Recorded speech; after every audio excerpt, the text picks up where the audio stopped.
Testing, testing. Okay.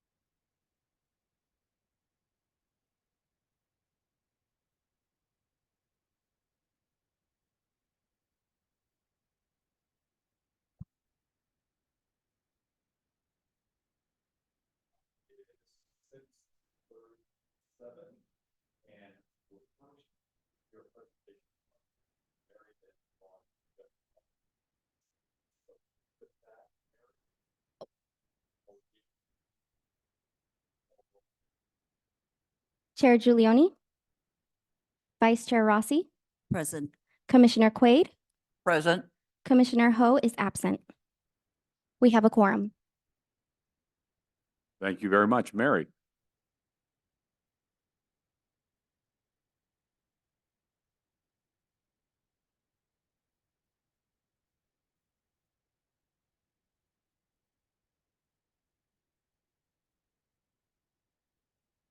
Okay.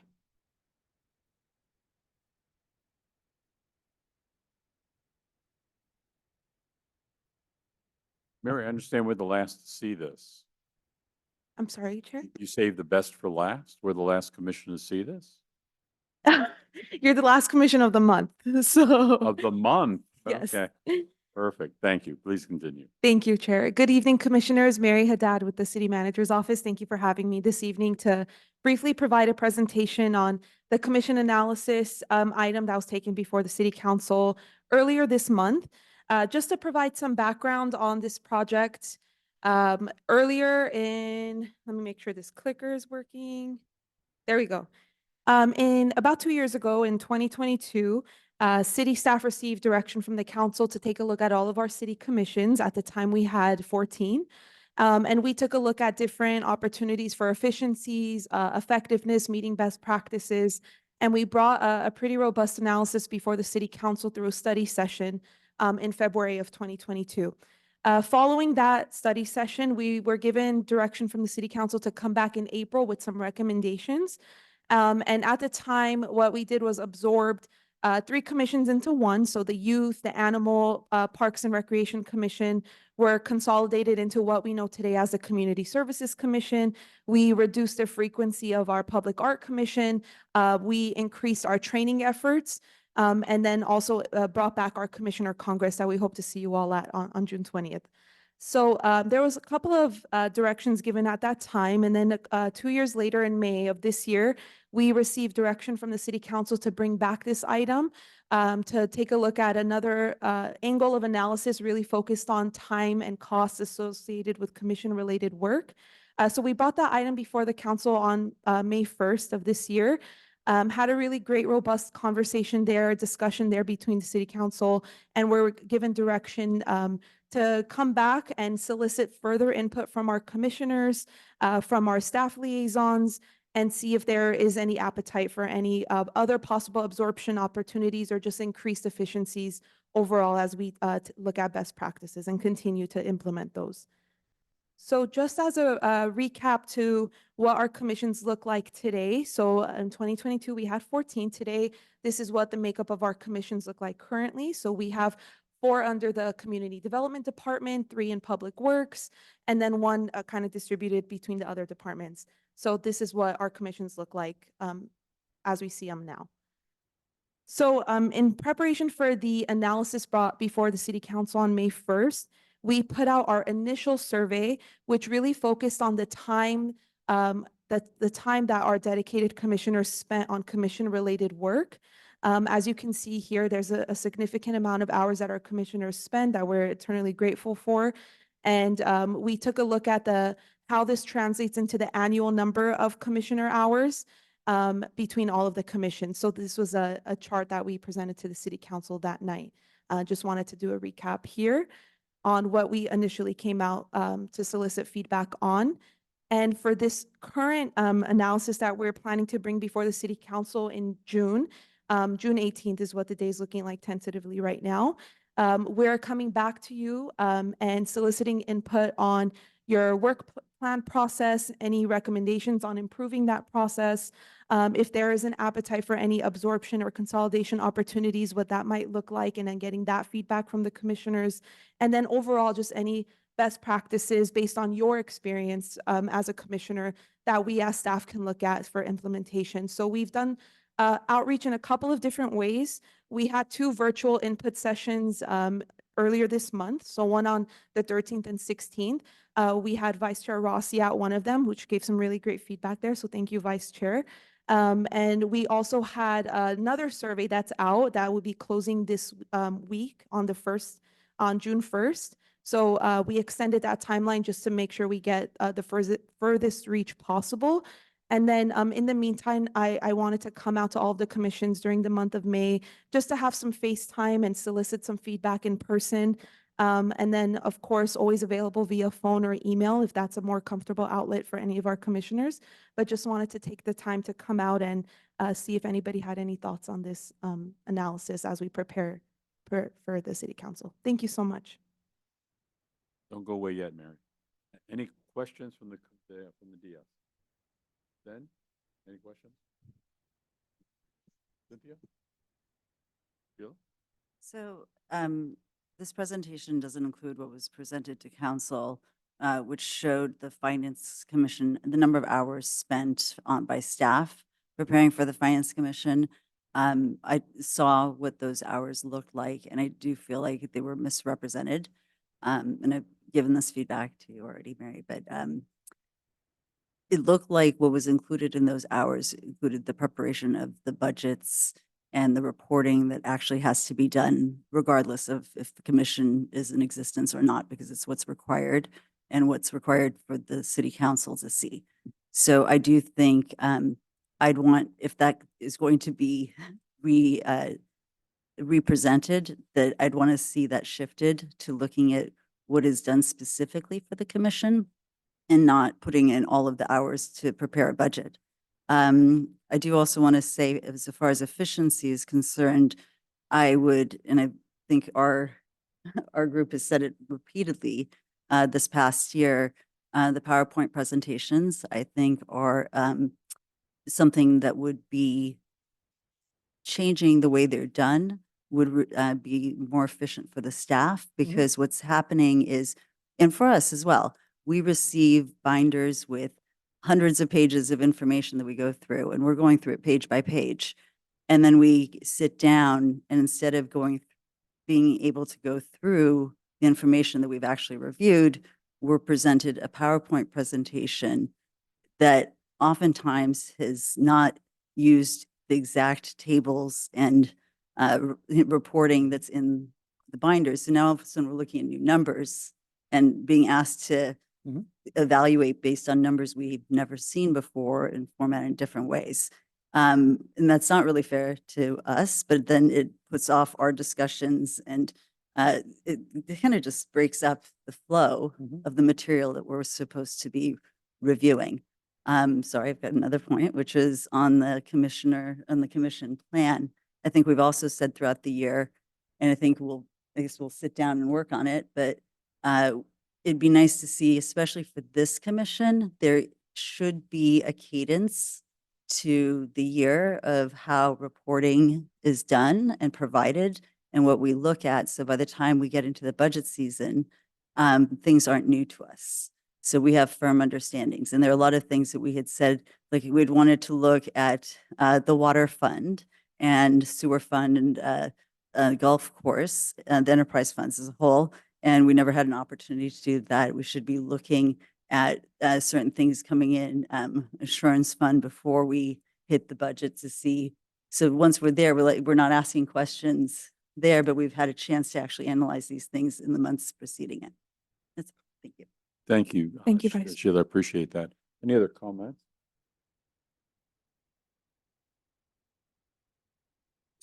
It would be nice to have all the numbers tied. And I'm just, I'm real picky about that, and I go through and I'm very detailed. So if the numbers aren't tying, then I'm spending a lot of time trying to figure out why they're not tying. And so that just pertains to this commission. But that would help a lot with efficiency Right. and lower frustration level.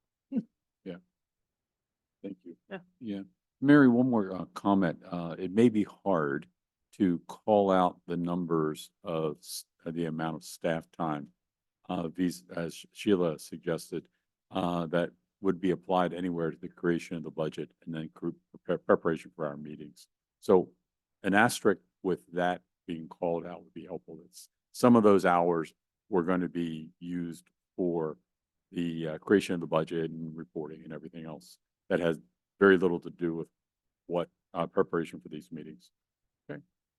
Thank you, Chair. Yeah, thank you. Anything else? Up here? I don't know if I'm misunderstanding what's being said. Did you say that, is this chart? I thought this chart represented the number of hours that just the commissioners. Just the commissioners, yeah. Yes, however, they presented to the city council a chart that showed number of hours and spent in preparation for commissions. Okay. And that Different chart chart. Okay. basically said that like a full FTE was committed to doing commission work, Wow. which was, I felt incredibly misrepresentative because those hours, I'm sure they're putting together budgets and the financial documentations, but those are supposed to be prepared regardless of whether or not there's a commission. And, with like even this last year, like we were supposed to be for talking about the utility funds, but then the ACFR, well, the ACFR has, you have to prepare the ACFR regardless of if we're sitting in the room or not.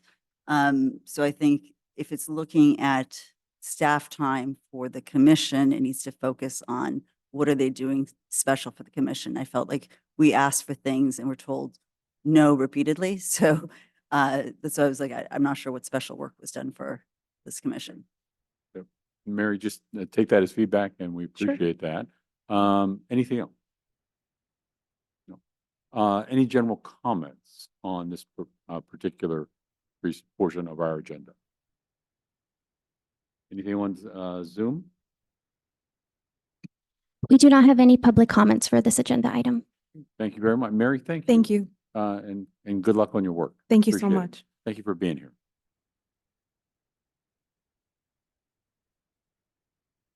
Okay, we're now going to continue with our agenda items on the second agenda, starting with general public comments. But I believe we do need to do another roll call. Am I correct, Stephanie? Do not. No, Commission Chair, your opening covered us for both agendas. Perfect. We will continue with general public comments. Are there any general public comments? We do not have any general public comments. Let me check if there's anyone online. No general public comments. And there was a request made that we have open ourselves up for general public comments after each agenda item. Okay, and we're going to That's do it. correct, Chair. We are going to be doing that. It'll be public comment for that specific item. For that specific item. Okay, perfect. Thank you.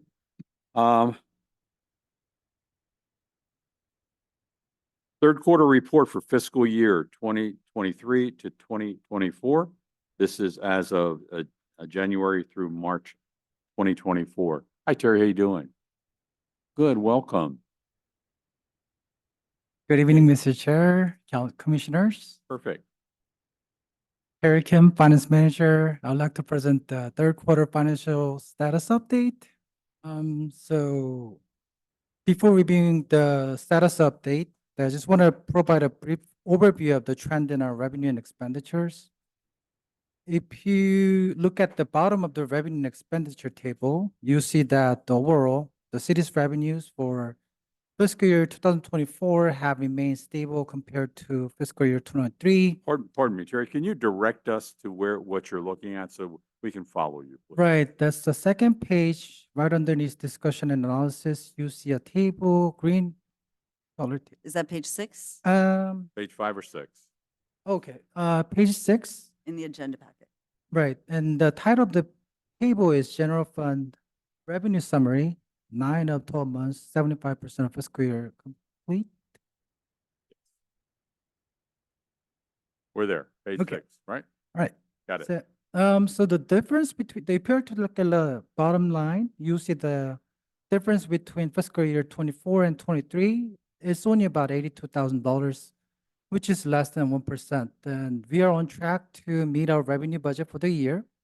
And the city's expenditure for the period were slightly lower by 1.1%. So that's page 8. That's page 8, the general fund expenditure summary. You see that there's a number for 361,641. That's 1%, 1.1% actually lower than last year. So that pretty much indicates the stable spending between the two fiscal years and as of third quarter. So if I may just go over the revenue, in terms of revenue, the first half of the property tax showed an increase of $362,000 over the same period in last year. And we already received the second half of the property tax back in April 19th. So we are planning on transferring we are planning on doing another transfer to labor account to remove excess amount balance from operating checking account. And as for the sales tax, Terry, this is your question. okay, I'm Sure. sorry, go ahead.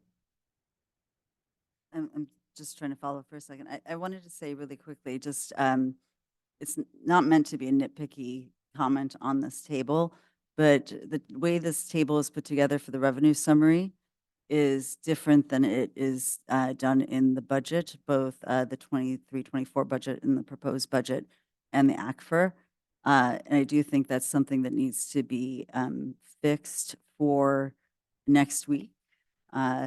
So property taxes, for instance, say 15.7 million as a number, but it's actually what was in the budget was 19.7. And I think what happened there is that certain categories were shifted around, and that was the balance was put into other agencies, where other agencies, give me a moment, in for other agencies, or is it other revenues? Revenue. No, that's other agencies. Oh, there it is, from other agencies. Was 475,000 instead of 4.5 million. And so that happened across a number of line items. So what I'd like to see, the balance, the balance is the same, but for reporting purposes, it needs to be consistent. So the categories need to be consistent. So Terry, what we're asking you to do you understand? I got it. So Perfect. I'll make sure that each line item actually matches with Sticks the and budget. ties back to Yep, the yep, original yep, budget. yep, That's right. helpful. Now, I like the format. Okay, this is the format we've asked you for and in the past, so appreciate that. Okay? Yes. This helps us understand it. It's just the numbers are skew. Right. So when I read it, I thought, where did we lose $4 million? Right. Okay, perfect. I'll just go back and make sure that all the dots are tied. So, Well, and if your get back to you arithmetic with is this. correct, you do. Right, we'll do. Okay, Yeah. got it. Okay.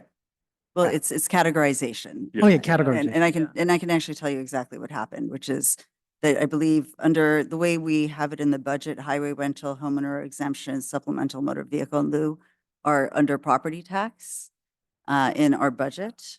And that's the way the ACFR records it as well. And I think those just got categorized into other agencies. And the same thing happened across a couple other categories. Yeah. I won't hit every category, but just so it's consistent with what the revenue detail is and what's in those things. Thank Got you. it. Okay. Got it.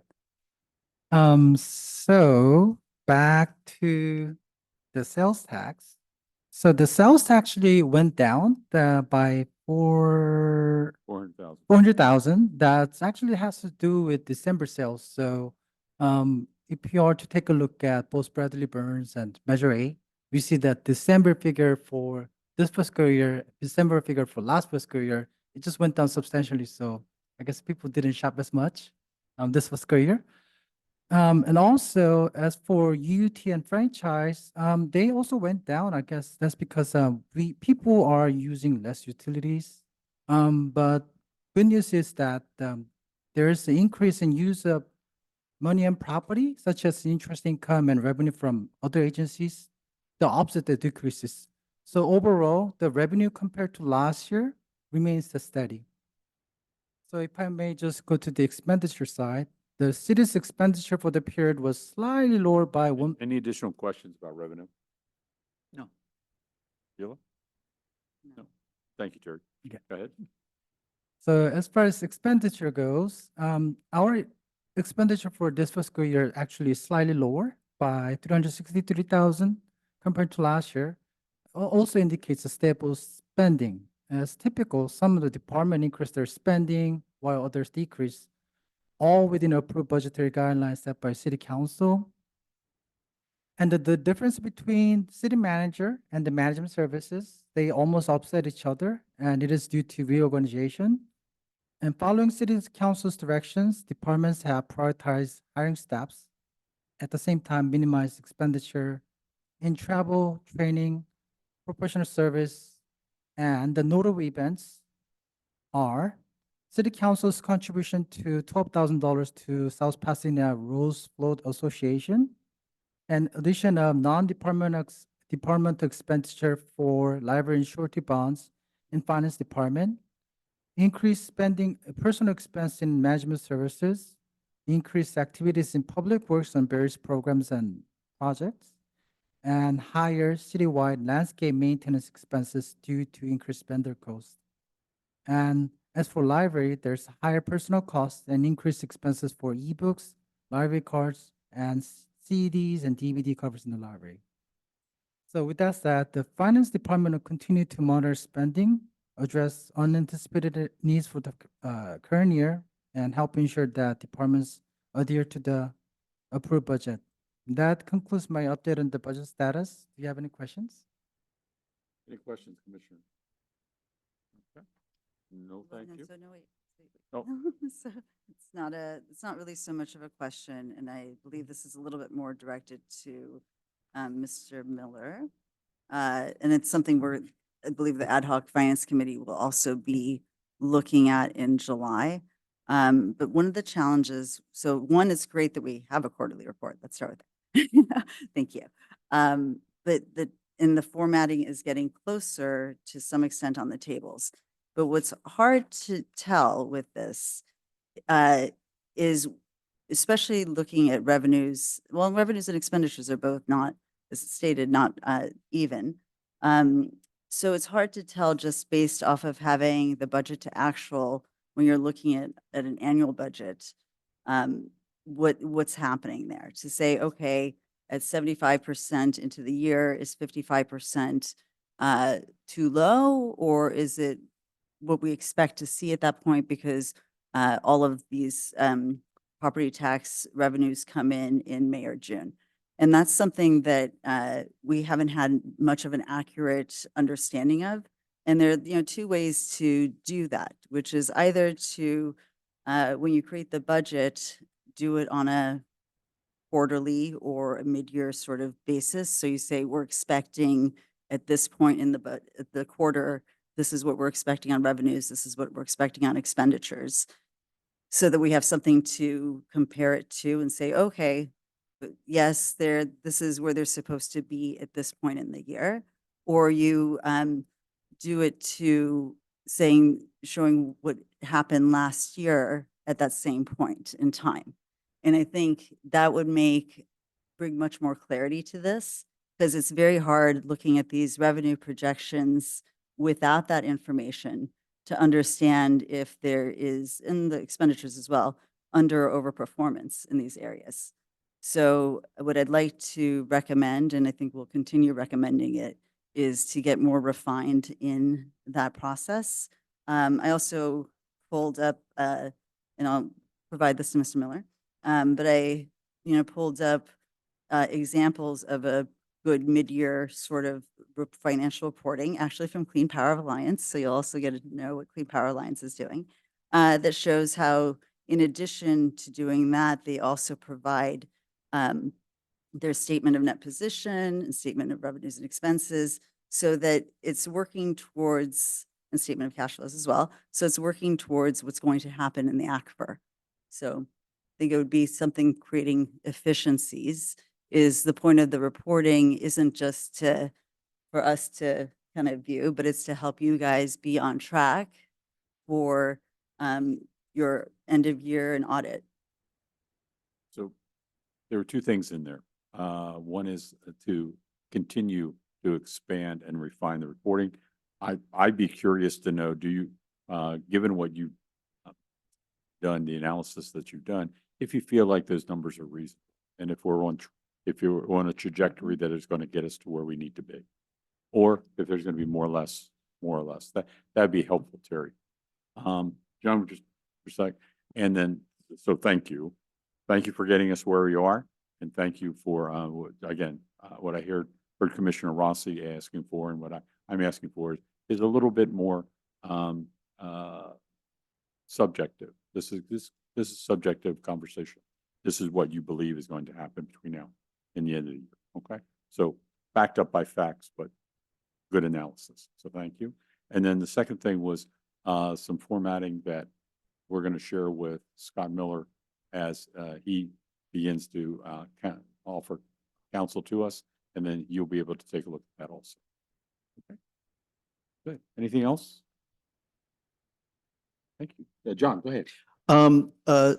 Chairman, I would just request that if you guys ensure that your mics are on or that Okay. they're closer to you.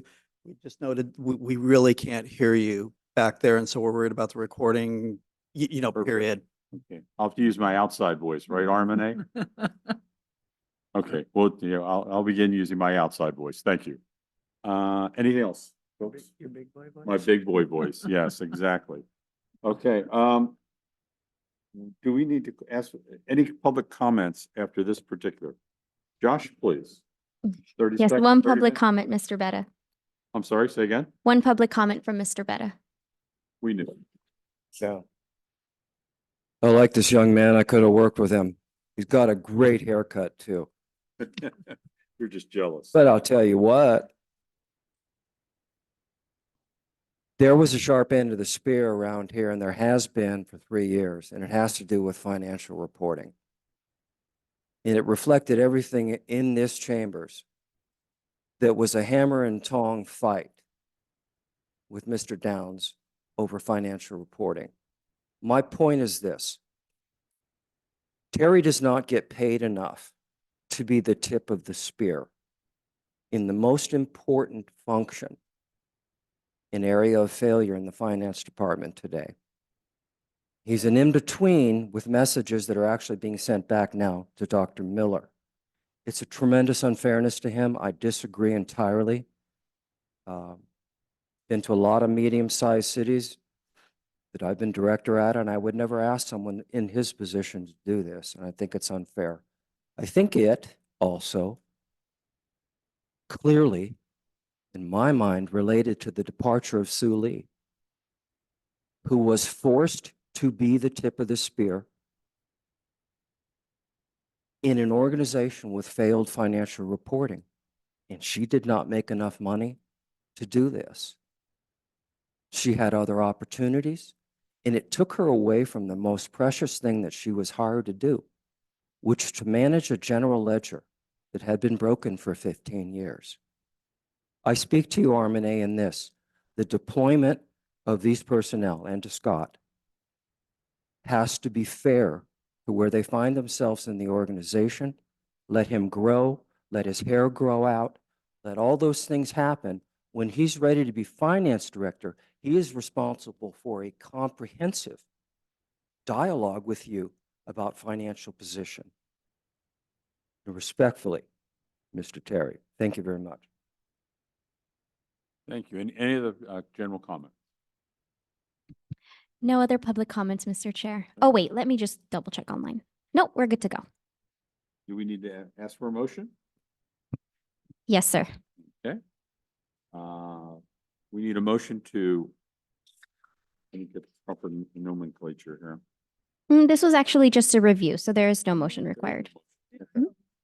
I would recommend, though, that if this is presented next week, I'm not sure if this is presented next week or not, but that it be changed so that the table is consistent with budget.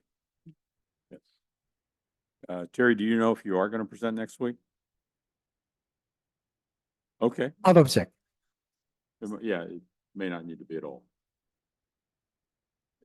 If so, please do those corrections by then. Thank you.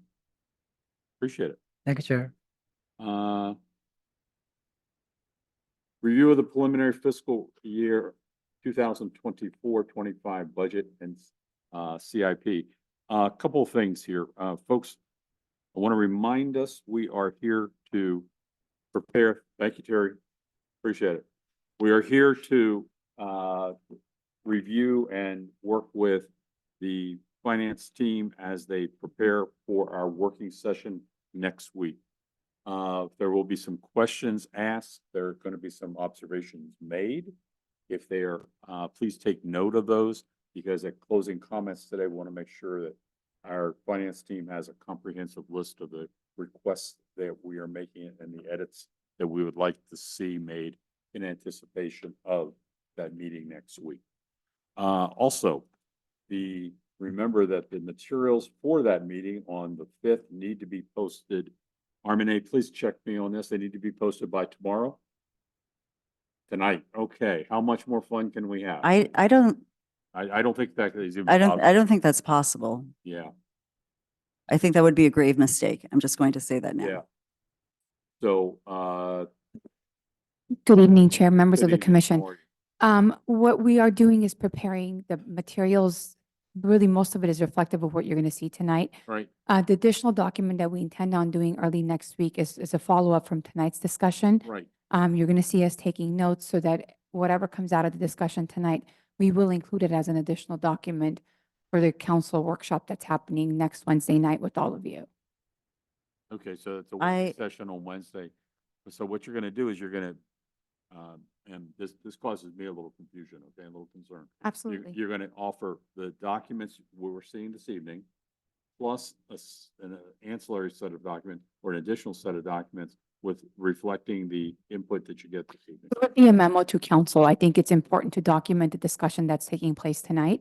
Yeah, So our goal is, because there's a timing issue, and I know we want to be very sensitive to not having some of the issues that happened last year. So in being sensitive to that, we want to capture the discussion tonight. We want to capture the questions, the feedback, and be able to reflect that so council is aware. But because we have that posting issue, right. our goal is to, I think you have our entire team here tonight. Our goal is to hear you, be able to capture that, and then issue that as part of our materials for next week. I'm concerned, but we will see. We will see how it works. So Armine, that means that the request for groupings to be presented similar to the way the budget is grouped will not be done by the meeting next week? Which groupings are you, I want to make sure Talking I'm about clear. revenues and expenses. Well, actually, those were in the, Let me have those- John answer. yeah, those were in the third quarter, so Okay. never mind. Take that back. What So should sorry Yeah. for the different voices in here. With respect to Vice Chair comment, yes, it should be following the budget structure, the budget groupings on there. And so we will reincorporate that to make certain it's reflected that way. As you see it within the budget document, the budget revenue details, schedules, the summary schedules, so that there's symmetry between the reports. With that said, it'll probably be an ad doc document, so that we have time to go through that and make certain it's grouped correctly, that the math is correct and so forth on there, so that it's the same information, just grouped differently. So we have 2 out of 5 members of the city council in this meeting right now. Yes. So they need to be aware that what they're looking at could be 2 separate documents with different information. Okay, so Yeah. Janet's not here. Would Janet be there next week? Yes. Yes, okay. So that's going to be difficult to follow. So next Wednesday is going to be a challenge for you, John. So what we'll do is we'll simply do kind of a reconciliation, almost a very straightforward type of reconciliation between the two, so that you can follow the trail, if you will, Mhm. between the Thank two. you. Thank you very much, you. John. So, absolutely. but I am going to say this, I mean, we're about to get into the longer conversation, but there are significant significant errors within these budget documents that I don't think are going to get fixed within an hour of this meeting being done. I think you have to be prepared now for the fact that it might need to go out tomorrow, because these documents can't go out this way. And we'll get to them and I'll go line by line and show you where the errors are, but there are significant errors. So what I'm speaking to is with respect to the third quarter financial report. So I'm not Right, speaking. I'm to- talking about the No, budget. we're talking about the Okay, budget. so we're talking two different things here. Yeah. So I want to be clear about that. Perfect. So I'm referring to the third quarter financials so that the symmetry follows along with the budget structure there, not the budget itself. Yeah, so we're talking about the budget itself right now, John. Sure. Perfect. So Now, we- before we jump into that, Perfect. what I would like to do is first, to kick this off, I want to introduce formally Dr. Miller to the commission in there. So Dr. Miller, he's got over 40 years of experience in the financial operations management functions within public and private sectors. He's worked for several consulting firms over the last 12 years, doing financial analysis, organizational and process analysis, purchasing systems, design, ERP implementation selections, and functioning in interim positions. Before consulting, Dr. Miller's most recent position included the CFO and Finance and Administrative Services Director for Broward County, Florida, the 10th largest county in the United States. He was the CFO and Administrative Services Director for the City of Beverly Hills, and the Economic Development Director and Assistant to the City Manager for the City of Claremont. Dr. Miller was also a manager and senior manager for Deloitte Touche, Ernst Young, and the manager of financial systems and controls for Turner Broadcasting Systems 54 corporate entities. Some of Dr. Miller's significant accomplishments include developing a financial model used all over the country to reduce OPEB liabilities, achieving a AAA bond rating from all three rating agencies for several of the organizations he has worked for, working with various state of California and national organizations as a member of several statewide task forces, addressing governmental issues like pension reform, internet sales tax issues, upgrading municipal and county audit standards, developing statewide standards for governmental information technology departments. Dr. Miller has a Bachelor's of Arts from the University of from San Diego State University, a master's degree in administration from the University of Georgia, PhD in public administration from Arizona State University. Dr. Miller also holds a certificate fraud examiner license. He's retired in that function, and is a certified data processing professional with Deloitte and Touche. So Mr. Miller also enjoys traveling, spending time with his family and friends, and is a lifelong Dodger fan. With that, I would like to just introduce him before we really kick off the budget process. Dr. Miller.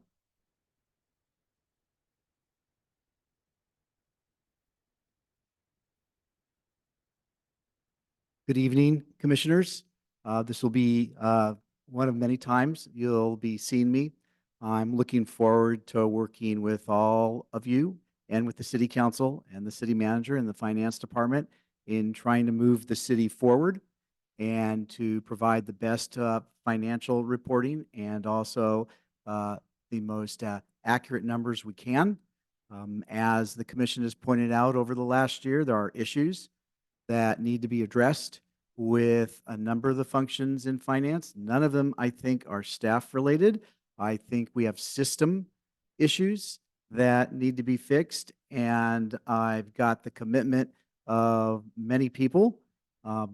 First, we need to get the commitment of the Finance Commission and then the council to start fixing some of those system issues.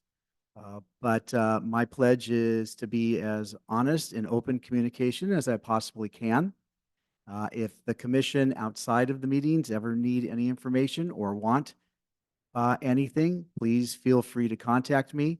But I think the people in the finance department, as well as myself, are going to work as hard as we can, like they have been now, in doing the job that they can do for you and the best that they can do for you. I'll be happy to answer any questions. I do get to do my first little presentation for you later on today. But I'd be happy to answer any questions you may have currently. Commissioners? Nice Okay. to meet We you. have no Angel fans on the commission, do we? Okay, I've got to watch out for that. We do not, Oh. but we do not have any Georgia fans up here either, I assure you. Oh, okay. Well, I'm going to have to work on that. That's good. Thank you, Scott. I really appreciate it. Thank you very Look forward to much. Hearing from you later on this evening. Sure. Harmony, I believe you asked for some time to kick off the budget conversation. Am I correct? You did. Good evening, Chair, Vice Chair, members of the commission. What I wanted to do tonight was maybe help set the tone for our discussion. As you all know, it's been a challenging few months, I think, for all of us, both for staff, for the commissioners. I recognize there's been a number of things that the commission has asked for, wanted to be a part of, and I think there were some things we could have done better. So I think tonight is our commitment to hopefully communicate to all of you that we're here to work with you. As I mentioned earlier, we've got our entire team here. And we really want to be thoughtful in how we work with the commission. We want to hear you. We want to understand what you're looking for. We want to be responsive to you as we work through some of our challenges internally in the department. And interestingly, earlier tonight, Terry was presenting. I'm very saddened to actually share with all of you this evening that he has actually officially resigned from our organization. He's here with us until June 13th. Due to personal reasons, Terry will be leaving the city. So I am working with Scott and Lewis and John as we put together some ideas and plans of what we're going to do. But I think that's part of a bigger issue with our finance department. So there's a number of things we're considering. And later tonight, you'll see as part of, I think, our discussions with CIP, there is a line item we've included to start the fund to help provide some funding sources for technology upgrades in the finance department. So there's quite a bit of work that we need to do, and it's not something that's happened overnight. There's just a big initiative we need to launch in looking at our finance department a little differently, looking at the workload, the capacities. So tonight, we're here to work with you. We're here to understand the questions you have, do our best to answer those questions. And if we can't answer those questions, we're going to write your questions down so we can make sure we get answers back to you. And with that, I wanted to have an opportunity to have John start going through the budget. I'd like for this to be collaborative. We want to understand where there's errors. This is our preliminary start to the budget process. Next week is a continuation of that discussion. I know there's been some questions about, is there a resolution for continuing appropriations? We're not there yet. We may have to get there. I don't know. But I think we want to see where this goes. And ultimately, we want to have that conversation both with the commission and the council and just see where we are in the next few weeks. So with that, I'd like to bring Mr. John Downs, who's going to kick us off. And as I said earlier, we are taking studious notes and we want to hear your feedback. We want to hear your comments and, of course, your questions. So looking forward to a good discussion tonight. Thank you, Harmony. Appreciate it. Any questions for our city manager? I would, Chair, do you mind if I actually have a prepared comment too on setting the tone? So I wanted to say before I begin with the questions as we go through this budget, I wanted to state again on the record that my critiques of the budget and financial documents are not meant as a criticism of the finance department staff that works hard to run critical operations and prepare the reporting.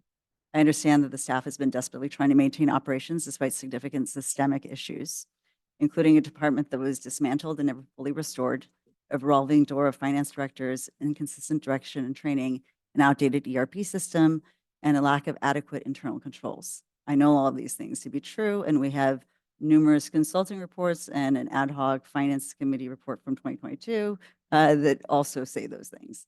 However, I still need to be tough on the reporting and documentation before us tonight for the simple reason that both the budget and financial reports drive decision-making, and they must be thoroughly fleshed out. In this budget presentation, we're looking at a swing of nearly $5 million in the general fund operating budget within a matter of 2 months. I'm not really that surprised by that swing since we could see some of this in March once we started getting the reporting for the actual reports for the mid-year. That there was, and also recognizing that there was over budgeting in salaries, benefits, and contractual services. However, at the time, based on direction of the council of looking at how to cut a deficit that at the time was being stated as 3.7 million, there were plans and proposals to actually have significant cuts to services, community services, and increases in fees, rather than taking a closer look at the budget and our actual financials. So in fact, the council actually voted to impose a fee on a community organization, which then they later reduced in a future meeting based on the idea that we needed to be collecting more fees. So the impacts are real. The decisions that are made based off of the financial information that's provided and presented to the council, they're real implications for our community. So we need to be tough on these because we've had issues with our financials, reporting and budgeting for years. And now this is the process where we have to clean things up. So excuse me if I'm going to be tough on these things. No need to ask for grace on that issue. John, one of the things we will be doing throughout the evening is if we have identified what we believe are either errors or inconsistencies in these original documents, we're going to call them out to you. If there is an easy explanation, let's have an easy explanation. If there is a more in-depth, if you need to do a deeper dive, just simply acknowledge that and be prepared to hear us ask the same kinds of questions next Wednesday. Okay? So again, I give you permission to say, we don't know, or I don't know. But if there's an easy explanation or if there's an easy fix for that, just let us know that too. Fair enough? Absolutely. Okay, Absolutely. perfect. Now, John, if I'm understanding what we're about this evening, we're going to spend a lot of time on general fund and a lot of time on CIF. Am I correct? Yes, so this conversation, so right now, at this stage of the budget development, we're only focusing on the general fund and the CIP funds. So we're not complete with our special revenue funds or even our enterprise funds. So we're not really going to discuss those tonight because they're not ready for discussion. Okay. Simply put. So John, you're asking us to limit our focus this evening on the general fund and CIP. That is correct. That the other funds are not ready for prime time. Yes. Okay, and that when will they be ready? Just help. So help us understand. our target is to really have that for the June 17th meeting. Okay. On there. So all of the other funds, the primary focus has really been on the general fund, tying everything out. Right. Even within there, we've had adjustments, as you've seen, some of these last minute documents in there. Right. And as Vice Chair Rossi has mentioned, so this season, it's been very challenging because of staffing and other issues that we've encountered in there. So it's been a very challenging budget season, to say the least, with that. And so at this point, we're only going to discuss basically those two funds at this point. Fair enough. Chair Giuliani, I do object to some degree because we do have we have pages in our document on fund balances. And I do have questions on those pages. Well, So I think we do need to discuss what was presented to us. Yeah. I appreciate and understand what you're saying. So if you do have questions about that, let's direct those questions to John, but we may not be able to get those answers this evening. They're significant. Okay, then. Yeah, so I John- think otherwise this report is going to go out to the council. And I think there's some questions that need to be brought forward for next week's meeting. Let's ask those questions. Oh. Yes. I mean, it's not going into deep analysis of individual funds, but there's questions about these two pages. Yeah, always fair. Yeah. Yes. Always fair. And again, so as I mentioned, we're not going to really, with the special revenue funds and the enterprise funds, they're not ready for discussions yet. It's really that simple. So, but We're happy to, note the questions that you may have on those funds in there. Probably most of those questions will be resolved as we develop the rest of the special revenue funds and the enterprise funds in particular. Are you satisfied with that? No, not really. I really am not because, we were presented these documents to review. I reviewed these documents. So I understand that there are maybe more detailed information, but I want to ask questions from the documents that we were presented. If you didn't want to discuss them, I don't know why they were put into the packet for us. You may misunderstand. Yeah. I didn't hear we didn't want to discuss them. We're not gonna we're not gonna discuss them at the level of the general fund and the Sure, CIP. sure. No, just once they get to those pages, yes. Perfect. Okay. John, I'm going to try to manage this group up here. You manage what you're doing down there, okay? Manage me. Perfect. Absolutely, absolutely. Well, thank you, Chairman, Vice Chair, and committee members. So we're going to go over the draft of the general fund and the CIP tonight. So my approach in discussing this is really almost talking more about some of the major changes that are occurring from the prior year's budget, the 23-24 budget in there. And so the first thing, if you have in your packet that's listed as page 12 Mhm. in there. So I'm just going to jump into, actually, I'm going to refer to, I'm sorry, page 13. We're going to start at a very high level, and then we'll go into some specific areas within the general fund. So the what we're projecting right now for the fiscal year 23-24. So we're projecting, we're starting out with our beginning fund balances, and those are always from our audit financial statements. We're projecting $83.6 million of revenues. We're projecting $34.6 million of expenditures, which is a very significant deviation from the budget. We're projecting $1.2 million of transfers out of the general fund. And we're projecting to reduce the reserves by 424,000. Now that's a net number, so there's additions and deletions within the reserves. So the 424 is the net impact on that. And specifically in there, so one of the things that I will focus on with this, and because this is obviously the 800-pound gorilla in the room, is the massive decline in the expenditures. And so there's a couple of components to that decline. And the bulk of that is really in personnel cost and vacancies. So when I did the analysis on this, we had almost $3.5 million of cost reductions. I don't want to call them cost reductions, but variances due to vacancies. And that's including salaries and fringe benefits cost. A lot of this, the bulk of this, is in public safety and in police on there. That really constitutes probably 80% of this, if not 90% of this $5 million decrease. Then the other area, one of the other areas I'm just going to mention in here is, so we had in the housing element, we had originally over $1 million, almost $1.2 million in the housing element for professional services. As of the third quarter, we had only spent about 243,000 of that.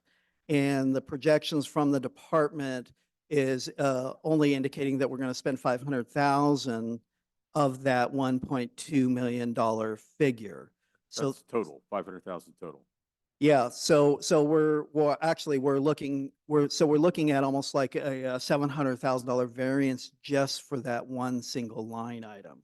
So between the vacancy savings and this one component, there is the bulk of the $5 million. The rest of it is just a confluence of a lot of different lines, within, whether it's professional services and other types of costs that are below our estimates on there. So, and it is very significant, and this is not a good thing. So when we're talking about that kind of a decline, that means we're losing staff, and we're losing staff at a very aggressive rate. And staff equals service levels. So some of the offset, but not nearly an offset to this, is so overtime in public safety is skyrocketing, is somewhat of an offset to this because of so many vacancies that we have right now. We have a question? Yes. John, can you just clarify, because through Q3, the year to date through Q3 is flat. Mm-hmm. So all of that shortfall is projected to be in Q4 alone? So this is, so with the projection, I'm just looking at this, I'm annualizing everything. I know, but we already know what happened the first 3 quarters, and Mhm. the expenses are flat year on year for the first 3 quarters. So, so when you look at the expenses, so for example, one of the things I always do is I'll call it simply a reality check, right? When I'm looking at these numbers, because I had the same thought as everybody else in here. It's like, oh my God, how can this really be? And so what I did is I looked at last year, for example, and if you look at the audited financial statements, the report reflects about $39.1 million of expenditures, but there's several things that need to be taken out of that number when really looking at it from an apples to apples comparison. The first one is we had the $1.5 million for the CJPIA. So you take that out of the $39 million.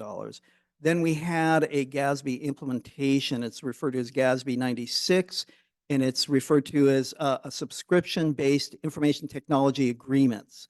And so what that did was that literally created almost a $1.6 million non-cash expense. So when you take those out, we're really kind of trending similar to what we were last year. So I looked at several years at this, and I looked at the trends of how much we were spending, and it was not as inconsistent as you might think with that. And so, and again, and when I looked at the vacancies and I went through this, I did several different types of projections on the salaries in particular, because that's where the bulk of this is coming from. And I came fairly consistent with each method that I approached, the same results within like $50,000 to $80,000 difference on there.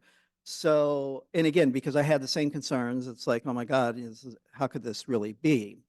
But that's what the results, the analysis showed in there. John, I am confused as well. So Sure. you said that we have $3.5 million and that 80% of that was police, correct? Yeah. So in other words, out of the total $5 million of what I'm saying that we're falling, our expenditures are projecting below what we originally budgeted of $39.1 million.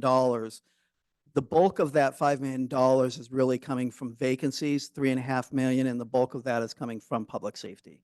Okay, because what I'm seeing in the police department specifically, compared to the adopted budget, there was a $1.4 million difference. Yes, but I'm projecting this all the way through the rest of the year. I'm using your estimates. I'm using your projections for the rest of the year, the ones that were presented in the budget. You have projections for police at 9.9 million. Mhm.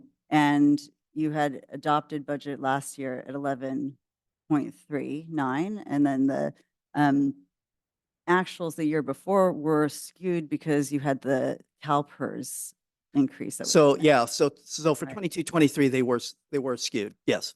Right, so But I those are, guess but I yeah. just because the statement that you made was kind of saying that it was, I think it was definitely in the vacancies, and no doubt that police has significant vacancies that need to be addressed. Mhm. But I think attributing it 80%, that math doesn't work out for me. Mhm. I think John said public safety, which includes Yeah. fire in my mind. Yeah, police it and does. fire. It does. Police and fire. It's not. So, Okay. go ahead. So 80% seems, that's what threw us a little bit, John. Correct. That's okay. Correct. So, so again, I was taken aback just as much as everyone else with that. And so I went through this, several different ways, and I still came up with basically the same result. John? John, Zen, did you get the answer that you were Yeah. looking for? Okay. Zen's still doing math. Okay, while Zen's doing her math, Cynthia, go ahead. I would ask that in the future, you knew that this was going to be a major question. So Oh, of course, yes. that major question could have been diminished by just presenting the information, recognizing or saying right up front, we've got this major swing between now and third quarter, mid-year. Yes. And here's what happened.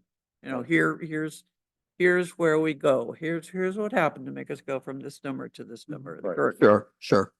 And, That- and Yeah, go ahead. Yeah, yes. I'm done. Yes, I agree. And I'd like to point out, Harmony, one of the things that created so much tension in February and March, and there was tension, was that Commissioner Rossi actually predicted this, not to the degree that we're seeing here, but this was actually predicted, huh? I know, Mhm. actually. Yeah, it's pretty doggone close, okay? So, and we were told we were silly, and we're not.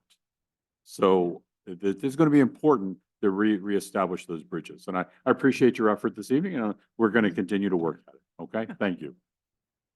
Well, and to that point, so something else I want to kind of mention with this relating to all the savings. So a comment that was brought up at, I don't know if it was in February and March, related to the group insurance.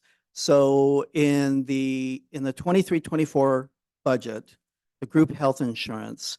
So one of the approaches, we took a very conservative approach with health insurance. So I went with the most expensive plans, insurance plans, for any position that was vacant in there as opposed to what was known. So that was one. The other is they really weren't prorated, and so it was the full annual cost of those. And so that was one of the major contributors to the large variances that you were seeing within the group health insurance. Yep. So Billy, you have a comment? I can hold it till the details later, because I mean, I don't think, in the group health insurance costs that I was seeing, and I looked through the budget and the details again, I mean, they were in some cases as much as double. And one of the issues that came up last budget season was this proration that should never have happened. Prorating the salaries and the expected positions. And I think that also skews the information. But, you know, I mean, sometimes actually I saw some that were like tripled. So that's more than a conservative look at it. That was way overestimating the group health insurance. And what concerns me, having gone through the budget detail now, is that a lot of those numbers are still pretty high up. Mhm. So we can get to that later, but and we will come back to that, to the insurance as we go through this. Thank you. And John, just so you know, I can hear when Sheila exhales up here, so I know there's a question. You can't hear it? Okay, so that's why I'm calling her out, okay? Sure. Perfect. No, understood. Okay, so the next area from here is with respect to the reserves for 23-24. So Well, we're Correct this projecting, one to a page, John, please. I'm sorry, 14. we're still on page 13. And I 13. apologize for that. Yes. Thank you. We're back there. Okay. Okay. Oh, pardon me. Zen, did you get to you're okay. Okay, thank you. Page 13. So this is what we're projecting for the reserves on 23-24. And so there's really three major items here. The first one, you're seeing a reduction in the Caltrans vacant lot purchases at the April 17th council meeting. As part of the mid-year, the council approved the use of $243,000 of the Caltrans vacant lot purchases for the purchase of those properties. And so we're reflecting that. The second is Public Works is projecting within CIP to spend $100,000 of what they originally, $300,000 what they originally budgeted. So we're reducing the reserve for that. And the other piece of this is related to the Caltrans 626 prospect litigation. We had, this is basically to cover a few different legal costs. And one of them in particular was the Aikens Group in there. And there was a August, I don't remember the exact date. I want to say something like August 19th or something like that, where staff went to council to authorize use of these reserves for that purpose on there.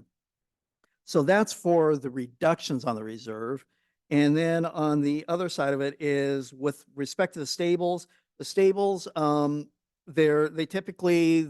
adding to the assigned reserves on stables of around $60,000 per year.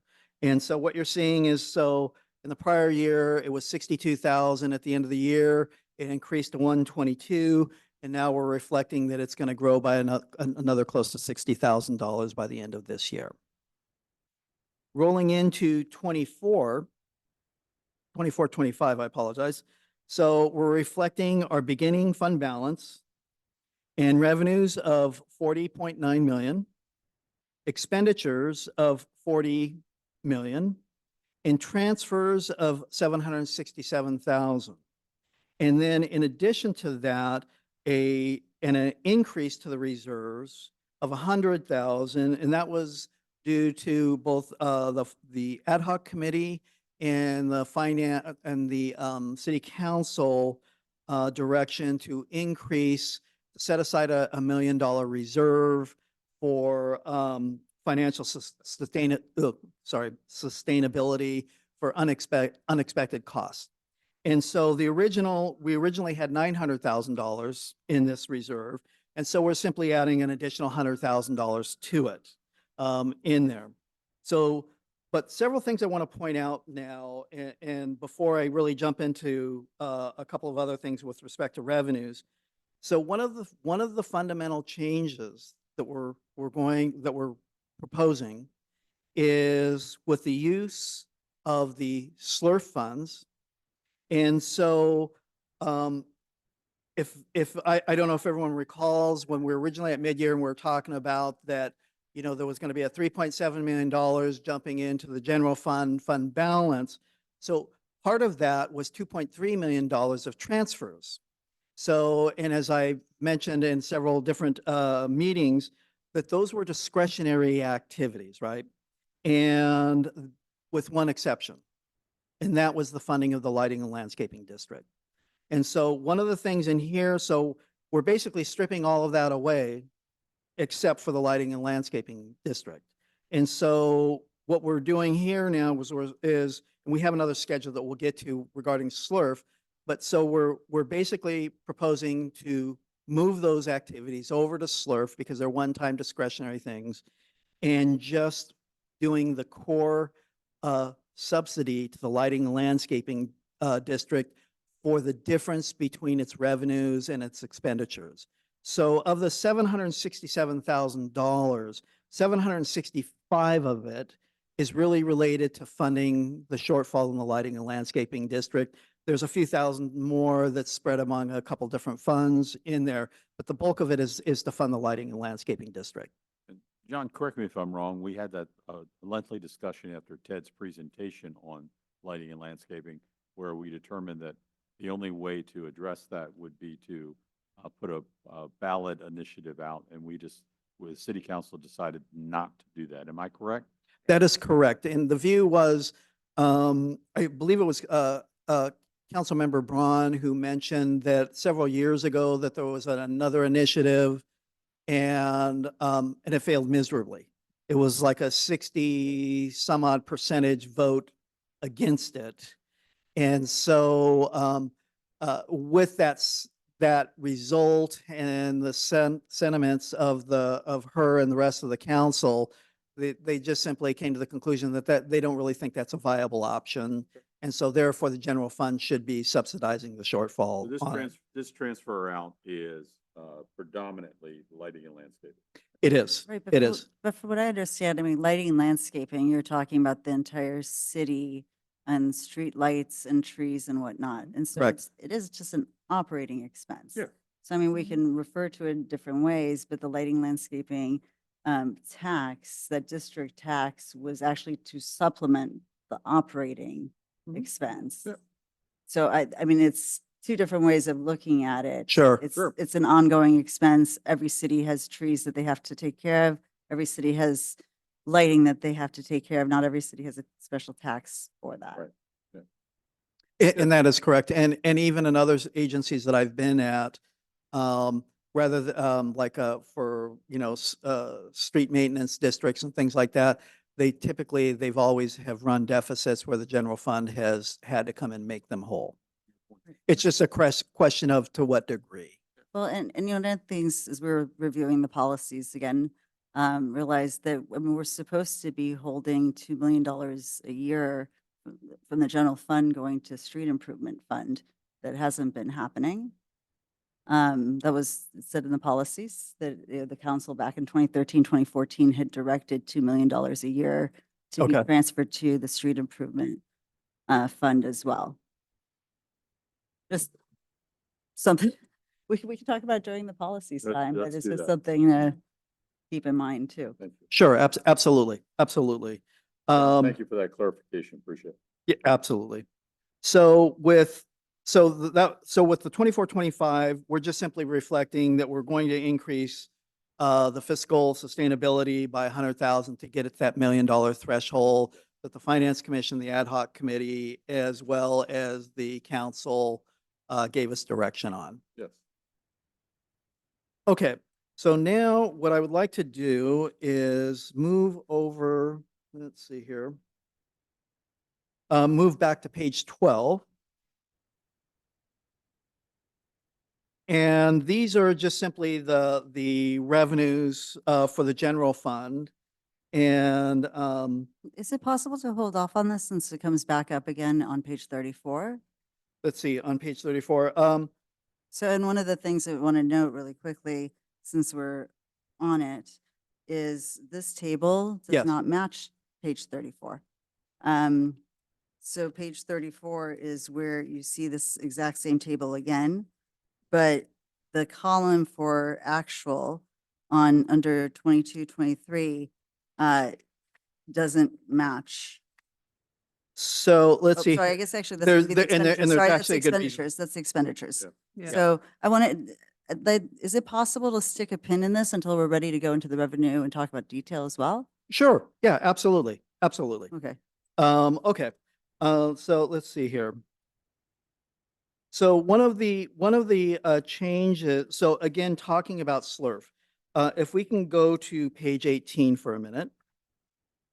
Can we talk about authorized positions on page 16? Sure, The I'm sorry, on personnel what page? changes? I didn't hear you, I'm So sorry. page 15 and 16. Oh, personnel changes?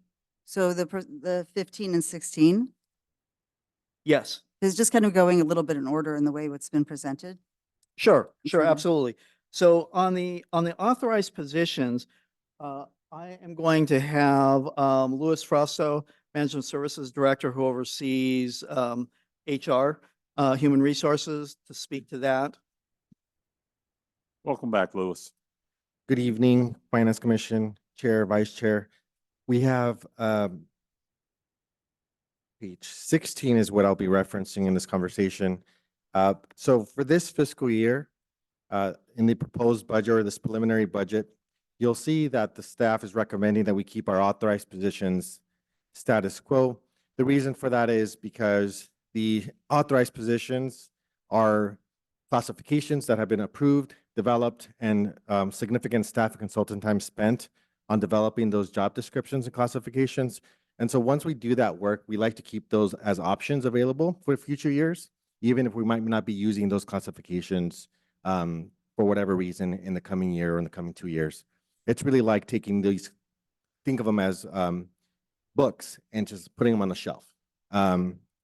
These authorized numbers are not budgeted numbers. These are just positions that are authorized. The budgeted numbers, which you don't see in this table, but you will see in the June 5th table, we've revised this to make it cleaner.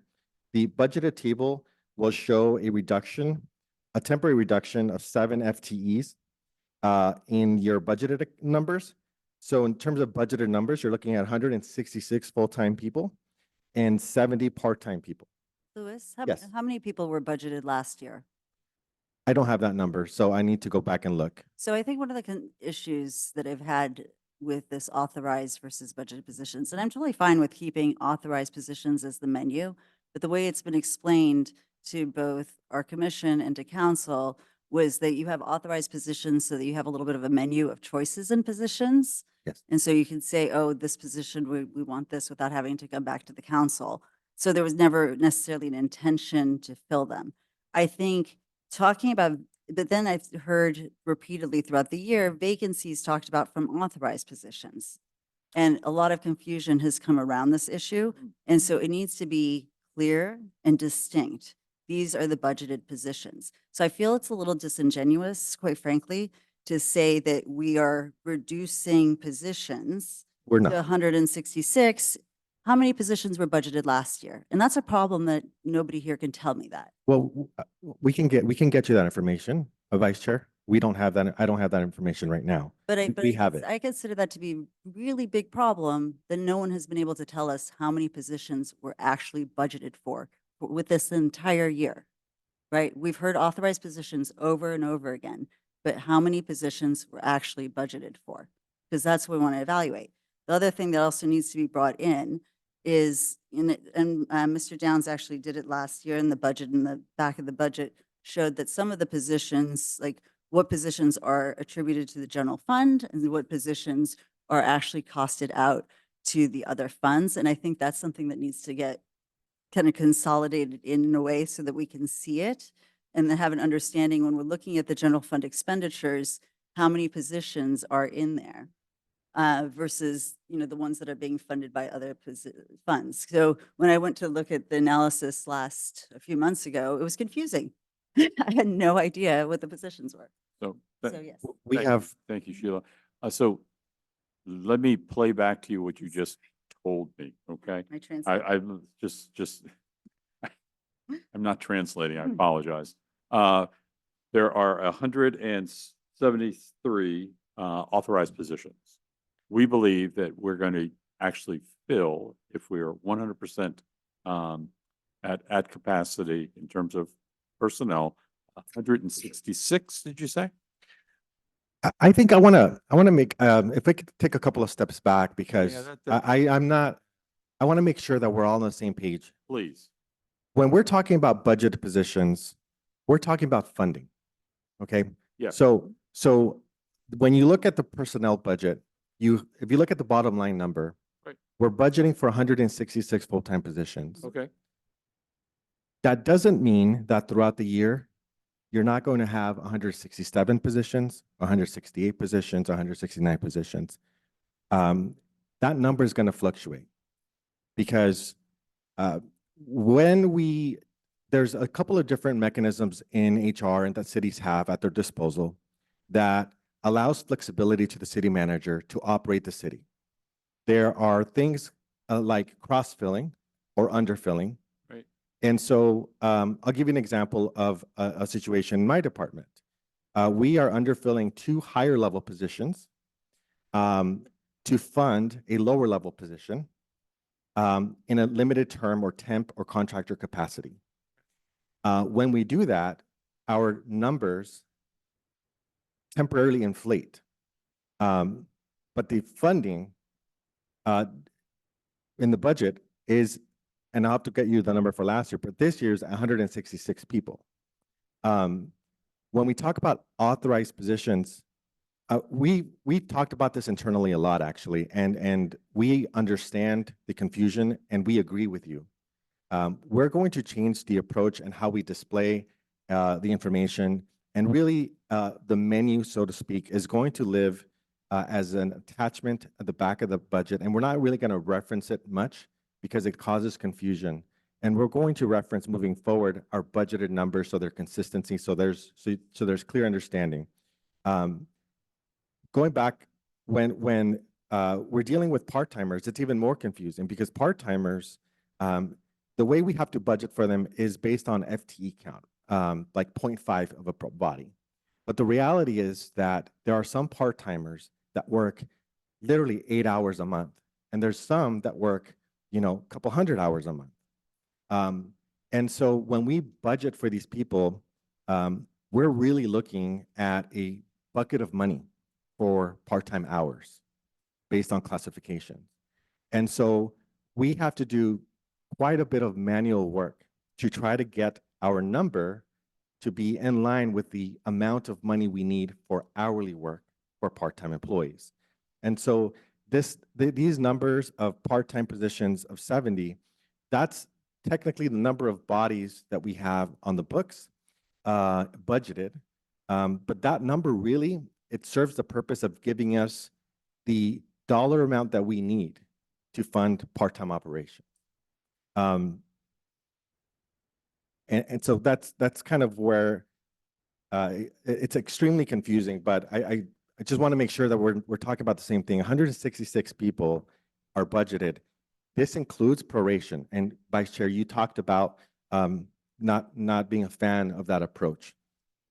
In this budget, just like last year's budget, there is proration on these positions.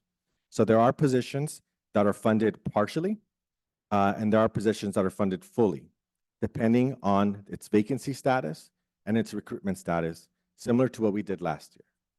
I find that to be highly inappropriate. And quite frankly, you brought in a consultant who, while I had issues with a lot of what he said it was also not appropriate. So I don't think prorating the positions is appropriate. Put in the entire number of what would be fully funded and not a prorated version.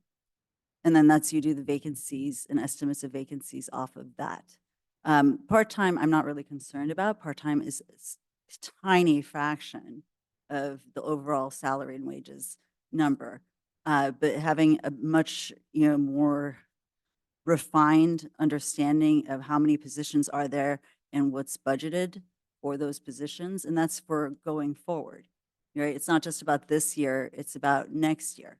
So even if you fill, yes, you have the proration, that's when you have the savings, but if you fill those positions, you have to have an understanding of what next year looks like, right? And so this is an ongoing thing, and I don't see anybody else who has disputed that. We need to, I think this needs to get settled and it needs to be changed. Right. Commissioner Rossi, is this a question that we should be settling, or I believe this is a question that Lewis should be raising to City Council? So the Finance Commission, I think it's a question that the commission needs to bring forward to the city council. Okay, with a Because recommendation. with the recommendation of how this should be done, because I think it's added to a lot of the confusion. And I don't see how the prorating is appropriate. The other thing is, when we talk about the vacancy rates, it's really then, the HR department has expanded. So then we're looking at, it's a way of then coming back and looking at performance. How are you doing with filling those positions? How are you doing with how you've prioritized? And one of the things that we actually need to talk about at some point, I think there's a lot to talk about in this budget, but is prioritization. So again, it's so hard for me to understand what the real numbers are per department because of this menu approach. And then it's hard to understand what the salary numbers are and wages, right, the benefits, because of this prorated approach. And what we really need to be doing is having a real sense of how much money do we have and where are our needs and where do we need to be spending those dollars. So there's departments on here, by this approach, I can't tell you if that department has a vacancy or not, right? We do know that the police have vacancies. And we do know that in fire, I think it's one. Yeah, they're pretty well. Yeah, they're pretty good, but police have significant vacancies. And so then when we talk about the full dollar amounts, we need to actually have a conversation, and so does the city council needs to have a conversation on prioritization of those dollars and how do you address filling those positions, which departments actually need to be done. Commissioner Rossi, can I make a recommendation? Lewis, we are going to have a working session on the 5th with the Yes. City Council. I would like you to come prepared if possible. sure. To have a discussion of prorating versus not. Sure. And not next Wednesday, because you have enough to do next Wednesday. But we have a meeting on the 17th, and I think it's important that we resolve this issue. And Sheila, I'm with you. If we decide as a commission that we make a recommendation to the City Council that we do it one way or the other, then City Council has a decision to make. Okay, Absolutely. fair enough. A couple of, I want to, Lewis, can I? sure. Okay, commissioners, Of course. I want to give some enlightenment and some thoughts as to what you're talking about in terms of proration. I've been at a number of cities and I've seen both proration and not proration. They don't call it proration. I know there's a fancy term for it somewhere out there, but proration really kind of sounds good. And for smaller communities that have smaller budgets, the use of proration, what that does is it helps the city squeeze general fund dollars from the largest line item in the entire budget, which is personnel, salaries and wages, and it allows it to redistribute those dollars to other areas of the budget that need it. And it's a tool that management uses in small cities or small budgets, not necessarily small cities, but small budgets, to be able to have that flexibility to do that, because the city council says, this is how much you can spend. You cannot spend over that without going to the city council. But it gives the city manager, who's the CEO of this company, the ability then to say, we know for a fact we're not going to have so many positions for 6 months. So instead of keeping those dollars in those budgets, it allows management to be able to take those dollars and move them to other areas of the budget that are needed in terms of the priorities of budgeting. Sure, but Yeah, another way to address that is by doing a mid-year where you actually the adjustments. make the adjustments at mid-year and say, you know what, it looks like we haven't been able to fill this many positions. Had that happened at this last mid-year, we would have known that we were $3 million, more than $3 million on it. And that's a good suggestion, and we're going to take that forward because you're correct. You don't want to keep, if you know, in a small budget, because we are a small city, and so we have a small budget. It's not good to do budgeted positions and keep them funded throughout the entire year. But I think, as the vice chair suggested, it's a good idea then at mid-year or periodically, mostly mid-year, because council has other things to do as well, that we show those types of things. But these types of things happen all the time. My example here in finance is that we've lost quite a few accountants this year. Mhm. But we don't keep those funded in the personnel because we need those monies for other things, for temporary staff to fill in and things of that nature. But I understand what you're saying, but I wanted to give you kind of an explanation of the principle, the management principle that is used. That's why those types of things are done. But better reporting is probably going to help the commission and then the city council in understanding what's going on. So I hear you. Which is exactly the discussion that I asked that Louis and now you come prepared to have either on the 17th, so that we can settle on at least for 2024-25, a way of thinking about this. Okay? Okay. Sure. Appreciate it. And A Louis, can I ask one more question? Of How course. many full-time positions do we have right now? So we have filled, Correct. we have 153 filled positions. And can I ask you a question? How many full-time positions did we have filled last year at the budget time? Last year, was there a point in time we could look at? Approximately, yes, like This time. this time, same Okay. time last year. what I'm I don't thinking. have that report with me. I could tell you, what I have is the number of people that left the city by year, and I have current year vacancy rates. I have, but I don't have last year's numbers, so I can get them to you.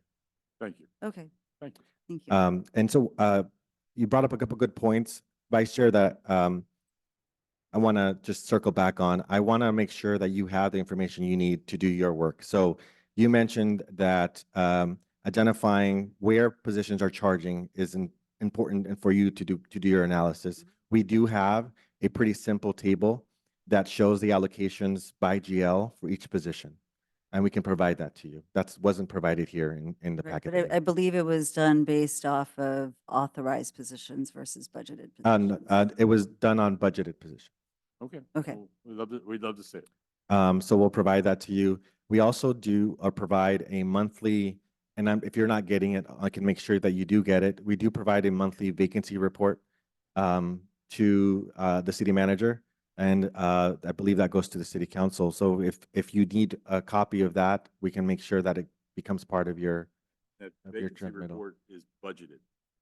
The vacancy report is, we're using authorized numbers, but we're going to change. Part of the conversation we had earlier is we realize that there are some opportunities to better reflect those numbers to budgeted numbers Please. versus authorized. Thank you. So we are making changes to that, but it is still a report that we do produce monthly. Right, that was actually one of the issues with the NHA platform was because of this situation right here, Mhm. because the vacancy reports have been, we've received vacancy Right. reports, and they were done off of authorized positions, not budgeted. So then when you're trying to understand what the fiscal impact is of that vacancy, it's completely off. Yeah. It makes it meaningless. Sure. And also when it's been communicated to council members have had the wrong idea of how many positions we actually have, right? Because there's so many vacancies in this department. It's like, well, are there vacancies or is that multiple authorizations for Right. one budgeted position? Just Yeah. help us clarify, Louis, and give us Sure. one definition. And to be honest with you, that for the next 6 months, when you give us a report, Mhm. I'm going to be asking you vacant, authorize or budget, Well, it'll be budgeted. please. And we'll go through next time we discuss some of the nuances, because it's, there's some complexities that we will need to talk through. Well, you and Scott alluded to those Right. complexities, and hopefully we'll have time on the 17th to go through it. If not, we may have to put a pin in it and continue to Right. understand this. And I just had one more. I have enough background in HR to be dangerous, though, Louis. Yeah, no, and that's great. One of the other things that I just want to talk about is the effort or the process that we took as staff to get to our 7 full-time positions and I believe 17 part-time positions that we're freezing. So the executive team met multiple times in the last couple of months to really look at operations. I'm going to be honest and say that on behalf of the executive team, these decisions were very difficult to make. There's not one department head that's going to tell you that they have enough staff. And even fully staffed, we're running a tight or a lean ship here. This organization, and they have the right to do that, have really high expectations of employees, and that's perfectly fine. With those high expectations come high workloads. And so when we asked them to look hard at positions in terms of prioritization, because that was mentioned, I just want to make sure I touch on it. We looked at our vacant positions and we looked at what can hold and how long can we hold it. And through that exercise, 7 of those positions ended up on the list of positions that we can potentially hold for the full year, while others we intentionally said we wouldn't fill for 6 months or 4 months or 3 months. Again, sacrificing a little bit on the department operational side with the goal of ensuring that we're being fiscally prudent in this and producing a balanced budget. But the reality is that these were difficult decisions that were made, but they're meant to be temporary while we reevaluate or continue to evaluate our operations, find efficiencies, and make recommendations further down in the year. Well, in the case of our finance department, I think Scott mentioned it, John both mentioned it, as well as city manager mentioned it, the implementation of technology, the full implementation of technology, and how to leverage that technology. But again, I'm confused. So are you saying you're going to freeze 7 positions from the 106 budgeted? Or are you talking about from the authorized?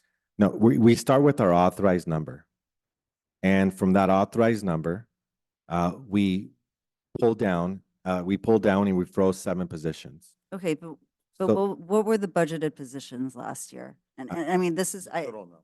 no, but so I have a problem with this conversation and this discussion, saying that we're freezing positions that were never budgeted for in the first place. Is that really a freeze? No, that Vice Chair, that's not. Last year we did not. So the authorized counts you see here, we funded those either partially or fully. There was no positions last year that we froze. That's not my understanding. My understanding that there were some positions that were authorized and not fully budgeted. But I think this goes to this goes to the confusion and why there has to be clarity, right? So it was my understanding that last year there were positions that were authorized but not budgeted. So the approach last year, so one of the things that I started out the budget last year is going through and developing what I refer to as a position control report. So that report reflects all authorized positions, whether they're full-time positions or they're part-time positions. That's my control mechanism, if you will. From there, so I cost out everything, as if we're going to have 100%, that we're going to have no vacancies whatsoever on there. And then the process was that we go through these positions that are at that time were vacant. And we worked with, Lewis's team and all the departments and went through an approach of when do we realistically think we're going to fill some of these positions. And particularly in public safety and police, a lot of the positions are really, really difficult to fill. They just are. And so we went through that process to determine realistically, when are we really going to hire these people? So for example, the deputy chief police position, we realized we probably weren't going to fill until January of this year. And in fact, I think we filled it in February, but my point is that was the approach that we took. So we included all of the positions. The only nuance in there is any of the vacant positions. We went through this process of analysis to think when are we really going to fill those Okay, positions? so did you budget for all of the positions? Did you put funding towards, were all of those positions, 173 positions funded? So I can't tell you off the top of my head whether any of them were, say, zero funded. There's potentially, there is, I just don't, off the top of my Sure. head, I can't answer So that. therein lies the problem, Yeah. right? And this goes back to the discussion that we have.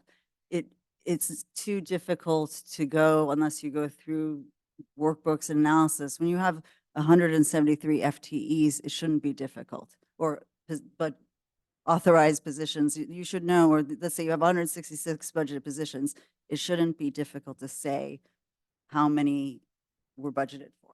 And I think that's what an approach that you do it, the fully funded, and then you come back in mid-year and you can take that, whatever wasn't spent and distribute it, that's fine. But I think you have to walk through and act as though you are hiring them. And then that puts some pressure on HR now, which is hire them, right? So figuring out what it is that we need to do to actually be hiring them. So putting positions on that are going to be vacant year after year is not really helpful to anybody, right? Understanding, because what you actually need to be doing is coming back and saying, like for police, for instance, what's going on? If we just keep doing the exact same budget year after year and we're not filling positions, then maybe we actually have to go back and look at that and say, what's going on? And what do we need to do differently, right? This kind of analysis isn't helpful. I think we have to have a different approach to doing this. We can come back and have a further discussion. I do want to just comment on that. Right now, we have one person in HR. We actually on Monday just had our second person. We have an extremely lean HR department. For almost a month, Tina, who's our HR manager, is our only HR body. And we have a full service HR operation. We have recruitments, we have the risk side, we have onboarding, offboarding, we have benefits administration, we have employee action forms that need to be processed on a weekly basis. We process upwards of 80 per pay period. I understand what you're saying. I'm not criticizing HR. No. Just to let you know, I'm talking about the funding side and Yeah. how we're doing it so that we can look at it a little bit differently. Yeah. And actually say what's reasonable for you guys to be able to hire. Yeah, within the- but going back to the recruitment side, you had mentioned a great point about public safety and why are we budgeting for positions we can't fill. I think there's this general, and this culture can change or this mentality can change, but in general, and you all know this, but it's very difficult to get a position added to a budget or added to a department. And so there's always this fear from department heads and the team. If you give up a body number, even though that number may never be filled, that you'll never get that body or number back. And I'm, completely open to a different approach and having these discussions, but I do want to share that it is a sensitive topic about potentially cutting down these numbers that mean a lot actually for PD staffing operations predictions. Again, we may not fill them, but it has a couple of different consequences, primarily on the labor relations side that we need to talk through too. Because So Louis, Yeah. the authorized numbers have grown significantly in the last 3 years, while our real numbers have not, been consistent, yeah. right? Well, they've just simply not grown at the same rate as our authorized numbers. So Right, we right. keep authorizing new positions, authorizing new positions. We're not talking about cutting existing positions. We're not talking about cutting even the highest level of staffing we're seeing. Mhm. I'm talking about, are our authorized positions realistic in the numbers of new additional ones? Because I'd rather like bring some focus to saying, again, looking at PD, what is it that we need to be doing differently Mhm. so that we can get at least the basic staffing that they need, Yeah. right? So, and that's, in looking at our budget numbers, if you are using your budget numbers on positions that aren't going to get filled in other places, or you're distracting it over with authorized positions in other departments, and we're not saying, what do we need to be doing with our funding to address this issue with this vacancy? Because I've seen a department double in size while PD hasn't been increasing. And I want to know why, right? So that's awesome for that department, but there's another department that needs help. So we need to actually go, where do we need, if there's funding, if you have, and I'll call it out, I'm sorry, I'm going to say it. If you have community development wants one more person versus PD needs more money to get their people, I'm going to say, put it that way. Right? Because we have to have our minimum services met. Right? That's what we actually have to be working towards, is making sure that we're getting our minimum service levels met.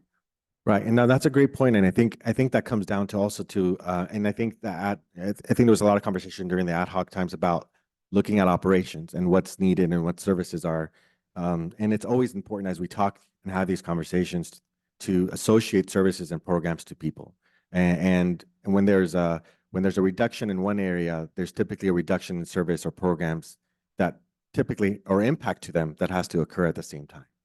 Right, but then we also need to, I mean, the larger conversation that will take longer to do, not during this budget season, does to KPIs. Yeah. So if a department has doubled its size and you're hearing residents complaining that services haven't improved, that's a KPI issue, right? Mm, So we actually have to be talking and making sure that the performance is matching the increase in staffing.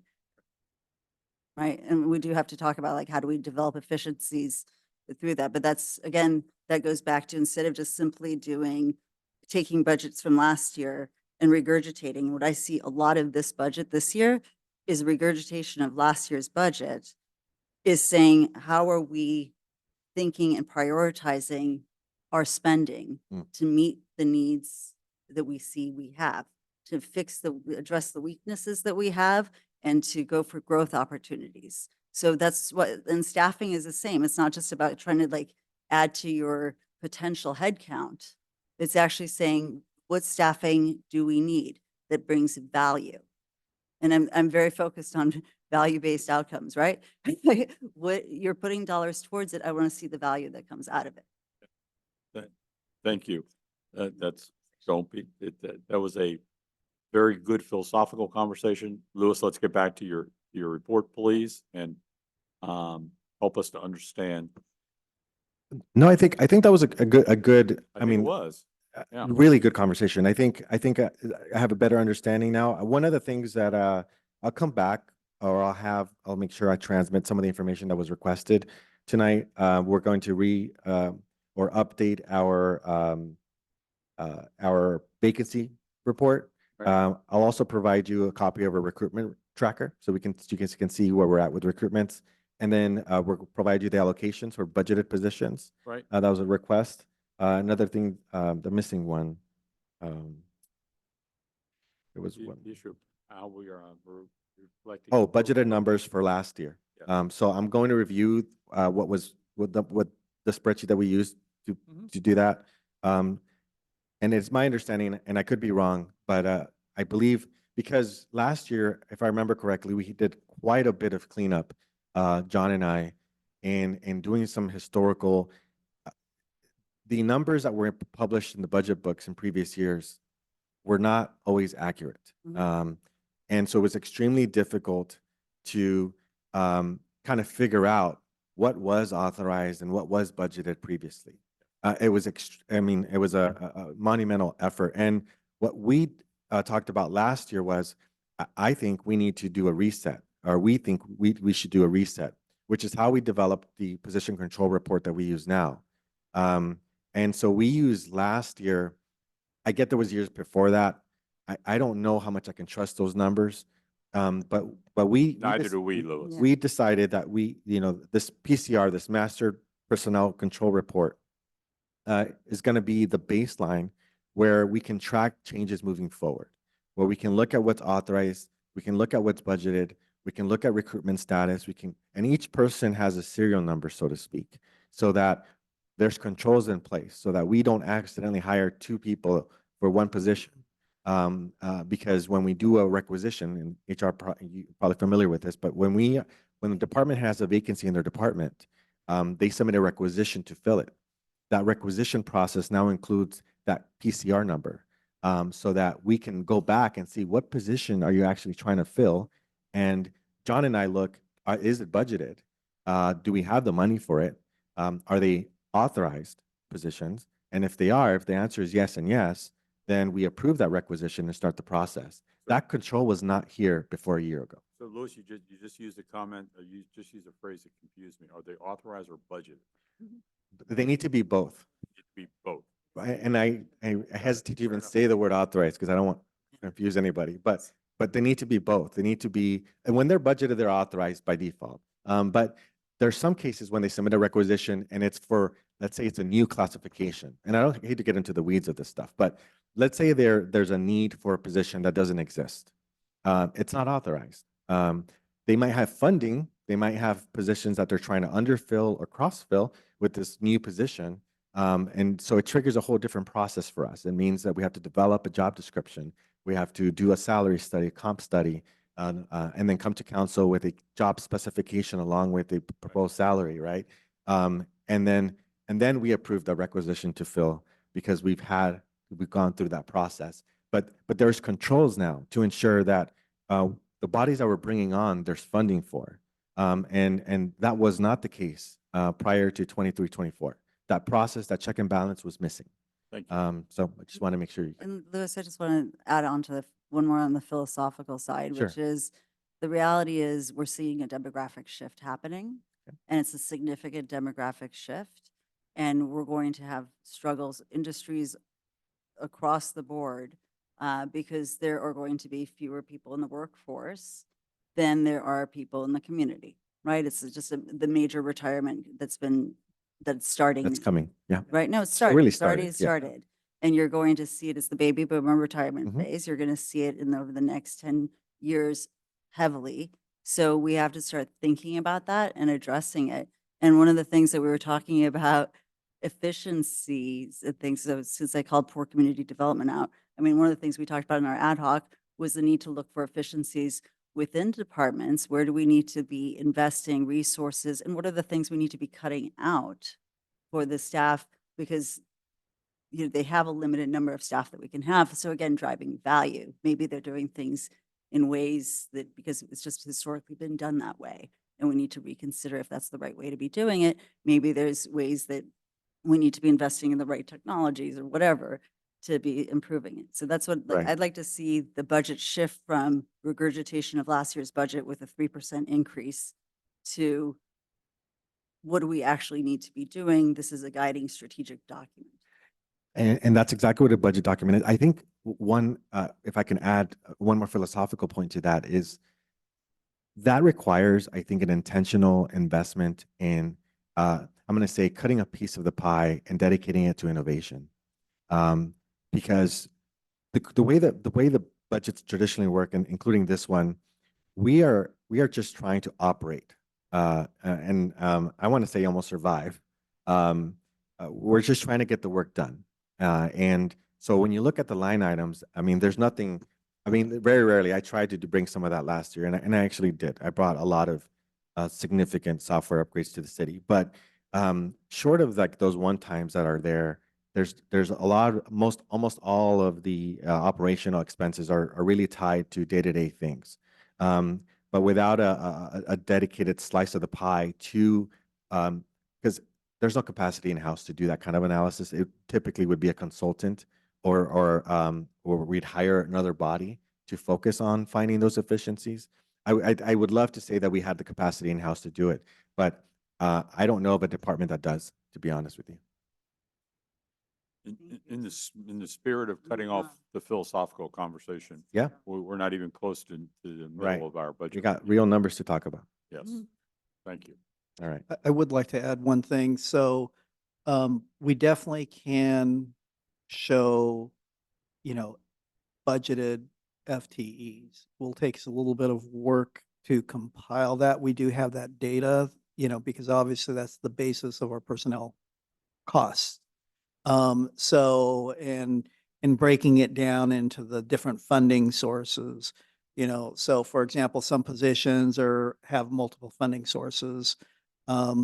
Typically, a department head such as myself, the funding is broken out between, the general fund, the water fund, sewer funds, the golf funds, and maybe, and even the sewer fund.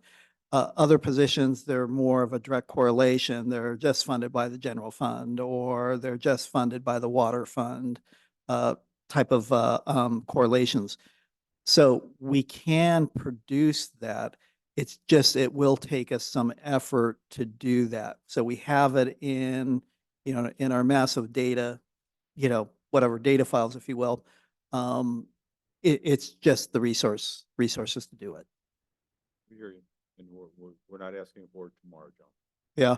So the personnel budget is number one based on the position control report. The position control report is the Bible. That's our control mechanism.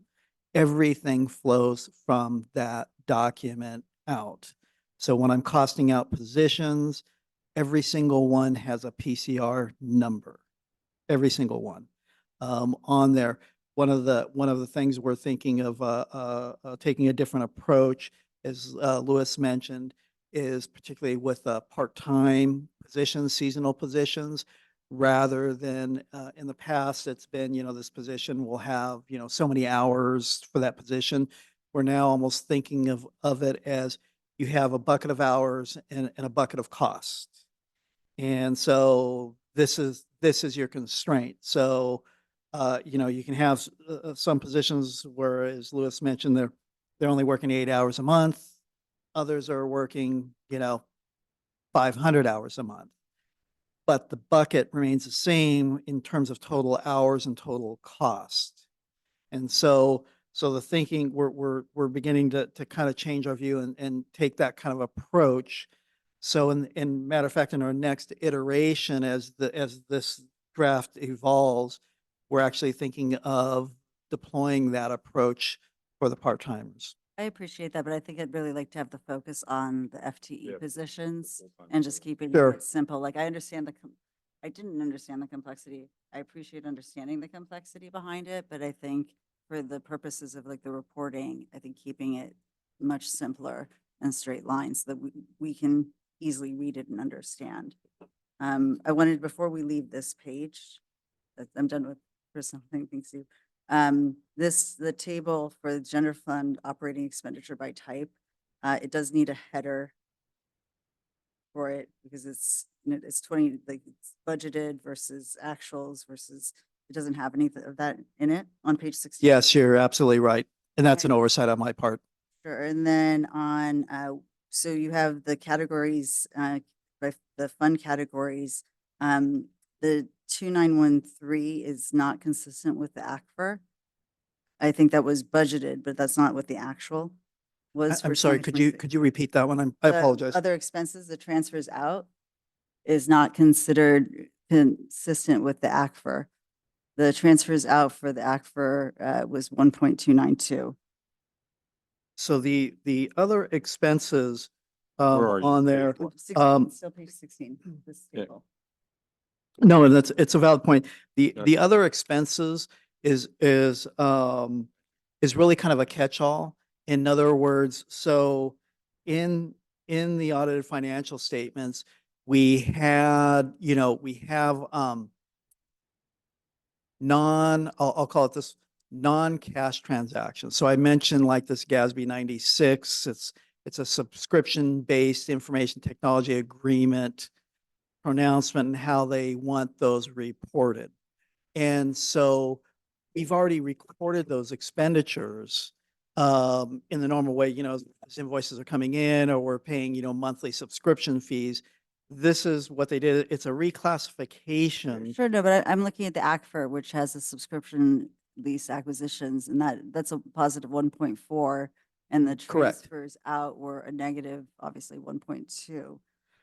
Correct. So there are other things in there beyond that. That's one of the major components of it. So again, I think there's consistency in reporting. Mhm. So there's a page where that comes back up. Sorry, I have to get my tiny font here. But there's a page that it comes back up and it's page 35 where it's just reported completely differently. Other expenses isn't included at the very top of the page. Under general fund, it goes category fund. And so other expenses is 0, transfers out is 0, and then capital projects. And similarly, even like capital projects on here, I've seen in areas where capital projects aren't included. Like there just needs to be some consistency and in language and in the numbers. So if we're gonna, use, so on page 35, there are no other expenses or transfers out, but both line items are there. In this one, other expenses, I can't tell if it's other expenses or transfers out or what it is. Understood. So those should be More identical. consistent in its reporting Take a approach. side. Yeah. Sure, Got it. sure. So page 35, page 16. And then- Absolutely. And then adding the headers to that. Yes, yeah, absolutely. And then I'm going to get to we're going to page 17 because it's 17, page 17 and page 34. The expenditure,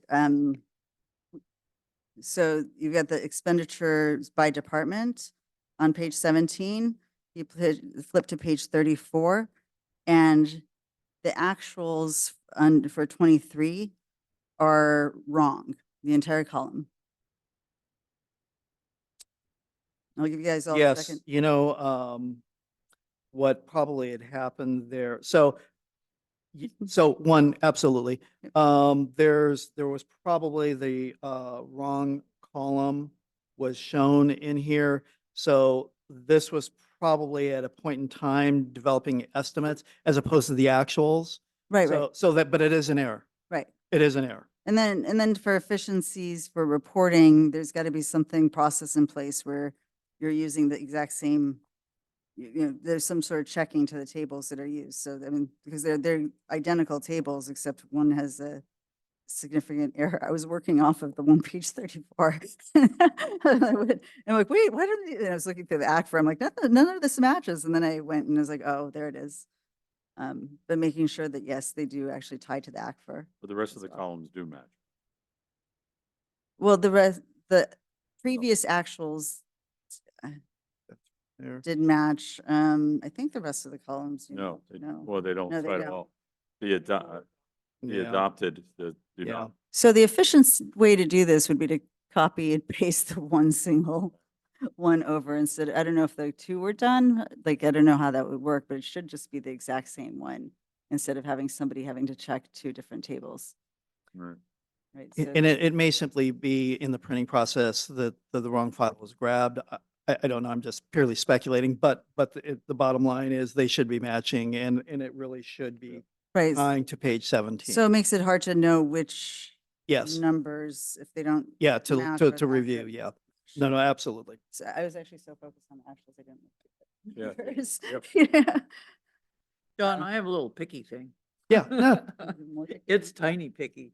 On page 17, it says adopted 2024. Yes, we did note that, and yeah, we did note that, and again, a lot of this, and I apologize for this, we've been really crunched trying to get fair this, enough. so I apologize. There are no lashings here.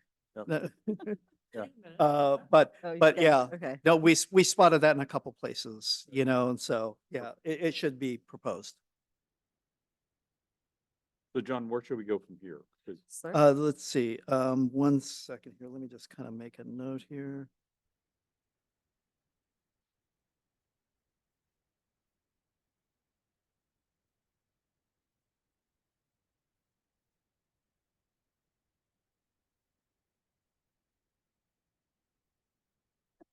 I do want to say, and this goes back, I mean, it's page 16, but also other reporting, something I'd like to see is salaries and benefits broken out. I Mhm. know that the ERP system does do that. And again, it's to have a better understanding of the numbers, not just just So, there's a difference between salaries and benefits because benefits includes in their information like CalPERS, for instance. right, correct. And, one of the issues, again, like looking back at like last year actuals, the Mhm. numbers got skewed because there was a prepayment or a something payment to CalPERS. I'm trying to remember back to my head to January, but it was like it was actually under police. There was a Mhm. significant increase, but it was actually because there was some payment that happened to CalPERS, and that wasn't really reflective of what was happening in the department itself Okay, on salaries side. So just, I would like to see, if not in and we this can, budget future, sure, salaries and benefits in greater detail differentiated. on there. Mhm. Yeah, and we can do that. So some of this is simply, I'm trying to stay consistent with, the prior years in there, rather than doing a lot of shifting. But just to respond to your comment, so we definitely we can do that. And you There's don't, no question. yeah, you don't necessarily have to do it for this year, but I'd like it to be noted Yeah, that for next year, I mean, I guess one of my thoughts, I understand keeping certain things consistent and want consistency in Yeah. the approach or clear documentation, but I think we also need to do things better, right? And work on. Sure. improvements. yeah. So what I can do in our next iteration of this, I can break those out. So for example, like in the third quarter reports, where you see, like the departments, and then you'll see, like salaries, and then you'll see, if there's, vacation leave, overtime, pension costs, insurance costs, and stuff like that. Mhm. So we can break that out almost like globally, if you will, for those classifications, if you will, if I'm understanding you correctly. No, it's just in the Springbrook and the ERP system, they have one of the salaries and wages, and under salaries and wages includes permanent salaries and Yeah. I think overtime and and- whatnot. and- And then it yeah. has benefits, which is the other portion. Right. So not to go to a lot of work on it. I Okay. just think having a little bit more of that clarity, because then there's also, when you're looking at it from a salary line, again, is you're hiring people, one of the things that we should be looking forward to in the future is, do you reduce overtime? What's the expected reduction in overtime per new hire versus, what's happening on overtime when there is, too many vacancies, right? Right. Right. So that's again, like a KPI to be looking forward to, but Yes. I think it would be and it goes, especially like at the mid-year time, Mhm. it was very hard to understand what was happening with the salaries because of CalPERS type funding that happens early Yeah, versus well, if you in the have pre, well, yeah, and you're absolutely right. And so there's a couple approaches we can take to this.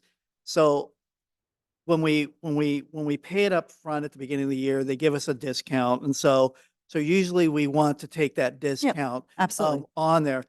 But when we do that, yeah, all of a sudden 100% of the costs are there, whatever, July 1st, if you will.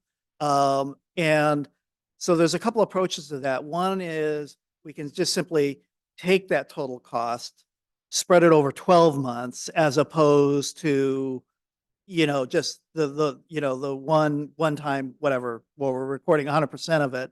It's really just more for ease that we record it all at once Yeah, and we're but done with it. But if those line items are separated out, which the system I know can do, Yeah, then it gets rid of that. And you say, oh, okay, well, benefits, that makes sense why benefits are, especially if we're doing like, 2-quarter budgets. Yeah, yeah. If you say, oh, well, benefits, we always prepay this, it's always at 70% in the first half of year. And then it gives us a better sense of how we're tracking as far Absolutely. as the actual salaries to the year. Yeah, to see how they're truly tracking.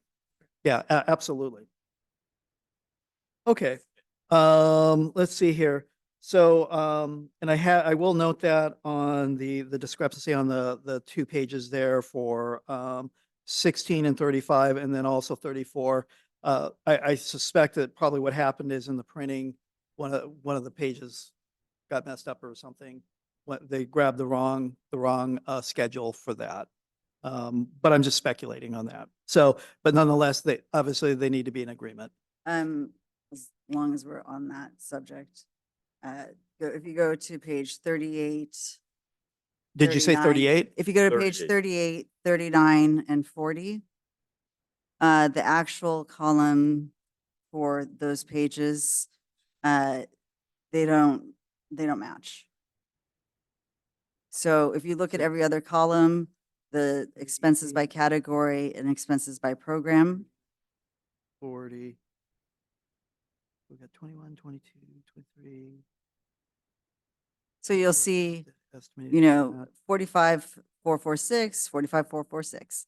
And you see across the board, each of those, they match because you're saying your expenses by category are equivalent to your expenses by program for the same department. And then you hit the actuals for 23. They don't match each other and they don't always necessarily match the act for either. Can you give me an example? I apologize. So, All right, let's start 38, page 38. sure. I don't know, what city council. So total expenses by category. Yes. If you look by category, 35,161 for the actual 23. If you look at expense by program, 71,388. That's inconsistent with all of the other columns where the expenses by category match the expenses by program. And that happens only in this actual column for 22, 23 for every single line item. And then I went to check the ACFR and it was also inconsistent with the ACFR. So wanting to get the actuals corrected. So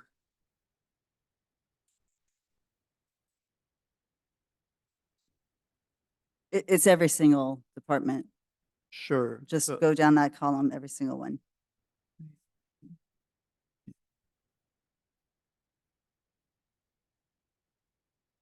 Oh, and also the header the header's wrong too.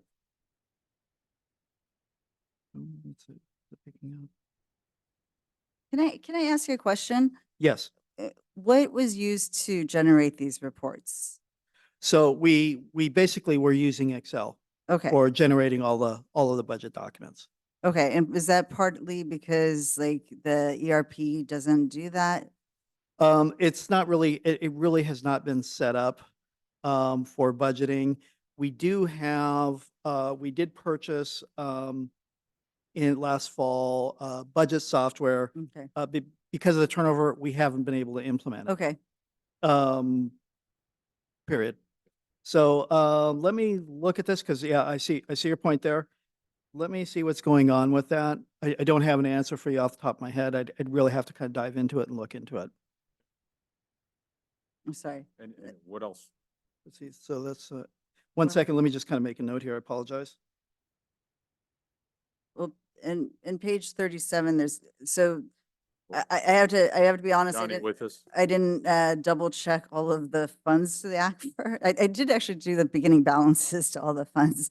So that's and ending balances, but citywide total on page 37, you see it go from 52.8 million to 58.7 million to 85.3 million to 59.1 million Right. to 88.9 million. And I'm like, Yes. whoa, what, what is going on? And I wasn't sure if some of the same issues had happened here in the fund stuff. I didn't double check that. So Let's check with that. respect to that, let's see, on page 37, on the 22, 23 actuals, let's see here. But that's a, $30 to $40 million swing is kind of hard. Mhm. And then it swings back down, the estimate. That's funny. We have 25 to. So one of the things that's Yeah. happening here is, so in the budget versus the financial statements, there are, how do I put it? There are certain things in there that are, again, they're more non-monetary. And then, for example, uh, as I mentioned, the GASB 96, but there's other things like that that are going in. And so from a budgetary standpoint, they're going to be different. I don't think that much of a difference, but they are going to be different. So because the budget is more of a quote spending plan versus reporting. And so the best example of that that I can give you is, I'll use the SLURF fund for this example. So if you look at the financial statements, the fund balance for SLURF is 0. And the reason for that is, from an accounting reporting standpoint, revenues will only match expenditures, right? So we don't determine the revenues until we determine the expenditures. So therefore, the fund balance is 0. Yet we know, and I'm just using this as an example, that the SLURF fund has $5 million as of the beginning of this fiscal year. And so you have things like that where financial reporting versus budgeting, there are differences in there. But I can't speak to this, so I'll have to go through this and kind of reconcile this and prepare basically a Yeah, reconciliation. so I didn't spend a lot of time on these pages because of actually the 38, 39. So I just wanted, but looking at those totals at the bottom, I wanted to, before I spent too much time on it, to ask you to double check it to see if there were errors in there. Sure. Before because again, I see such a dramatic swing in the numbers. And then, so if there are no errors in it, that's awesome. Then we can have a larger conversation about the dramatic swing in the numbers. Yeah, but we want to have confidence in it, of course. Huh? But we want to have confidence in it. Yeah, yes. absolutely. So, and again, I'm only using, some of these, like the GASB thing is just an example. There could be other types of adjustments like that. For example, one of them, and it's, I don't want to get into the weeds and arcane GASB stuff, but for example, GASB 31 is for investments. And so we're adjusting for unrealized gains and losses. It's not really a budget thing Sure. as opposed to an accounting reporting thing on there. So there's things like that where Well, the financial reports are going to be different, and they really should be different. Right. So but let's go ahead and have But nonetheless, I'll go through that exercise. let's nonetheless. go ahead and have a conversation about page 35, 36, or plan to. My numbers are out of order. This is 42. 35, 36, and 37. Plan to have that conversation to understand why 58 to 85 to 50, because it looks like the actuals are actually fairly consistent. So it looks like the proposed expenditures, and yeah, and that might be projects. I mean, like the water projects and whatnot. So, but before I dove too deep into it, I just wanted Sure. to make sure that they were, somebody double check them. No, no, absolutely, absolutely. Okay. Big thing is capital. 400. Yeah. Yeah, that's, I'm sorry, we're, the big thing is, capital projects, John. Line on what page? 400, line 37. In the page difference? 37, Yeah, well, that's the CIP, right? which, I mean, I think that's something when we hit the conversation on the other funds. Yes. Um, Yeah, and so. I am worried about the CIP fund and how much complexity it Mhm. has added to managing the page 20 and 21 because of the money shifting in and then shifting out. And so the CIP fund isn't a fund that the money actually goes and stays into, it shifts back out. And so reconciling this was kind of a nightmare. So with respect to the CIP fund, so the whole purpose of creating a CIP fund is a cost center. Here's where all of your costs are for all of your projects. The transfers is a mechanism to show the funding sources on there. In addition to that, we have, and we have it in the budget document where we break down the CIP in two ways. First, we say, here's all of the CIP, buildings and facilities, environmental, IT, et cetera, all the way down. And so here's the total CIP cost, if you will. And then another schedule showing here's the funding sources that pay for that cost. So think of transfers as a way where we're almost billing the fund when a project incurs costs. And at a certain point, we'll say, okay, now we need to make the CIP fund whole. So we'll go do a transfer out of that particular fund, whether it's a gas tax fund, there's a lot of different funds in there. And so it actually makes it from an accounting a very easy traceable type of approach. So I didn't see it that way. And, and I bought that last year. Yeah. I bought that last year. And then it came to reconciling the numbers here with last year's budget. And yes, I actually did go to last year's budget, pull it out. Right. And I saw that it made it completely impossible to follow because you put over $16 million into the CIP fund this last year. But then for some reason in this budget, it didn't look like that ever happened because not all of it, only 2.6 million got used. So Yeah. when you look at last year's budget to this year's budget, you're like, are these different? Well, and the point from the there is, current year budget. so from 22-23 to this current year, 23-24 was the transition. So we transitioned from their prior way of doing it, which I don't agree with, to creating a CIP fund, which is what most entities do, in there. So if you're looking at 22-23 and you're comparing it to 23-24, that's where the disparity will start showing. And then, but going forward, you will have consistency at that point because we've now created the standard moving forward. But I'm not sure I understand that because this, last year you'd done the transfers into the CIP fund. Correct. When I looked at this for 23-24 balances, nothing matched.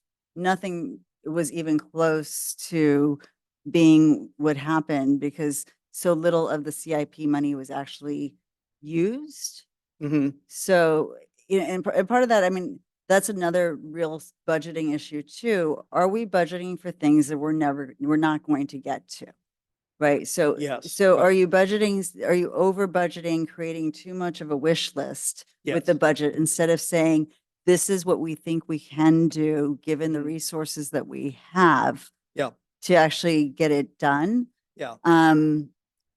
But it made, I don't know, I just was concerned. I mean, it added complexity for me, and I think for you guys too, like just the sheets of transfers in and transfers out and like just following along Mhm. for projects that didn't happen. You know, and that's what I'm wondering, does it make sense to be doing all of these transfers in and transfers out, and then we're like, and all that reconciliation that you're having to do? Mhm. Or does it make more sense to say, we think we can get these projects done this year on these capital works? But Yeah. that might- Ted, can you help us to answer that question?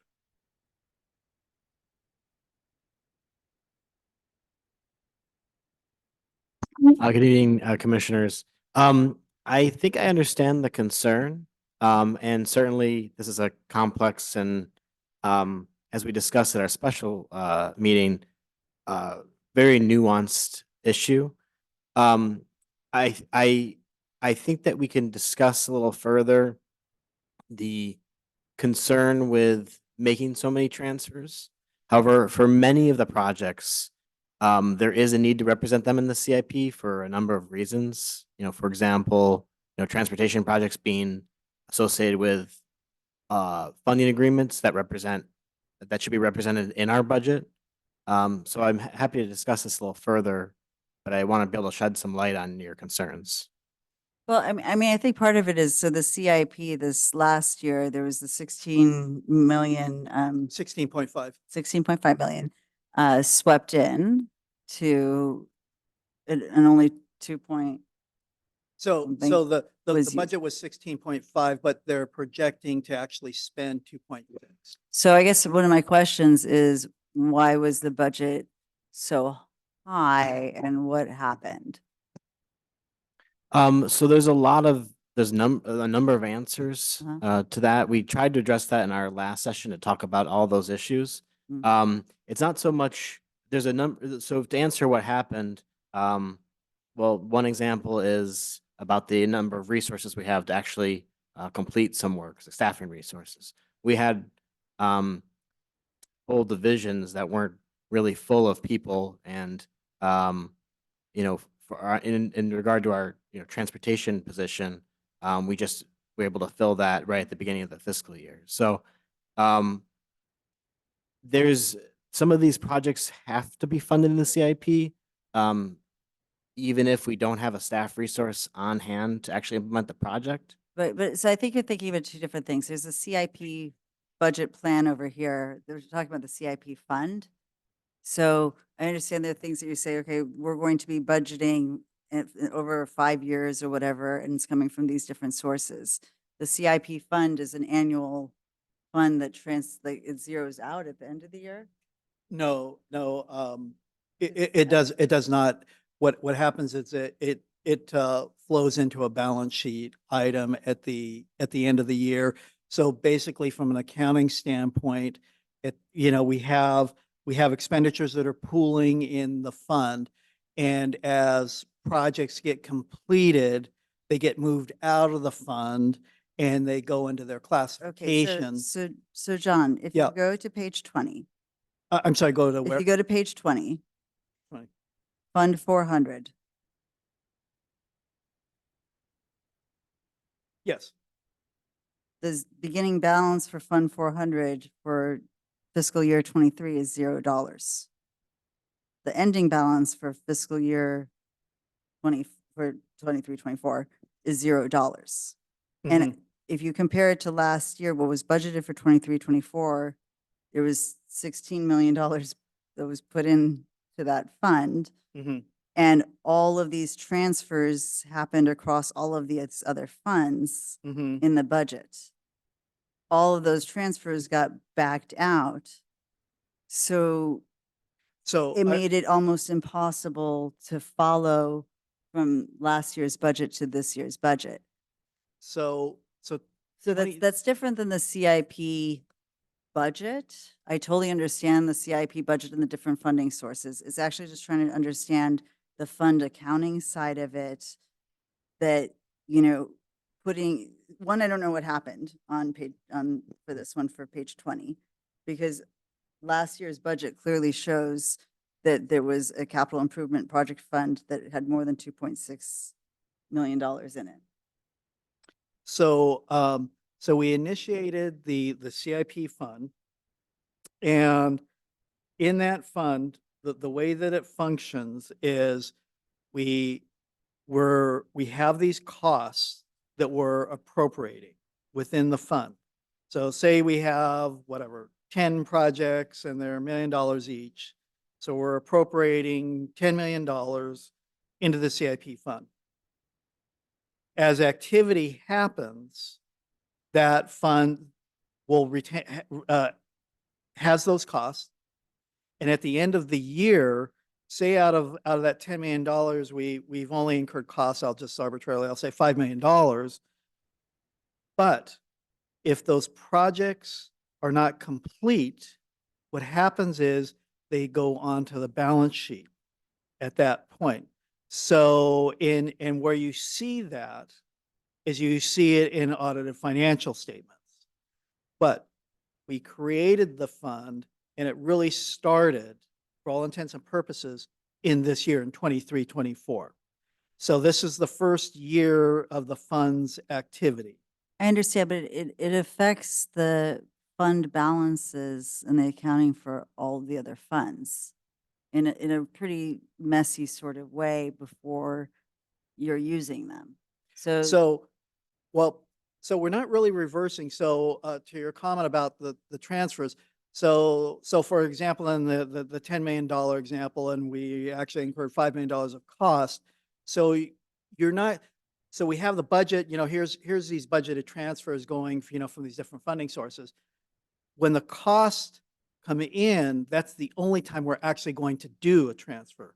So if they're, for example, in the 5 million that we've spent, you're only going to see $5 million of transfers going into the fund to support those costs.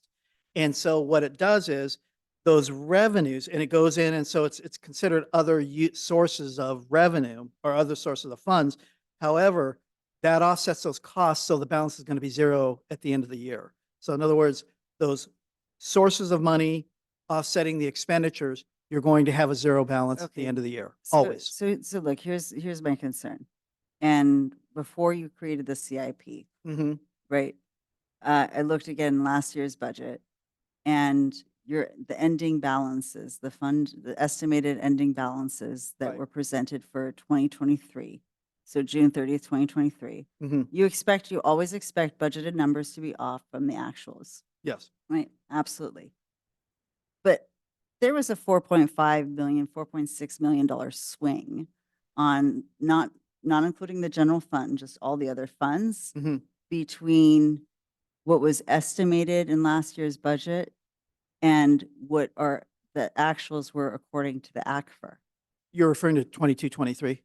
Correct. Okay. So I'm seeing a situation where the accounting systems, in particular with what we've had and whatnot, is hard enough, right? It is hard enough to just get our estimates right on year-end balances and going into the beginning balances for the year, Mhm. where it's 4.57, right? That's a significant swing Mhm. that happened.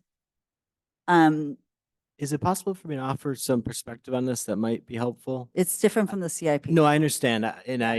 John and I talk about this often because we have to provide both the revenue projections and the expenditure projections for Right. the CIP that fold Right. into this sort of fund transfer Right. concept. I don't want to interrupt you though.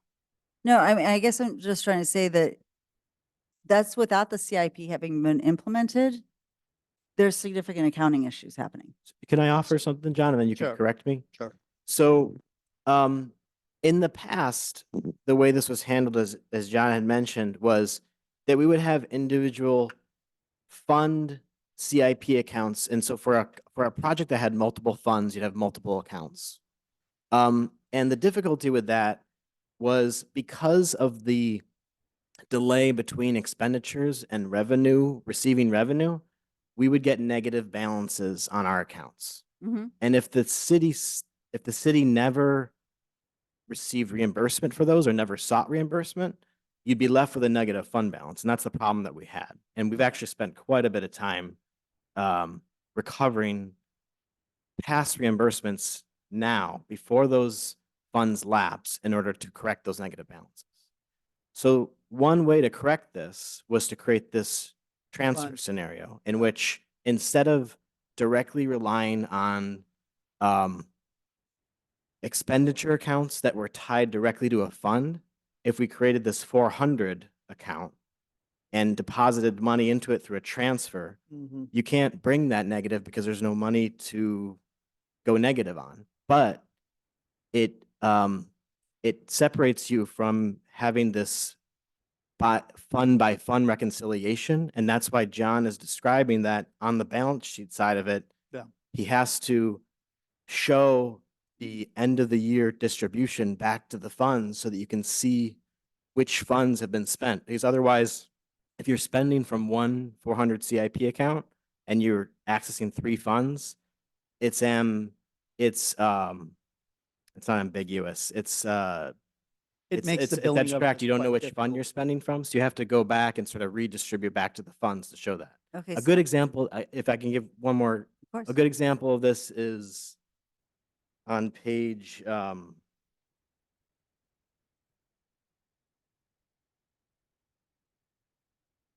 on page 21, if we look at the 400 line item, if you see the transfers out of 2,054, Mhm. the reason behind this is because we received a $160,000 grant from the state for the SB2 for the permitting software. We were only able to demonstrate eligible expenses of about $157,000 and Mhm. change. So we left about $2,000 of grant money on the table that we couldn't spend. So the rest of that project was, at the time, was funded by general fund.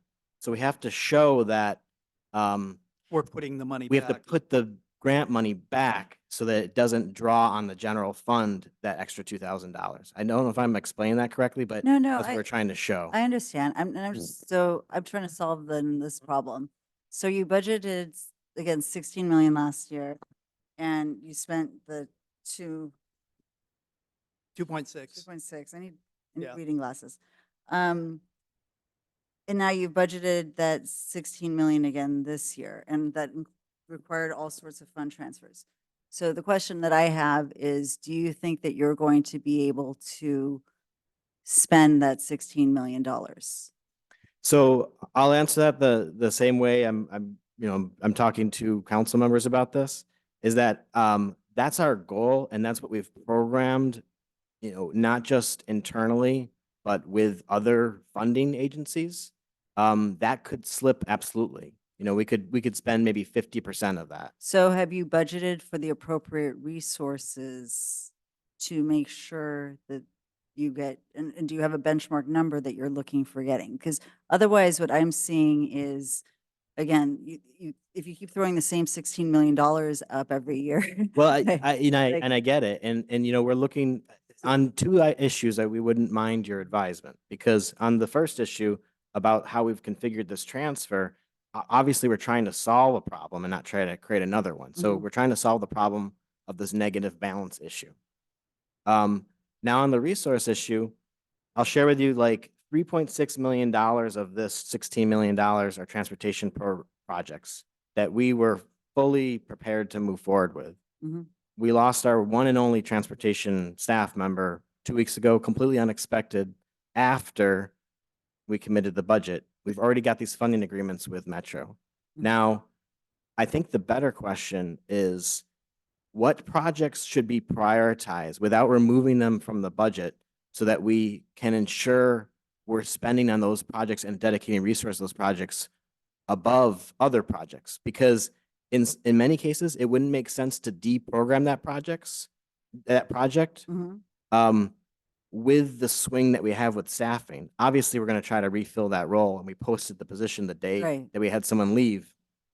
But that's going to maybe delay project expenditures by a few months. So it's hard for me to predict, like, okay, am I going to reduce those budgets by, say, 30 to 40% because the staffing resource might be out for 30, 40% of the year?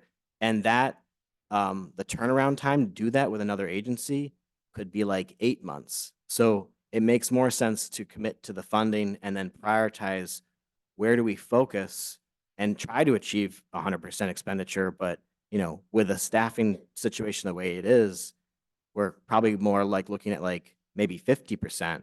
Certainly, we don't want to repeat a 13, 14% where we were really hard up on staffing and as I mentioned in our special meeting, that distribution of funding was really primarily because the way the council wanted to prioritize by appropriation, meaning like, let's appropriate everything that's a priority into the budget so it's programmed and committed, even though in many cases we won't be able to spend that money. So I know I'm touching on a couple different concepts Right, here no, about. no, I understand Sure. that, but I think that's where it's confusing, not just to me, but I think also to the community too, because then the feeling is, I get it if they said this is what we're putting aside because we're planning over the next 5 years, right? But when they appropriated all of it into in the budget, and then all of these items didn't get started, not, What- right? Which it might just be too much for your staffing level, right? I So get it. I mean, the I question think is- with the community, it takes explaining that nuance about how CIP budgets work. Certainly, it's not the operating budget where I would say, if I'm programming 30 million and I'm like, I'm not going to spend 30 million, I wouldn't appropriate that during an operating budget. But in a CIP where it's not completely discretionary. Like I've got $912,000 on the Fremont project because that's what my funding agreement says with Metro. If I'm going to change that, I got to go back to the Metro board No. and I might lose the money if I try to change it. No, I mean, I understand that. I think it's more talking about timelines, right? Sure. And it's having an understanding of like, this is the timeline that we realistically believe we'll be able to start or initiate. And, I mean, when you look at page 24, every single under CIP, every single one that's a dash had a number to it last year. And so I'm looking at that and saying, is there any prioritization that happens with these projects? Yes, and I think you'll And see. we're not talking about just, we're not talking about just the large gigantic projects, because I mean, yes, that takes like 2 years of planning. Sure, Right, and but- I get that. I think Uh-huh. we've received that comment well in this new year, 24, 25. You'll see in particular the general, our building and facilities category, let's say. Let me, if I can, jump to the actual CIP schedule to be a little more apparent. I think that's on I think that's in the I additional can give you document. a copy of mine if you do not have one, Vice Chair. I think it was, Ted, you're referring. Yeah, is it on a page in the packet or?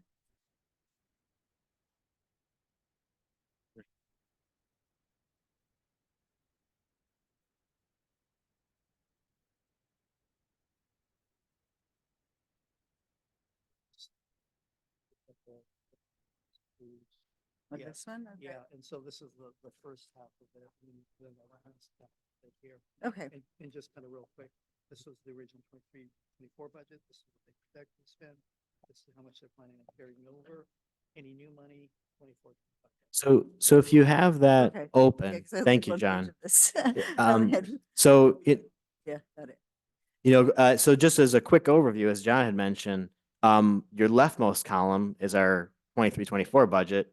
Your farmost right column is the 24-25. We can talk about the other columns in a second, but you can already see a thinning. Like our general building and facilities, we've got this much committed because we wanted to identify with the council, these are your priorities. And this list of facility projects is even longer.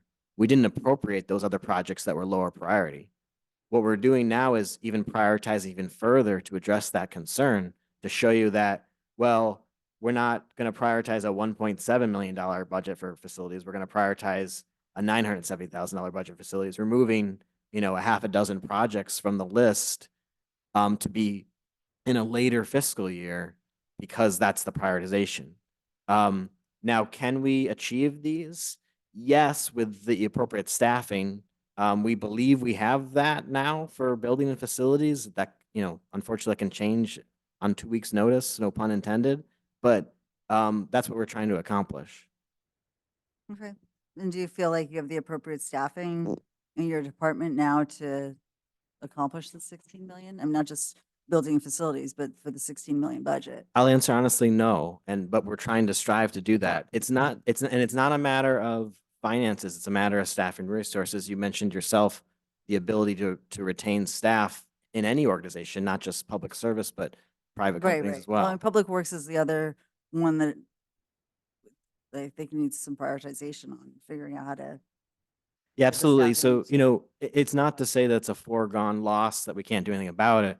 We try to pivot by, utilizing other staff in a limited capacity, for certain projects where you don't have an engineer or a planner available, you may be able to rely on a management analyst who can at least facilitate a consultant.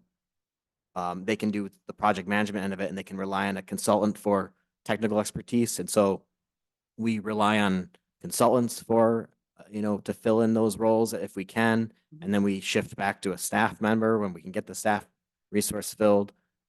So, it's in a way, an option would be to appropriate CIP funding through the year when we understand we can achieve it. But that's a lot of administrative work. It might make more sense to appropriate at the beginning of the year with this is the maximum that we'll spend unless we have some sort of project, overage. And what are your priorities within that? And I understand that can be confusing for the community. We're not trying to do that. We're just trying to find a happy medium between prioritization, appropriating enough funding, and then aligning with all the funding obligations we have with external agencies. Okay.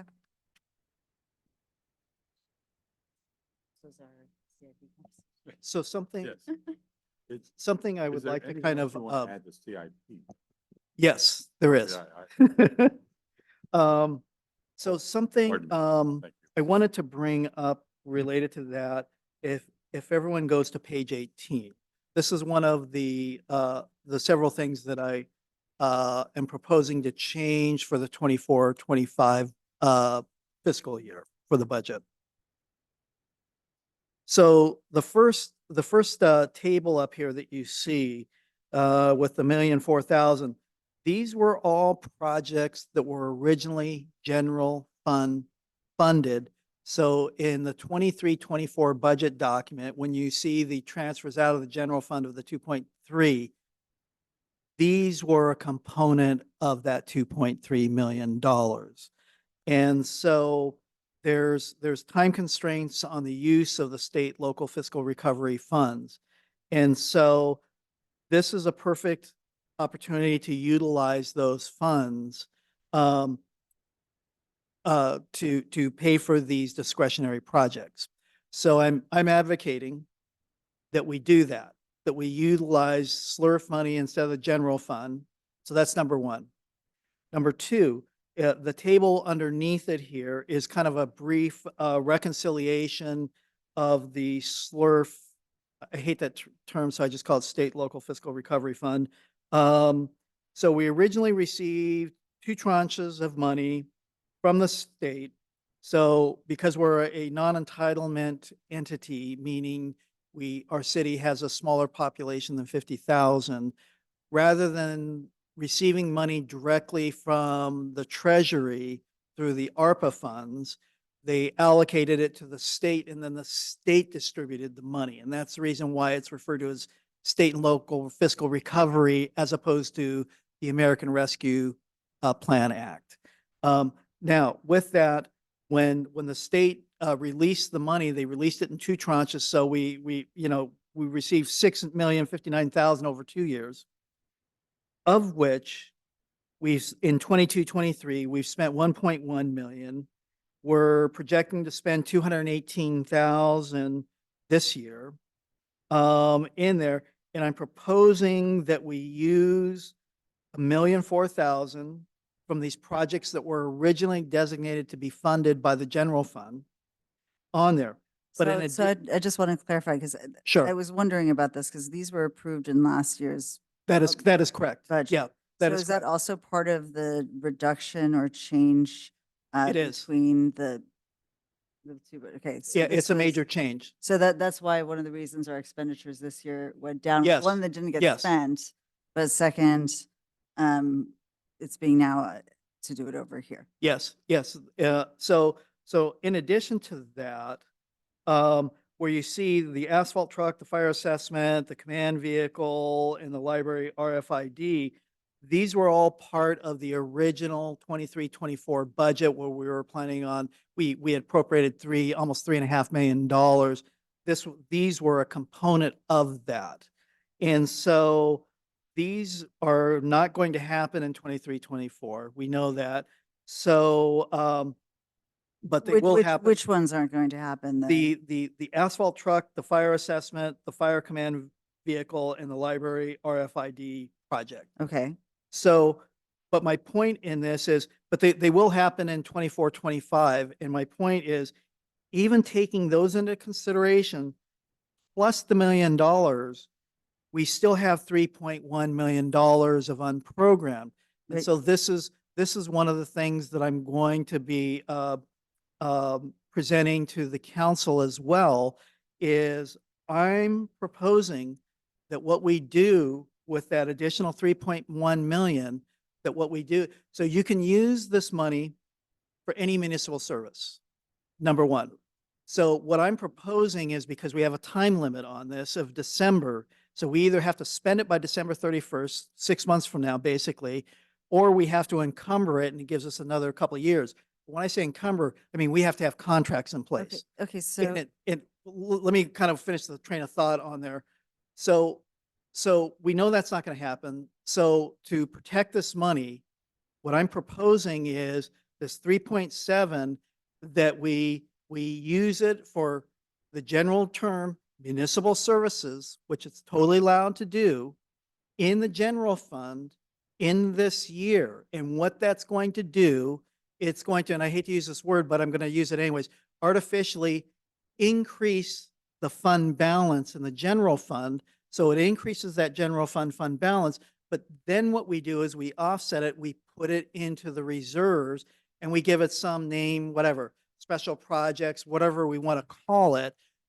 But by putting it into the reserves that way, the only way those funds can be accessed from that reserve is through council action. In other words, we can't touch that unless the council says, you know, we decide we want to do this and we want to tap into the reserves for this, and then they authorize us to do that. What that allows us to do then is move it out of the reserves into the fund balance, which then we can do appropriations against.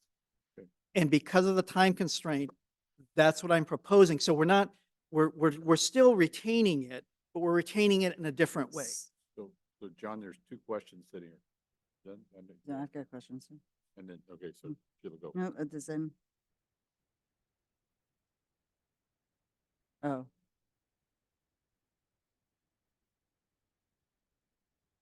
Yes.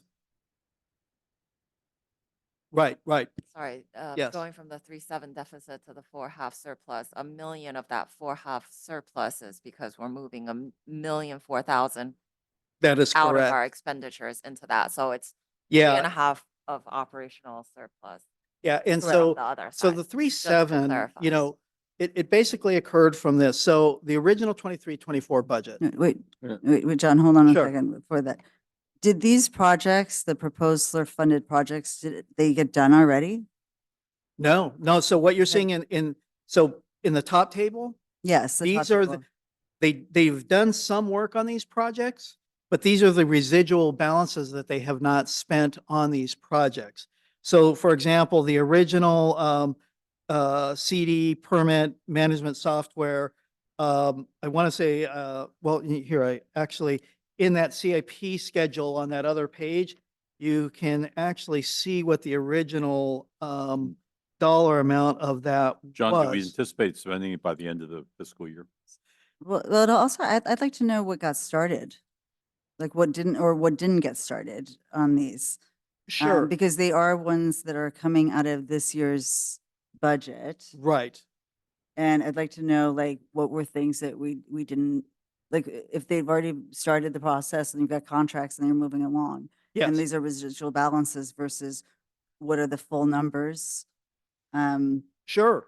And, So, and then on the slurf, I mean, this has been something that's perplexed me this whole time, honestly, is that this was a $6 million fund, and I don't feel like there has been a strategic conversation, a true conversation about the use of these funds, both for what they were initially intended for and then strategically. They were intended to help the community, yes, right? right. And that part of it included looking at what they could do for making sure that you had staffing levels uh, to pre-pandemic numbers, especially for like public safety and any sort of like public health type of things. But they were also for affordable housing. Mhm.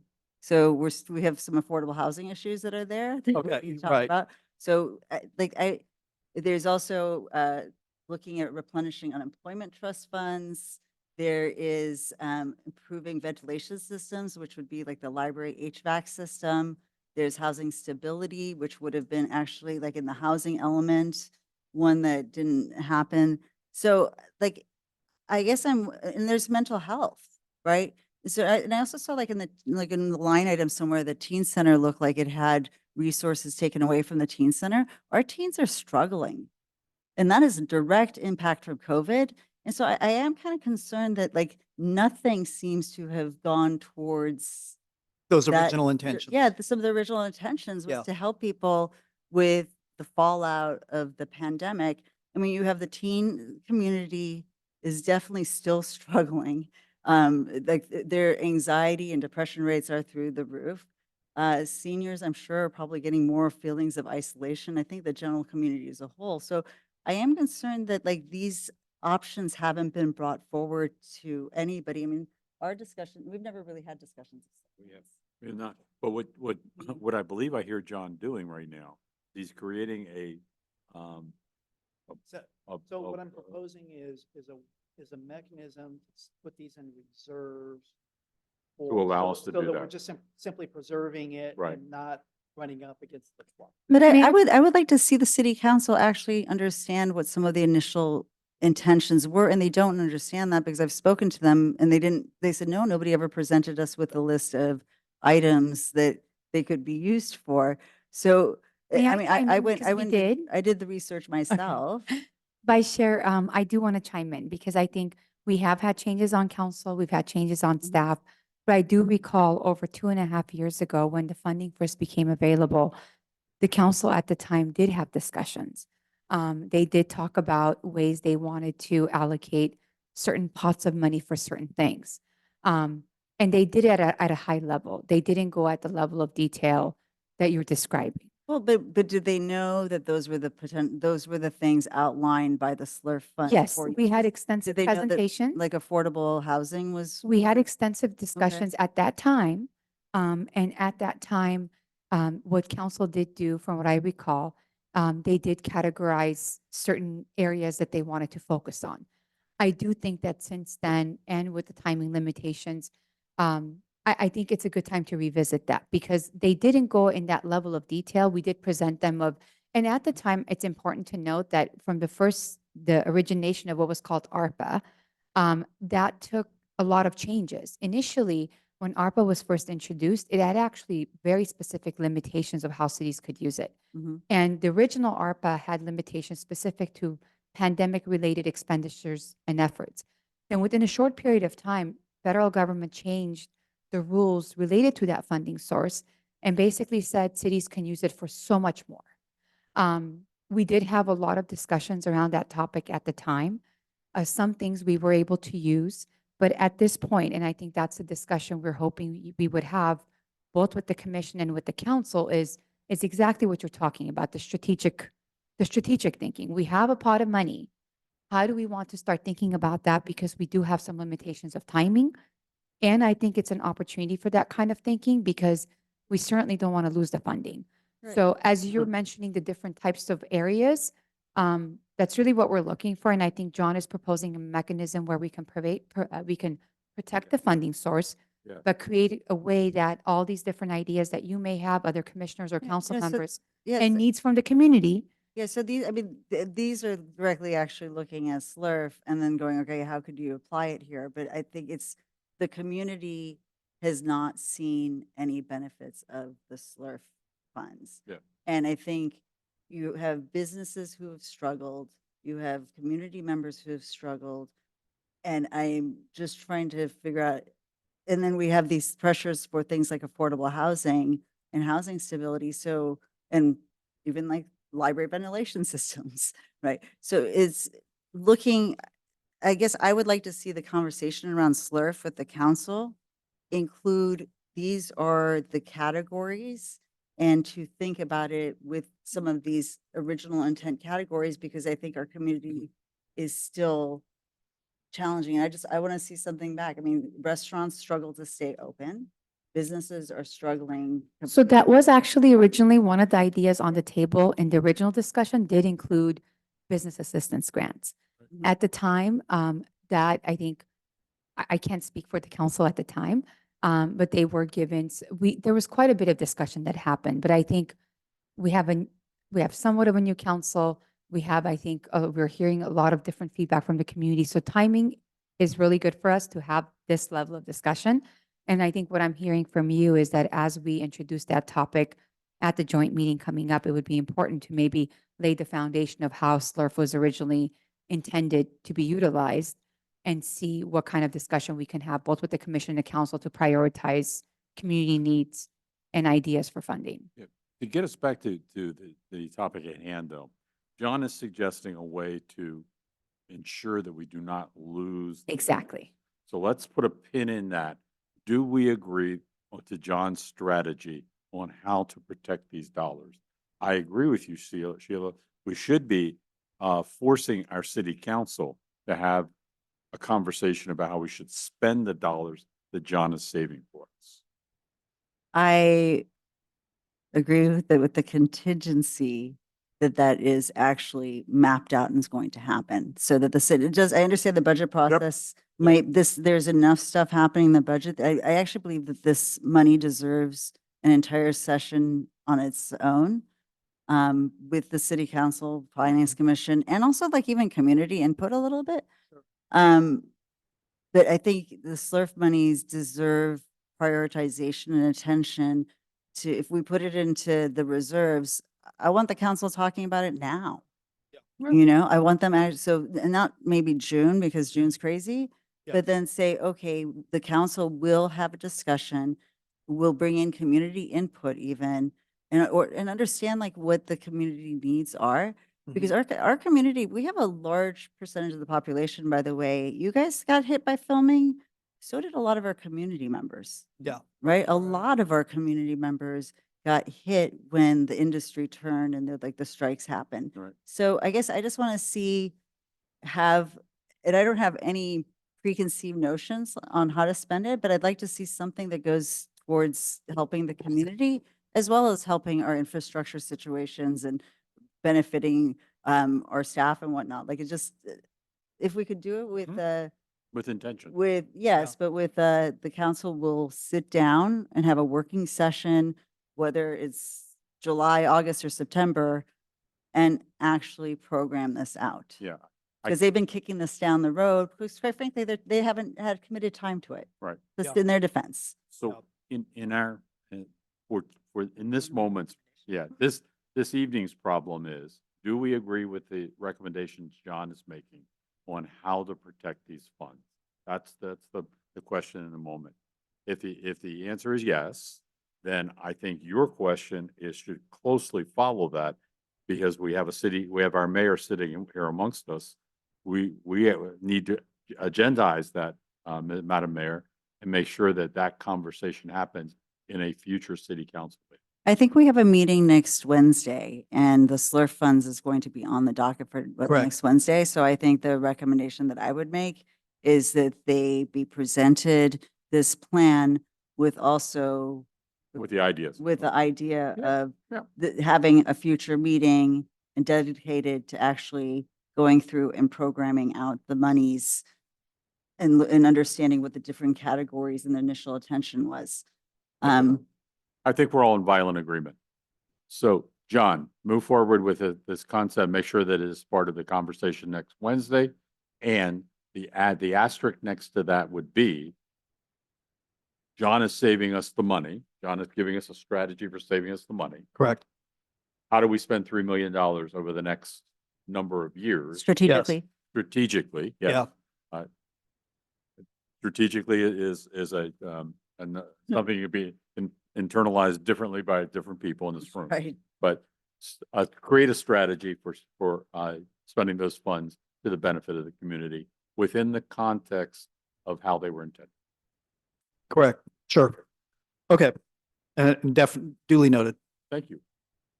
Okay. And by the way, thank you for taking the time. Now, let's go back. Ted's been sitting there patiently, okay? I really appreciate. Oh, I thought I was done. No. Sheila asked a question that was never answered. In that chart above on page 18, the first chart labeled proposed SLURF funded projects. What I heard Commissioner Rossi ask was, how many of these dollars have already been spent, if any, or if these are still dollars to be spent or some combination thereof? Well, let me frame what this table is and what it isn't first, real Perfect. quickly. That's helpful. Yeah. So, per John's strategy of trying to, to not to lose the SLURF funding, to spend it at an appropriate time. The strategy is to apply the money to many of the CIP projects that are currently general funded. So if we were to break down, if you look at the 23-24 CIP, you'll see general fund a portion to a number of projects. You won't see that in 23-24. There's no general fund, 101 general fund spent on CIP projects because SLURF has been substituted for those. Okay. So this list is proposed expenditures for 24-25, not necessarily project budgets that have already started being spent. So we can talk about what SLURF has achieved so far. That's fair, but I don't think you'll be able to correlate it to this list because you're looking at a list that's projected SLURF spending next year. When you ask the question, was this $1 million part of the found money for 23-25, 23-24? John responded, yes. Because some of these projects have already started, but I want to just be clear that the proposed financials here are for future spending. So, let me give you an example. The Arroyo Seco. Balance my checkbook, Tim. I'm sorry? My checkbook needs you, Ted. It really does. Okay. Help me through this. So the Arroyo Seco, San Rafael, and San Pascual projects, for example, Okay. it's on this list. Got it. This is a $12 million project. Okay. The city has committed to through agreements $437,500. We've spent roughly $70,000 this year, and we've spent that from a combination of general fund designated reserve that was designated for stormwater and some Measure W stormwater money. So now the remainder of the component that was intended for undesignated general fund money is now being converted to SLURF money at a value of $229,370 on this table. So to answer the question is, yes, that project has started and money's being spent. Okay. Is it SLURF money? At the moment, no. But the remainder of what was going to be the general funded component is now being converted to SLURF, and we will draw down SLURF rather than drawing down general fund money. So your answer was correct, John. Yes, it's a nuanced answer like everything we're going to give you tonight. But So- then I want to ask, what projects have been started and what projects have not been started on this list? Absolutely. So the VoIP project is almost done. In fact, this remaining money is just to wrap up the project. The CD permit software, that was a $310,000 project. This is the second phase of that project. It's already been mostly implemented and is active right now. The Civic Center EV charging system, you can see that for yourself. That's why parking was probably a little bit difficult tonight because that charging system is being installed behind us Okay. as we speak. The agenda management system has been implemented, and we actually published, agendas since May 15th council meeting using that software. So But then there's still some work to do. So wait, if that's been implemented, what's the additional 21,000 for? It's to wrap up, there's still some work to do. Like, for example, we haven't implemented it for commissions. Your agenda was not published to the agenda management system. Okay. So there's still some work to do there. Okay. The City Hall Stormwater Project, we've probably spent about 50,000-60,000 so far. We expect to spend 100. Again, this 200 is the SLURF component. The original component is a variety of other funds, including general fund. Okay. I already mentioned the Arroyo Seco San Rafael project. The library master plan has already begun. It hasn't expended any money yet because the committee was just established to evaluate, the evaluation of proposals. So that will be in next year, truly. Yeah, that's correct. Okay. And then city technology and financial systems is a new project, and we haven't gotten through the project list, but this is what we're intending for financial system implementation. Okay, you No, skipped, okay, the so how Royal about- Park EV. Oh, the Royal Park EV. So I'm sorry. So the Royal Park EV, this is the installation of electric vehicle chargers at the CNG storage station, which is right next to the dog park. You might not even know it's there because it's behind a fence. It's to support the to charge the electric buses and vans that we use for the Dial Ride program. We just purchased the vans at a recent council meeting. So the installation hasn't begun until Next after year. the, yeah, exactly, Got it. exactly. Fair enough. Yes. So So- can I, Okay.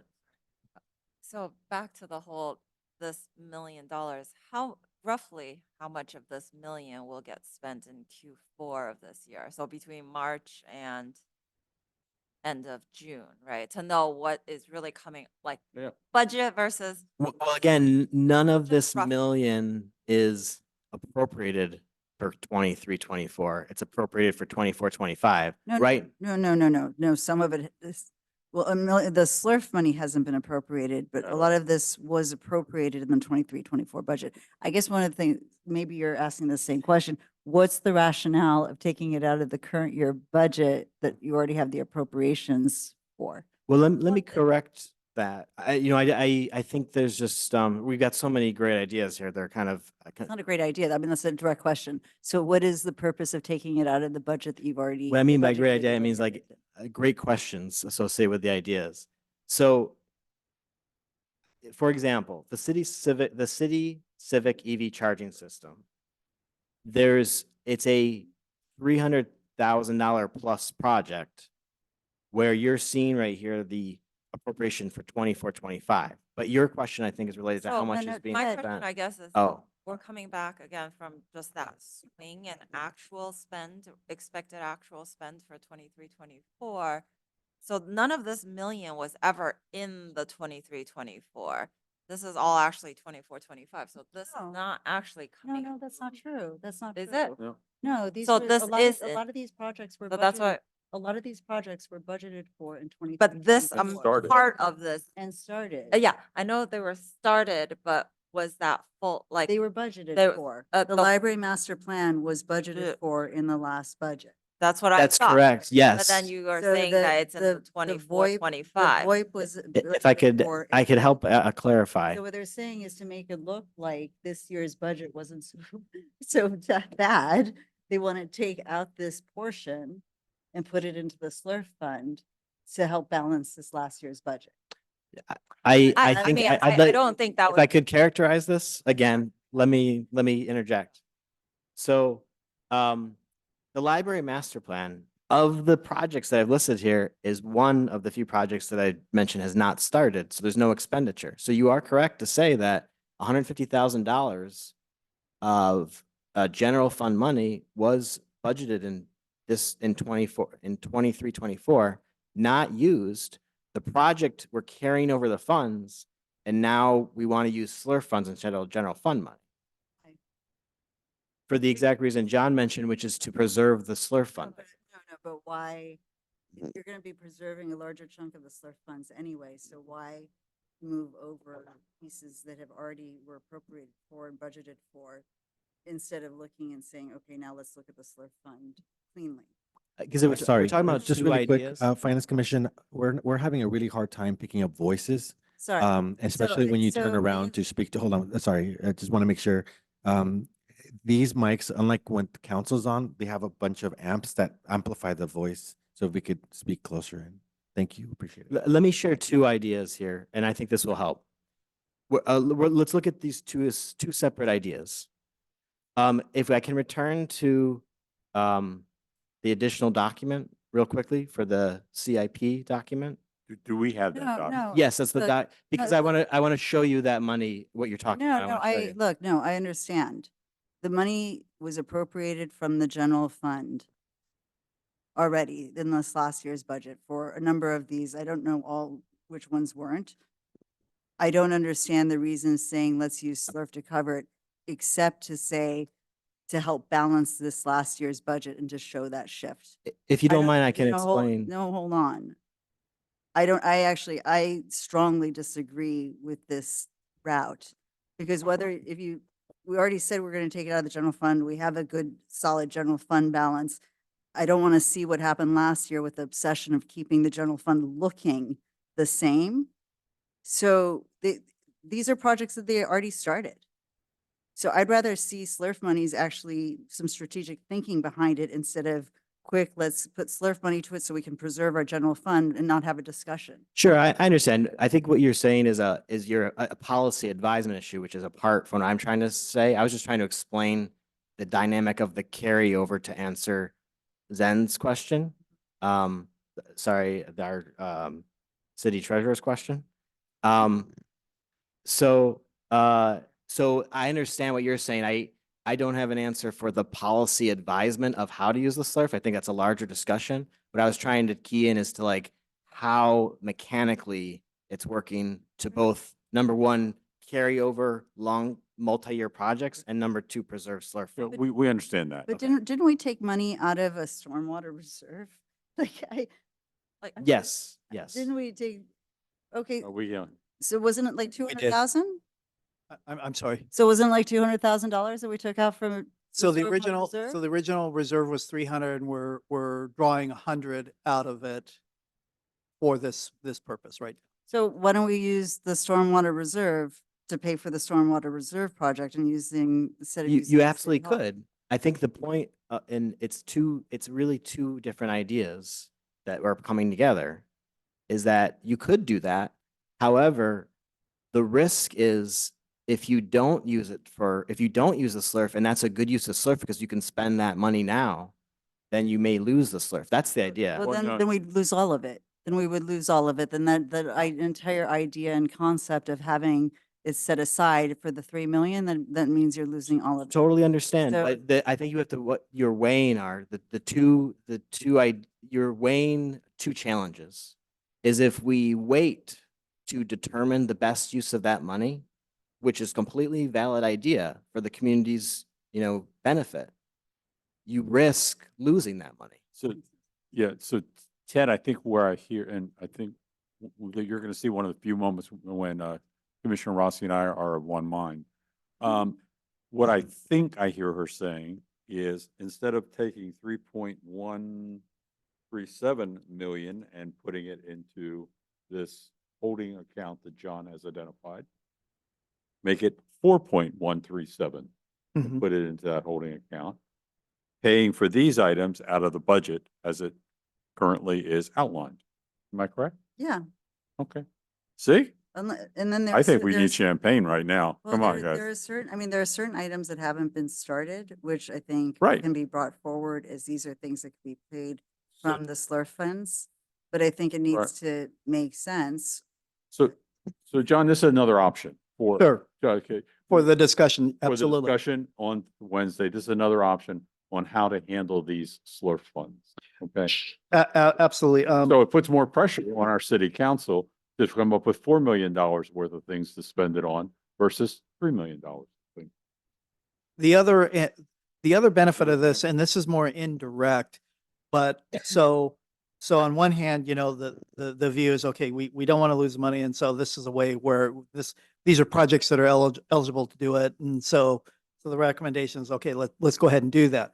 But the indirect benefit of doing that is, so we're relieving the general fund of these obligations, if you will.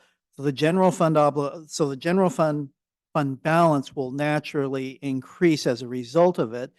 Now, just another thought to this Right. is, okay, so as these benefits accrue and we have say a higher ending fund balance, that we set aside additional reserves out of that increase. Yeah. So I'm just throwing that out as something to consider, It is as for discussion. it is one way to handle it, but I think I understand also Commissioner Rossi's and perhaps Treasurer Zen's concerns, and that is we're just trying to make 2023-24 look better Mhm. as opposed to seeing it for what it is, Mhm. and then taking these SLURF funds and saving them, or I guess allocating them into this account. And so city council now has to spend $4 million on appropriate items that were the initial intent. Am I correct? Yes, and I think it goes back also to the rest of the CIP too, which is, the ones that haven't been started need to go back to them. Right. So the problem with this table is it doesn't make clear what has been started, what's almost finished, and what hasn't been started at Well, all. And I'd like to know what hasn't been started. Well, also, the problem with this table is it may be a way to artificially make 2023-24 look less problematic than it is. I'll share that's not It was not anyone's the intent. intention. No. Yeah, of Jen, course, no, yes. yeah. We're not, and John, please don't hear accusations coming. No. And the reason I wanted to refer to the CIP program table, the only reason is to show that you can see which projects have started and which ones haven't simply by No, that. I get that, Sure. but I actually just want it shown on this page right Sure. here. Right. So that I don't have to go to the CIP, and that's a ridiculous Right. document to go wade through. Right. And Well, this is almost death by numbers. Um, I'm So- sad to hear that because that's Right. our simplified version of the. So, This is the of the- simplified version. Yes. Wow. and part of it is, Okay. I mean, it is for council's benefit that things come up and say, okay, this was in last year's budget, but it didn't get started. Is it still a priority? Yeah, absolutely. That's the conversation that for city council to So have. John, you hear our, oh, I'm sorry. Zen. Sorry, yeah, I'm sure it was not, well, I don't believe that was the intent Oh, I don't of either. the people to try to obscure this fund. So just to Right. make that clear, I think it Yeah. was, it was an efficient way to occupy some of that, tag some of that SLURF money. So Yes. it's already tagged, it's done with, we've marked it, it's passed. The 1 million is money that has yet to be spent. Correct. Right? So Correct. it was not being reallocated off of what was already spent from the budget. This is future stuff. This is future. This is 1 million. yeah. Was this 1 million going to have spent? Is this 1 million to be spent in Q4 of this year, or is this 1 million all for next year to spend? Next year. So this million would not have hit our general fund for our 23-24 actual anyway. No, that's not true because, Because it would no, not have been because a spent. number of them were encumbered already. They are. So No, I mean, they no. just, But right, they were already, well, which one? VoIP phone installation was already, if it's almost done. yes, So but the these are- 21,000 is the last like 10% of payments that hasn't been paid for that. Correct, but VoIP piece. they were fully budgeted for. They Th- were. This wasn't like They were they, fully budgeted for, so let's say if it was $150,000, 130 of it would have hit the expense in 23-24 anyways. And then the 21,000 will hit the expense for 24-25, regardless of whether it was in I guess the that's- SLURF in 24-25 or general I guess fund. that's a question of when the invoice comes in. If I can add, That's so what it, yeah, that's why I so was trying like- to get the so clarification. it's a $200,000 budget. Yeah. 108,451 is what we're projecting based on invoices that are encumbered currently and we will pay through June 30th work. The 21,000 is a carryover for work that will be conducted in 24, 25. Okay. And so that's what we're trying to clarify. It's not actually coming out of the general fund. It is purely a future projection, actually. So actually, when I first asked an initial question, whether this 1 million helped offset that 4.5, Right. it did not help offset the No, no, four no, and a no, half. it has not, it has So no. that was connection. actually the where the point of the confusion is Perfect. that That helps. Thank you very much. Did I make it as clear as mud? No, we're, In the budget, like in the budget documents, if you were looking at it, it would actually be part of that budget. The- And that's why I wanted your budget. to, So this is why I wanted to, Like the library. So the library, they put it in the budget, but they didn't spend it, so it's not in the actual. So it's in the budgeted number for 23, if you look at 24. that It's not CIP gonna be in schedule, the you'll actual. see this. Estimated. Yeah. one person at a It, time, please. it would not be Even in I'm the confused. estimated expenditures for 23, 24. It will be in the estimated expenditure in 24, 25. If I For may, the new budget for 20. That's why. if I may, Please. if you look at the CIP schedule, you'll see this because you'll see the projection for 23, 24. And this is which page, This is the addendum, the additional document. okay? So let's take the VoIP project, for example. This is the, Page of this. this is the one that is confusing, the one that looks confusing to the CIP Page document. 5, Yes, page 5. perfect. That's right. What line item are we talking about? So let's look at the, under the information technology category, the third Okay. category down, the Got it. first line item, 9149 VoIP phone system Right. installation. So original budget, 200,000 in fiscal year 23, 24. 23, 24 projections, including encumbered invoices that we paid through June 30th, 108, 451. Now, we have a remaining project budget of $90,000 plus, right? Because it's $200,000 minus the projection, but we don't need that to finish the project. We need 21,549. So we're only going to carry over 21,549, the third column. Right, And this is where we're proposing, instead of using 21,549 of general fund, because we used 108,451 of general fund, let's use 21,549 of SLRF funding strategically. And then, so that no new budget's being added. There's 0 in column 4. So column 5, your 24-25 budget, SLRF funded is 21,549 to complete the project. I hope that makes sense. it makes perfect sense, thank you. But For Vice Chair Rossi, this was, what I have up on the screen is the 23-24 budget, the transfers out, the original 2.3 million. So you can see these projects, what they originally were for 23-24. To answer your question of, what was the original, what was spent, what's remaining out of it on there. And so these are the general fund components of the overall project cost of these projects. This screen- so I- as far as Screen doesn't- freeing up you room put- on the would- general fund, it's Yes. not, it did not free up room in the 23-24 general fund. No, It will, however, free up room on the 24-25 that is general correct. fund budget. That is correct.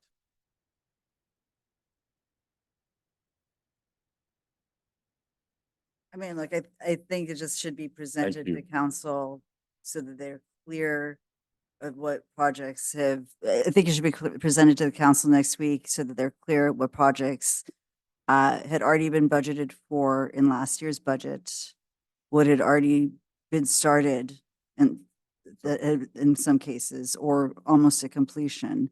So then they can evaluate that in a different way. And there are certain things, like I said, like the stormwater project, well, they have a reserve for that. And I guess from the community advocacy side of it, like my question is, like, SLURF money is really supposed to be to top off the CIP projects, or should we look at it a little bit more strategically than that? That is a fair question. And John, we've asked you to present that when you present this. So, yeah. so what we can do is, so from this table here, I can basically say, here's what was originally budgeted for these projects in 23, 24, that is funded by the general fund. Here's what's been projected to be spent. Here's the residual balance. The residual balance is what you'll see from this table here on page 18 Mhm. in there on these specific projects. And then for the discussion, do you want to use SLURF money to pay for these? Right. Or not? Right. You know, simply I- put, you know, so that's a policy direction. That- My approach is just utilizing the money and preserving the money. I think also just to note that the SLURF money, when used in lieu of general fund money, should It- really be one-off, like finite projects. Yes, It should not be funding anything that's gonna have a ongoing Ongoing. tail of maintenance costs. right. So I mean, the library master plan, I think would fit, right? Like it's something for the community. It's one-off. We're doing a master plan, maybe like a royal master plan. Like it's stuff for the community, stuff for things that are like ongoing, fixed. It'll be done in a year. It's within this budget. We can spend it, not have to think about it.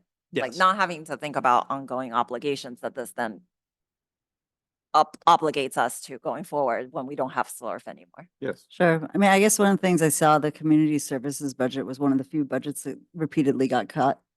And It looks like I was. yeah, I looked back at what was Com- proposed last year versus what was adopted, whatnot. And I go back to, I look at both like our teen community and our senior community as having some needs Yes, and around mental health. And that if there's anything that's the spirit of what the SLURF money was supposed to be for, that was it. And then there are some that I think there are to the spirit of, I guess, rather than having it being a piggy bank to, you know, top things off or. yeah, clean so things like up. building a teen center, like building it out or stuff like that, that's like more finite, right? Like, let's build out an actual teen Well, center I mean, with that's, money. Let's build out a you're- teen, like, that's all for- capital yeah, projects, but so what that's about, what about actual services But the thing too? is, that's not But continuing money. sure, I understand that, but I think you also saying that there's a period of time that you can say a lot of kids were impacted, for instance, from COVID, and they're still having the mental health effects. Are there ways to do things to bring up community events and community engagement that we haven't been doing? We can do that too. Like just I haven't felt that define. same level of, I feel like a lot of people have felt that. I haven't felt that same level of community energy that we did pre-COVID. So, I mean, And those can be short-term things, but there can be also targeted and understanding like those populations. And I just think that like that conversation hasn't happened. We talk about the mental health crisis and we had mental health fund that they tried to use for a position. Like, so I'd like to sometimes see something brought back for community services, I guess. yeah, so We're back to our I'm- philosophical Going back to the conversation. philosophical So, session, but that's the page kind of conversation. 52, because you did mention that, and I But fully, those are policy yeah. decisions. Right. purely Those are, something that is- policy decisions, but I think the council has never had that discussion. Well, And I think the we've council has already not agreed. had that. So, That's the I do problem. think that our already agreed that community- Discussion needs to happen. very much like enjoys having a community. So community service is always going to be a big thing. We always want to, invest in community service. So when Sheila mentioned the teen center, I did try to pull this up, and it is interesting that there's $0 budgeted for teen center for 24-25, but the salaries for a temp part-time is gone up more than So 2x versus let me this address that. estimate. So We're- I don't know what's going we- on there, but just something. The to look at. part-time salaries, in my view, is overstated. I'm going to be working with Lewis and Management Services. This is where we were talking about having a pot of money or a pot of hours in there. So this is something that we've already identified, and in the next iteration, that number is going to drastically reduce it. just intuitively, it seems like it should be around 400 as opposed to 7 in there. But that's how the personnel budget is structured for I the would think part-timers. probably more than that, seeing as 23, 24, we were already at 380 and with all the salary costs up and stuff. So, I mean, Yeah.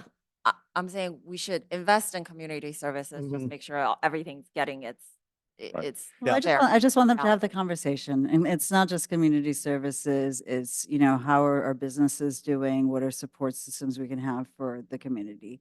And some of it might be capital projects, some of it might be looking at what we can do on the staffing basis according to some of the SLURF initial intentions. Like, I just think that the conversation, a robust strategic conversation has not taken place about what are the challenges our community is facing and how do we go to help them using this extra money that we received, that we all kind of suffered through the pandemic a little bit, just saying, we didn't. I'm with you. so- So the next time, John, they tell you that the Finance Commission does not lead with heart, you can point to this conversation, please. John, in a way to manage expectations for myself as well as everyone else in the room, how much more time do you need to go through this discussion? This is kind of the bulk of it. This document, again, it's very much a draft. It's going to go through several more iterations in there. I'm happy to discuss anything in specific in there, period. Vice Chair was mentioning something about on the revenues. I think that she had some questions on that early on. I forgot what they were, but I know that she mentioned that. So happy to discuss that. Perfect. The goal here is really just to have the discussion about this overall. We're going to go through a lot of refinement until this thing is finally at an adoption state. Very good. Ted, thank you. Ted, you're welcome. Do you have something additional to I have offer? one more comment on that. I won't take more than 30 seconds here. Please.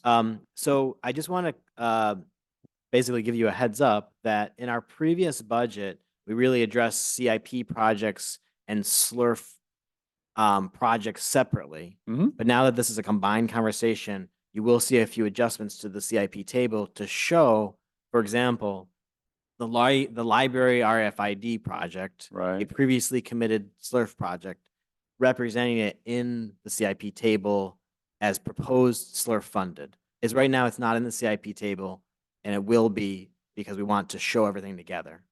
Similarly, as John mentioned, we're making tweaks to certain things. So you won't see the numbers really fluctuate, but you might see some of the projects we prioritize. So we want to, deprioritize one project given council feedback and reprioritize another project and just move the same funding between those. I'm assuming that will happen after next Wednesday. It's not in anticipation. That is correct. Yeah. That's correct. Yeah. Okay, There perfect. won't be enough time. Well, it hasn't been approved, so yeah. Got it. Exactly. Thank Yes. you, Ted. Of course. Thank you. Yeah. And appreciate your input as always. Thank you for the advice. John, I have revenue details. what, yeah, that's what I was just going to go to. We have some additional thoughts about this up here with Sheila and has everything been covered that you identify? You're good. Okay, Sheila, you're on. Okay, so for revenue detail, I had some questions. What page are you on? Sure. Well, I guess it's partially the supporting documents.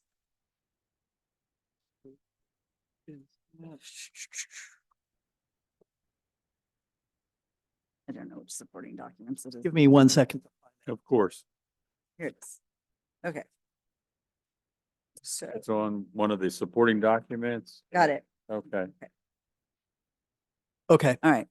So I'm looking at the detail for the revenue and Yes. it looks like a lot of the numbers, for instance, property tax, which is one of our largest ones, that the estimated is exactly what was budgeted. And when I see that And that's a true statement.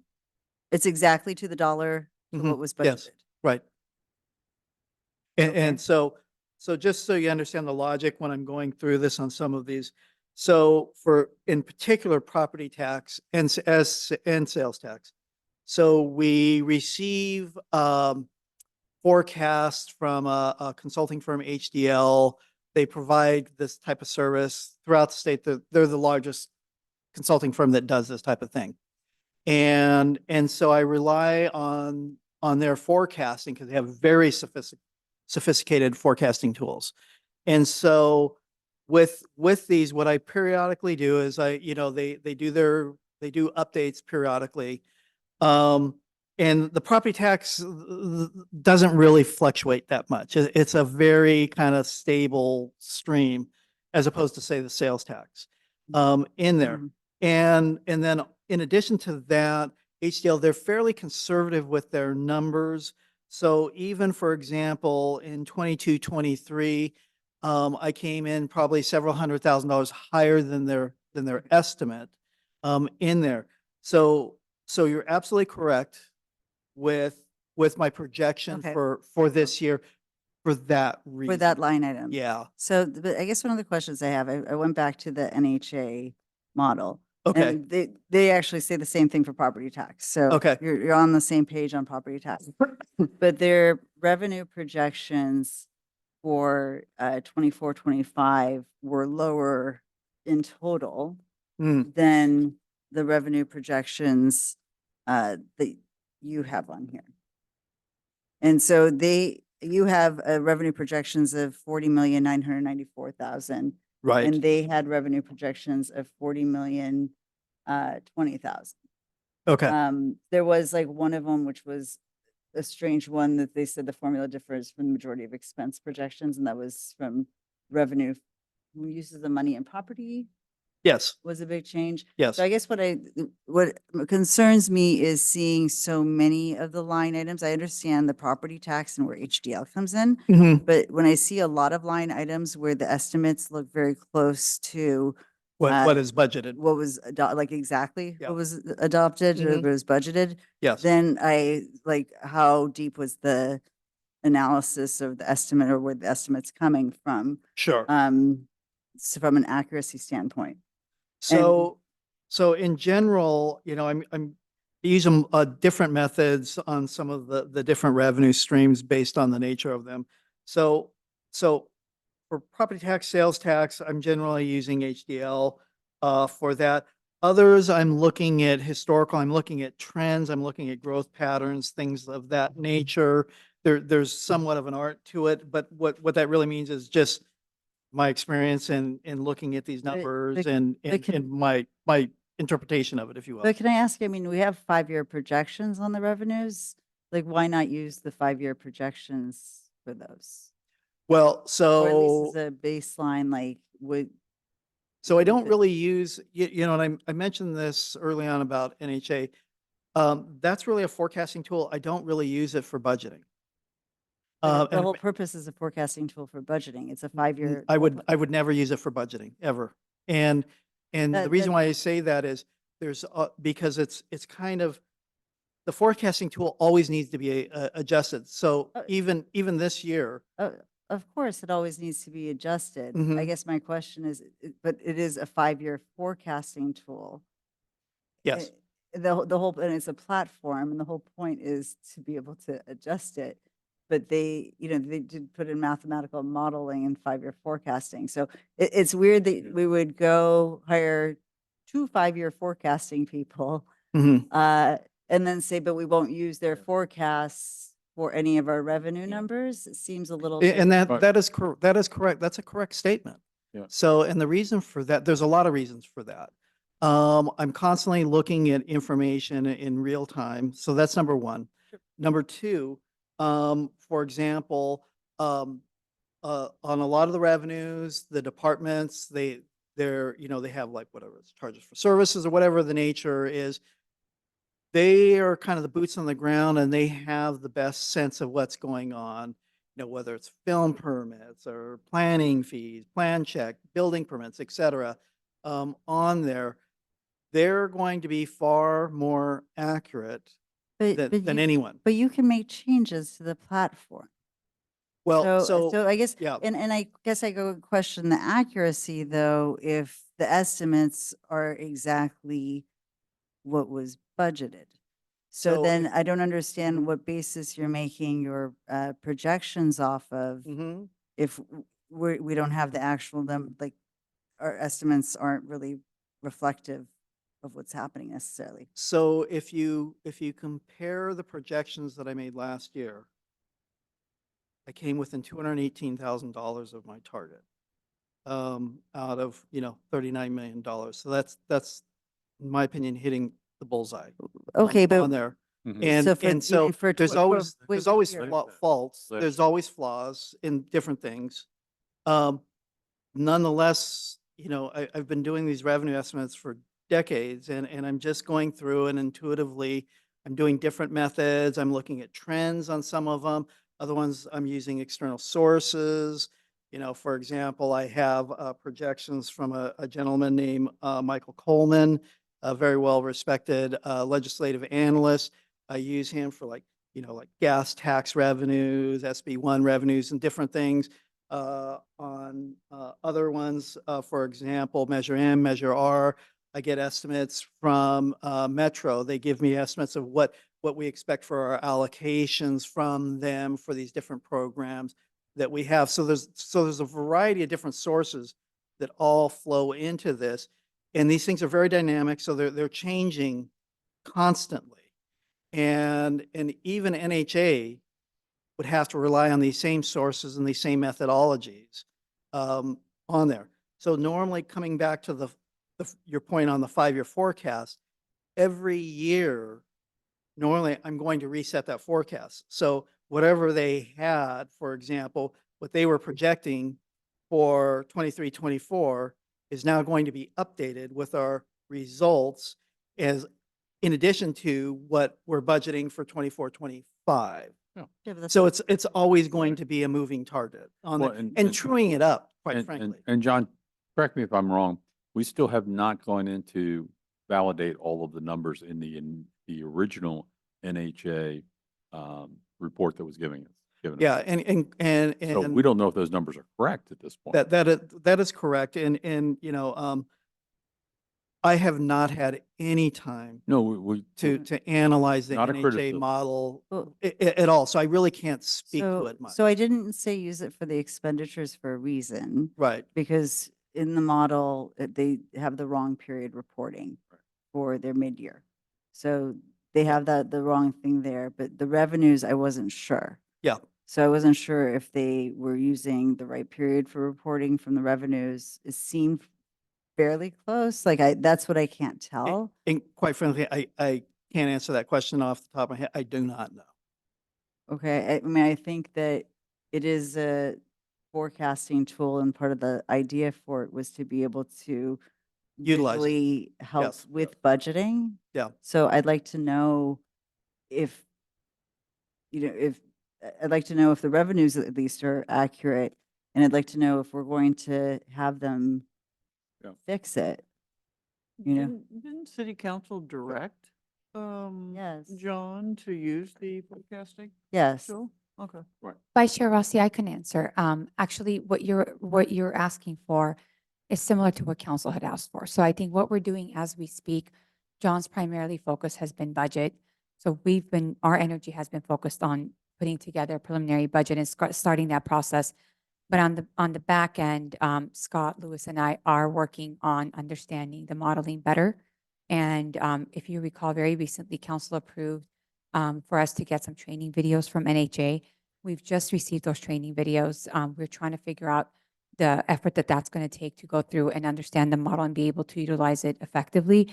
We're working on that as we speak. I don't have an answer for you tonight to tell you exactly where we will be with it, but our goal is once we're in a better place to start looking at how we can run modeling with the correct assumptions. So it's a work in progress. Well- I will have more to report to both the Finance Commission and the council in the coming weeks as we have a better sense So of what we're before, going to be running. before the training, the first thing that has to happen for it to get ready to be used before June 30th is that they have to correct the expenditure side Yes. to be the correct numbers.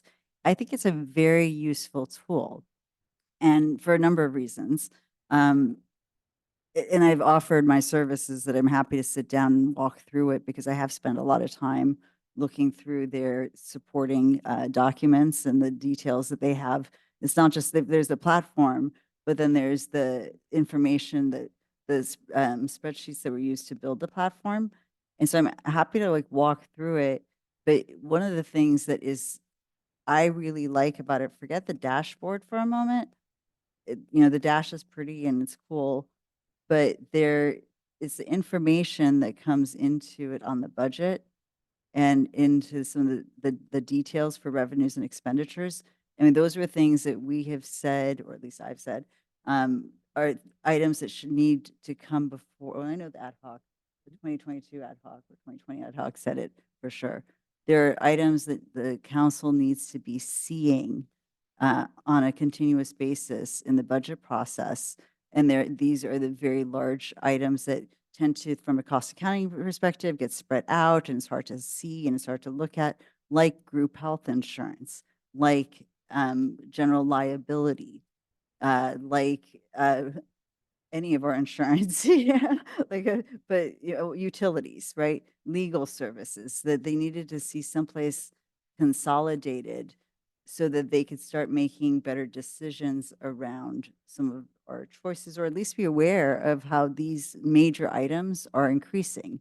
Like if healthcare is increasing 7% a year, they need to be aware of that. Right. Insurance was increasing. I mean, we had a terrible risk management for years because they had no idea how it was actually impacting us. So that's one of the things I like about the way NHA has this structured. We may be The- calling you the and council- utilizing your resources. No, so I will literally sit We are- down and walk through the Excel spreadsheets and show you even like how you can use it for. It is definitely a better work stuff. in progress. I will have, I think, between now and next Wednesday, when we do our workshop with both the council and the commission, we should be able to give you a sense of where we are and what we plan on doing. Yeah, and by the 17th, it should be, you folks. It's actually the 18th, so I just want to make sure we all have the correct I date. keep saying the It's 17th. Tuesday, the 18th, just for Perfect. clarification. Yes, we're working on that, Chair, and Okay. just need a little bit more time. I don't want to misspeak and give you incorrect information. So while our focus has been on this and on this piece, Right. that's happening behind the scenes and trying to figure out what we need to do. And I do want to clarify, since Mr. Downs is retiring, well, he's got a wealth of knowledge and his revenue projections were very good for this last year. You're talking about 23-24 budget year, right? 22, I'm sorry, I don't understand. So when I was developing the 23-24 budget, Uh-huh. I projected out what I expected to happen for 22-23 results. Okay, And so my comment was that I came within like 218,000 Okay. of the my estimates, projection. for the yeah. revenue. Okay, Yeah. I understand, coming into that period. But we're going to not have your Right. intellectual property around. So we're not going to have, so we need to have something in place that is at least To close. institutionalize it. Institutionalized. So it's Yes. going to change, obviously, but there needs to be something in place so that, because the year before budget estimates, which you did not prepare, Yeah. were really Exactly, off. yeah. So I think that we need to have something in place to be helping create that, because we're not always going to have people who have that. So like you brought in a good platform. Yeah. There were some issues. Yeah. But nonetheless, it was a good idea and a good platform that just needs some tweaking. And Oh, some I training. agree. It's a very sophisticated model. Right. Period. I just, and I apologize for this. I just have not had the time to dive into it at all. I understand that, but we got to figure out how to do it, because the last year when we did the budgeting process, Yes. it was contingent on having a 5-year forecast. And that, yeah, absolutely. So that was, right, that was a conversation last year, so I want to get back to that. And, Okay. and even kind of adding on to that, so we have budget software that we purchased in the fall, but it's not like a plug and play. We have to actually implement it, design it, structure it, like we're implementing a new ERP system type Right. of a process. That's another facet of this because again, obviously I'm using all these spreadsheets and things, and if something gets goofed up and all of a sudden things aren't footing correctly, or as you pointed out, that column, why is that column not matching? All that type of stuff goes away with the new budget software. And so it's really imperative. One of the things that I'll probably look into once the budget is kind of put to bed is developing that for the city for future use. But I guess the question that I have is, one, there's the budget software. Yeah, But I feel like, a priority, especially when it comes to the staff time, is figuring out what we do with the ERP system yes. so that we are getting regular reporting throughout the year. And I know I saw like something on it. I mean, I actually, when I look at how systemic the problems have been and, for 7 years, I really question why we're not looking at putting some resources towards really fixing it. Yeah. And by that meaning, look, your finance staff, they're great. They're for normal, regular operations.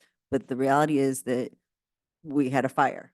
Yeah. And it's what do we need to do to actually build it? And you're asking that rebuild it and fix it. And here they're trying to like do their normal operations without any of the resources or the resources with messed up systems right? And messed up accounting that goes back years.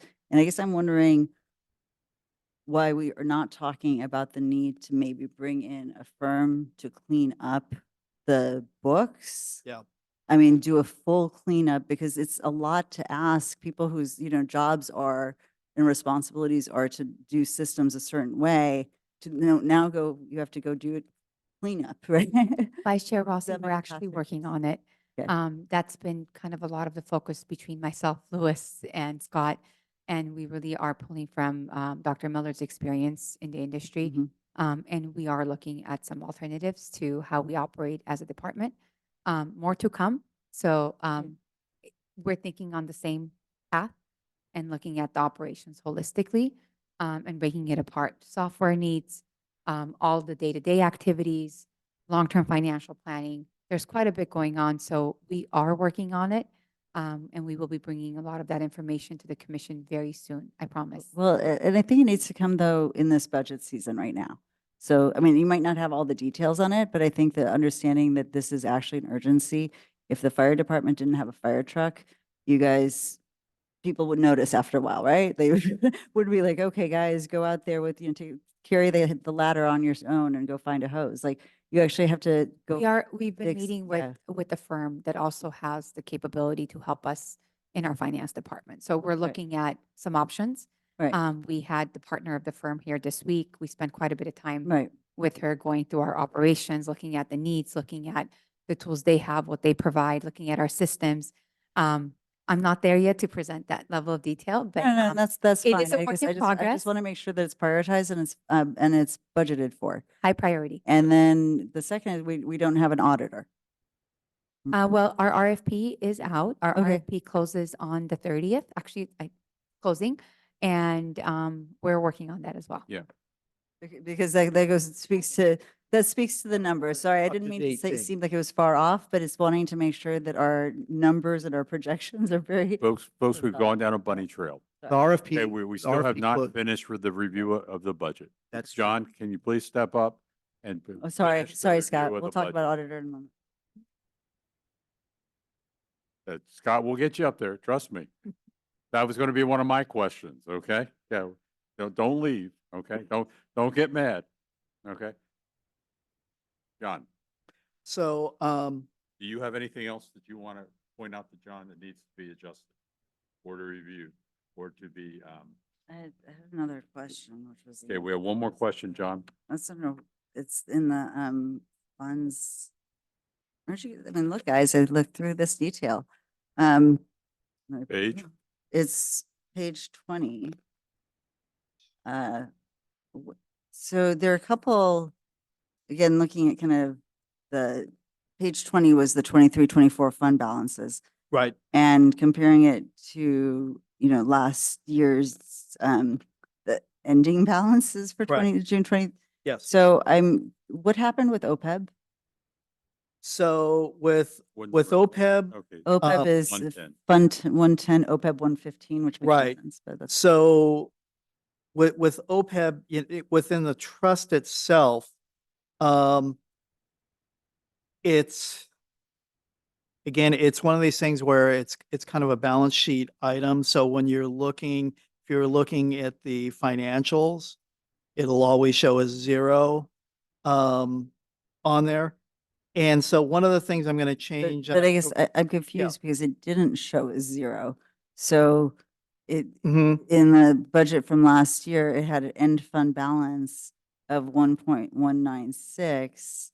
And then the yeah. beginning fund balance the exact same day, Yeah. right, was zero. So So I guess I'm wondering yeah. what happened, and then it doesn't look like that fund is being any revenues or expenditures or anything Any is activity, happening. any activity. So I'm wondering Yeah. what happened to the OPEB trust fund. So as I was mentioning at the beginning, the primary focus was really on the general fund, just getting that done along with the CIP. The next phase of this, I'm going to be combing through all the special revenue funds, including the OPEB on there. So with just in general, that balance really should not change because there's no activity in there. So whatever that original balance was should remain. Well, yes. So, and I wasn't sure if those were the audit numbers because the audit was a little strange. No, it might have been the audit numbers on the OPEB trust fund.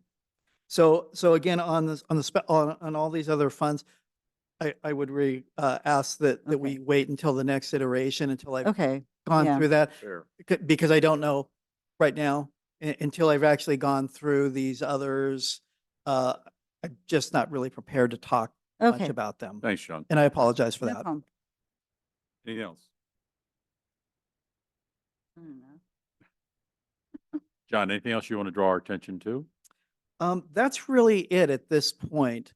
My number one thing was to talk about, some of the changes that I'm recommending, to move forward. And again, that's primarily the use of the SLURF monies on there and a couple other, some of the major highlights in there. We've covered that in there. Beyond that, I'm going to be going through this, multiple iterations in there, whether there's errors in there or whatever it is. I'm going to be combing through this multiple times before we get to final adoption. So, John, just for clarity's sake, we've talked about posting the documents for Wednesday's meeting. Some of the things we've talked about cannot possibly be done in time to do that. Correct. So there will be additional documents that will be received, much like these were when Yes, we came in the door, correct? correct. That is correct. And Perfect. so the approach that I wanted to take this time around, last year it was too confusing where I'm showing all these changes every iteration. So I almost want to make like just kind of a quick list, if you will. Every time there's change of the document, here are the changes just on the simple list as to what they are and where they're located and what the impact was on any specific fund that they were applicable to. John, that is a significant process improvement over last year. Yeah. Significant. I mean, I guess the one thing and again, it goes about posting something tonight versus tomorrow, is there are significant errors in Right. like pages and pages of it about the actuals and things. Yes. I don't think it's fair to ask anybody to do it tonight. Like, is it possible to just fix that up? And just do it as an ad doc. Well, but I'm for- concerned about them receiving the document that have the errors in it first. So would you Sure. withhold all those pages that we said have errors in them? But then that's a significant chunk of the budget document. documents. Yeah. Vice Chair, the packet for council has already been printed and published. So that's a problem. You Right, got- you so got what we four. can do is we can do add docs. We can do additional documents to replace pages or update pages. We can do that next week. We can do it tomorrow. We have a couple of days to do that work. But the packet that's already So this is, I mean, this is the problem with the way this was scheduled. Having our meeting on Thursday night when we're supposed to review the documents, and you've already decided what the outcomes are of the discussion. And I think that's a problem that is significant. Well- No, seriously, having the packets already printed before we even met to review and discuss anything in it, then you're telling me that our commission input has no value to it. And that's what I'm hearing, quite frankly. So the schedule was tight. We are going to take your feedback and it is going to be relayed to council. We are going to take your feedback and make the changes that we need to make. The deadlines that we have for posting, we have to get the packet It's out. 72 hours. So, We don't have staff here for tomorrow or and I Saturday or think, and Sunday. I think that that's something that should have been part of the consideration when giving us this packet on a Thursday night. That should have been part of the conversation, because what you are actually signaling to me is that we just went through and spent all of that time going through the documentation, and it wasn't something that you even considered of value. We do And that, consider it. no, but then it's not in the packet. It's all as additional documentation. And what you actually have is you should take what you have printed out and throw a lot of it in the trash. Well, Because we're you not have, gonna. you have, no, for real, because for page after page of significant errors, right? We So- understand that and we're going to take the feedback. We're hearing you. I want you to know, I'm not trying to be argumentative. I just want you to know, we hear you. We're going to take the feedback. We've taken a lot of notes. We have an ad doc that's going to go out with your feedback summarized. This is being recorded. We're going to update the things that we can update from now until probably Monday. Monday noon is probably when those packets or ad docs will go out. Louis, I'm going to pile on just a little bit. Sure. Okay, if I look back to February and March, we spent a lot of time determining that a ad hoc committee did not need to exist, or that it should not exist, or that it was a violation of Brown Act. I have to tell you, I was talking to Armin back in March saying that this was going to happen. So again, it is what it is. There's a reason I'm on blood pressure medicine, but this is not the right outcome. Okay. So I'm just. Right, I understand. One of the things I want to emphasize, and Armin is going to speak now, is we want this process to take its course, and that means that staff isn't pushing for a budget adoption by a specific date. And I just want to make that very clear, and Armin will tell you that. These timelines, these dates that were set up were with that goal in mind, because that's what is called upon us to do. But staff, we have plans in place behind the scenes for this to take longer. We're really not trying to rush this process. It may feel that way because we have this deadline. We have plans in place so that this process can take longer if that's what needs to happen. Right. The last thing that I want, or I think the administration wants, is for you all to feel that your feedback isn't being considered. Vice Chair, we actually put a placeholder in the staff report that says the Finance Commission meeting is happening as this agenda is being posted, and all of the feedback and all of the input. I understand. I agree with you. It's a timing issue.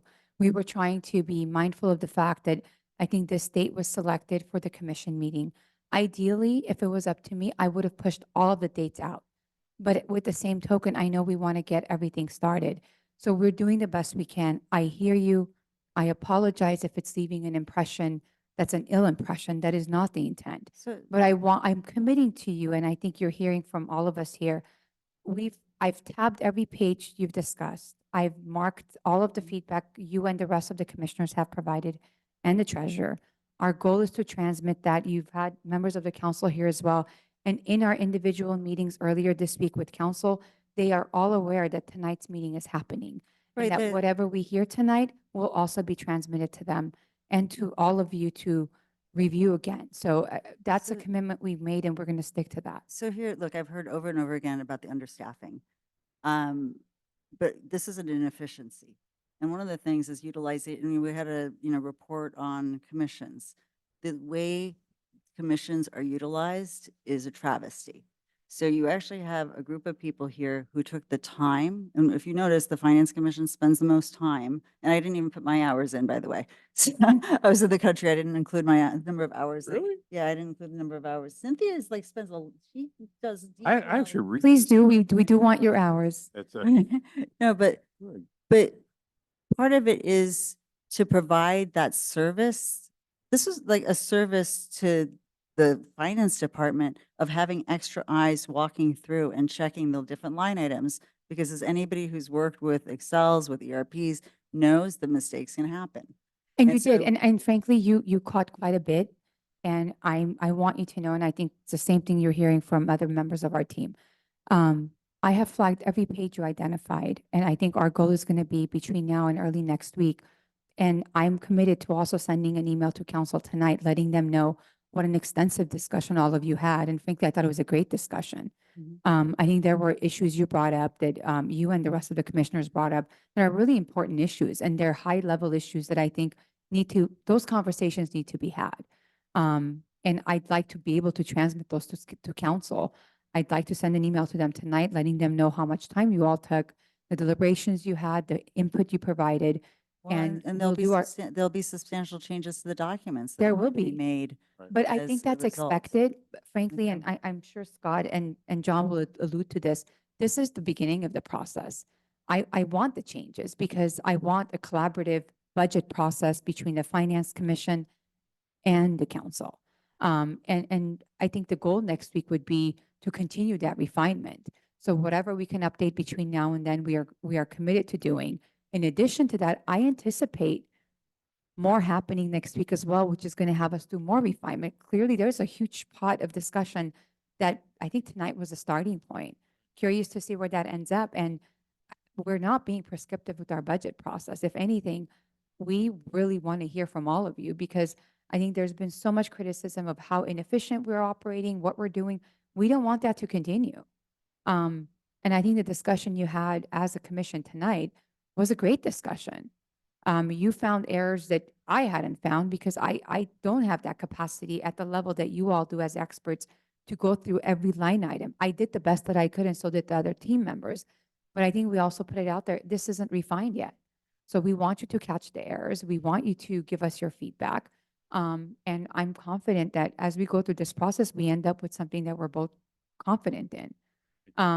That's the best we could do at this moment. And I will relay it to council that it's forthcoming. But I do also want to add that what you are all getting, the commission and the council in preparation for next week, is quite a bit of detail that you didn't have tonight, which is the narratives from the departments with their line item details. I think that's important. We just couldn't get that out in time for tonight's meeting, but all of you are getting that in preparation for next week. So the pages that need to be updated, we're committed to updating. I think there's some bigger discussion items that you raised that should be reflected in our notes to the council. And I hope that that discussion continues because that's the kind of discussion we're hoping for because that's going to give us a direction, the policy, the direction we're looking for. Thank you, Harmony. Yeah. Appreciate Thank you. it. Louis, thank you. Thank you for your explanation. I'm sorry if I went off a little half-cock there. John, are we finished? I believe we are. Okay, on so many levels. Thank you very much for a robust discussion this evening, John. Thank you guys for bearing with me. Oh, no, thank you for all, and thank you for all you've done for us for the last 14 months. I was part of the Finance Commission right before you joined us and have absolute clarity on how much we needed you and your expertise and what you and your team have brought, how far you brought us along this process. So thank you. Really appreciate it. Scott, I chased you away. Now come on back, Is it my friend. possible to take a break? Sorry, sir, we just need to do open public comment just before we close We this do. item. We do. Thank you. Thank you for the reminders. Stephanie, you do keep me straight, my friend. I try. We did have a public comment from Mr. Betta, and I just want to make sure he's not in the council chambers. Josh left for the evening. He waved goodbye. Okay. Thank And you. we have one hand raised on Zoom if Mr. Lawrence still wants to speak. Mr. Stephen Lawrence. Steve Lawrence. Okay.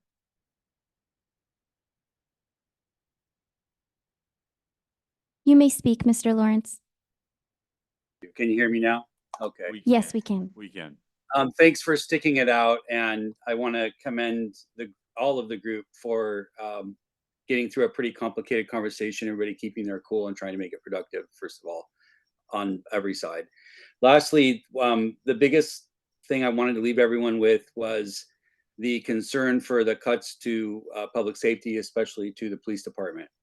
When this whole 6-month review began and the budget was off, and immediately there were concerns that there would be cuts to staff, and of course rumors start flying.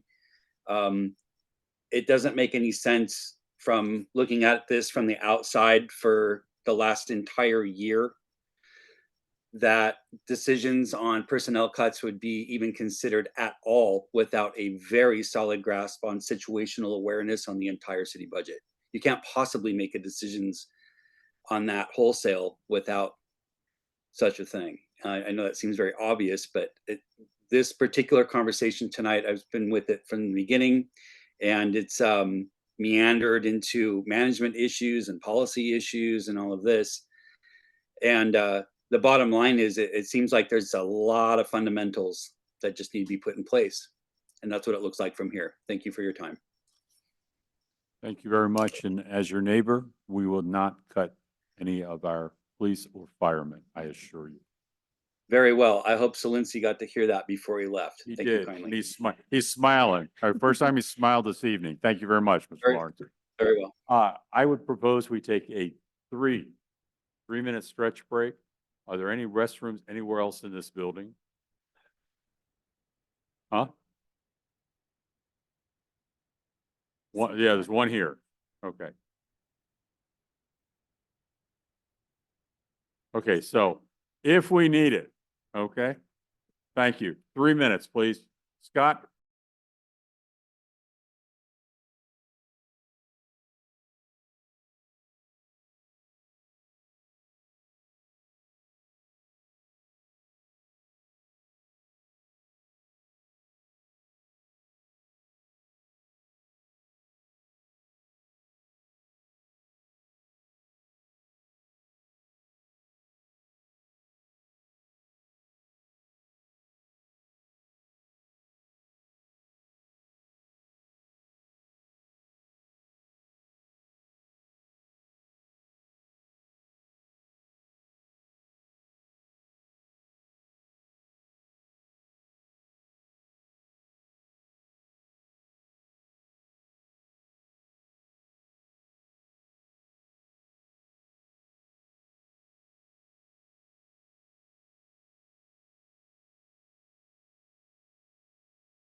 Ooh, but it's cold.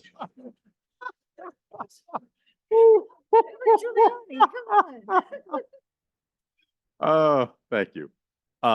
Hey, Scott, before you get started, I did interrupt you, because I didn't want to carry on that discussion. The status of the auditor, can you give it to us in 60 seconds? Sure.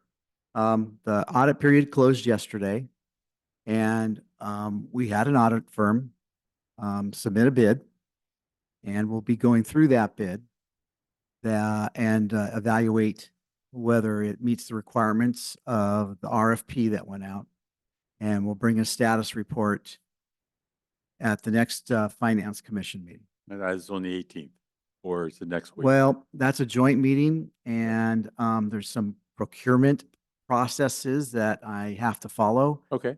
So I will try to get it to you all by Do it. then. I'd rather do it right than fast. Right. Okay. So, but we also want to hire someone as quickly as possible. I can only imagine. And so, and it seems to be a good firm, but again, I've got to go through the process and match it against the RFP and make sure that they followed it. We had a second bid come in today, but it's automatically disqualified because the deadline was yesterday.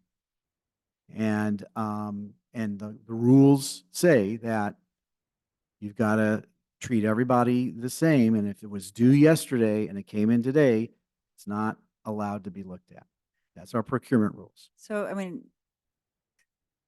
something we might want to look at are RFP rules. Simply when you have one firm in, that's not a process either.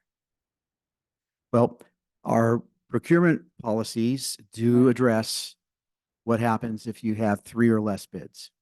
Okay. Okay. So there's a contingency in the purchasing policy or the procurement policy that allows that. I mean, you do want a timely auditor, but Well, right. We want a timely audit. But at the same time, like, I think that want some way that it's not reviewing a bid of one. The only way that I know to do it is to reject all of the bids, but I have to have a good reason to do that. So if that one bid meets all of the qualifications of the RFP, there's no rejection. I can't, Yeah. Reject it. Thank you.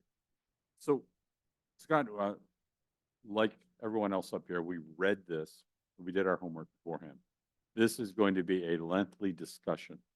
Oh, Based- okay. Yeah, well, so the question I would ask, is there a way you can give us a timely summary of this? And then we postpone the discussion for another time when we're both fresher, and we'll put you first on the agenda, I promise. John beat us to a pulp, okay? So, I can do that. can you? Yes. Okay. And we don't. I'm not we don't gonna wanna try to- derail you. Right? No, I understand. Mr. Chairman, what we did, just so that you understand, is that we went through the current budget policies. And budget's a little bit of a misnomer. They're really budget and fiscal policies. So they're not normally in the old days, when I had more hair too. Budget policies were set up to tell the public or the reader of the budget what those policies are, how the budget was put together and how the budget was going to work throughout the year. And then it's morphed, and all the cities do this, not all the cities, many of the cities do this. They've morphed them into just their financial policies. So what I've tried to do is to look at the current policies that were approved in the budget, add ones that I think we're missing, that some of them are required. One of the major ones required was the debt service policies, because even though if the city ever wanted to go out for bonds or any notes or anything of that nature, the first thing investors are going to look at and the rating agencies are going to look at is whether we have that in our financial policies. It's very complex, and that's why I agree with you.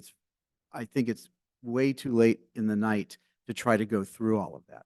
Most of these, though, are pretty how am I trying to say? They're pretty simple to understand. They're more common sense than anything else. And so I'll leave it to you. I can go through each one of the sections and try to summarize, or we can wait and do that at the next meeting because I know you're all very tired. And I can do a better job of trying to put the things together, and I can answer any preliminary questions that you have now and get back to you then at the next meeting. Commissioners, go ahead. What is this? What's the source of this document? I'm assuming you didn't write it word by word yourself. Well, actually, I have in the past. Oh, yes, but so Yes, this, what I did is I looked at several cities that are known for their fiscal policies. And I took, and some of those I wrote for those other cities, and took those and incorporated them into the draft of this one. And what I'm looking at is three things. I'm looking for best practices. I'm looking for the things that both auditors would look at to see if they're in there, as well as bond councils and investors and things of that nature. And then I was taking other policies that the city has and trying to incorporate them in here. So there's a one-stop shop where people can see these policies. They're not procedures, they're policies. So to see these policies in the budget when they look through the whole budget for everything. And that was kind of the goal for this. So Scott, help me. I'm probably the least experienced person up on this platform in terms of working with cities. This is my first experience working with in this kind of environment. Oh, okay. So we're shared this. Okay. Who are the policy? Are they policies or guidelines? Or policies or guidelines? They're policies, really. They're going to get blessed on your recommendation by the city council, Right. saying, city staff, these, you're going to administer the budget based on these policies. Okay. So you've just answered my question. My next question was, who are they written for? That's a very good question. They're written for direction to staff, but they're also written for the various people that look at this, auditors, bond people, the public, to understand how money's spent in the city, not the dollar amounts, because the dollar amounts are in the budget. This is the way or what the staff does to spend that money. And so it's written for a different audiences, so they all get it. But some of these policies do need to be in here. The city may never go through it, like the city hasn't done a bond issuance in many years. But we're supposed to have these policies in here so someone who's an investor of our bonds can go and see how we handle debt service. Or, if someone wants to know what we're doing, it's supposed to be a comprehensive look at the financial policies of the city. And so we write it fairly comprehensively for the various audiences that are going to read these things. They're pretty boring, quite honestly. You could probably go to sleep by reading these things. But if you're in the financial world, or if you're a bond investor, or if you're a rating agency, or if you're an auditor, they look for these things so that they know that the city council has reviewed these things and that they're here and they're directing city staff to follow these policies. Commissioners, if you, like myself, read them, is there anything that you want Scott to be prepared to either research or be prepared to help us understand in the future, in a future presentation?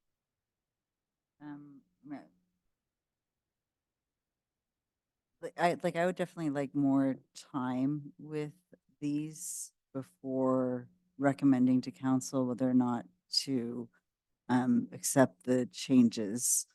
There, some of it is questions, but I just don't want to like take everybody till midnight, or further.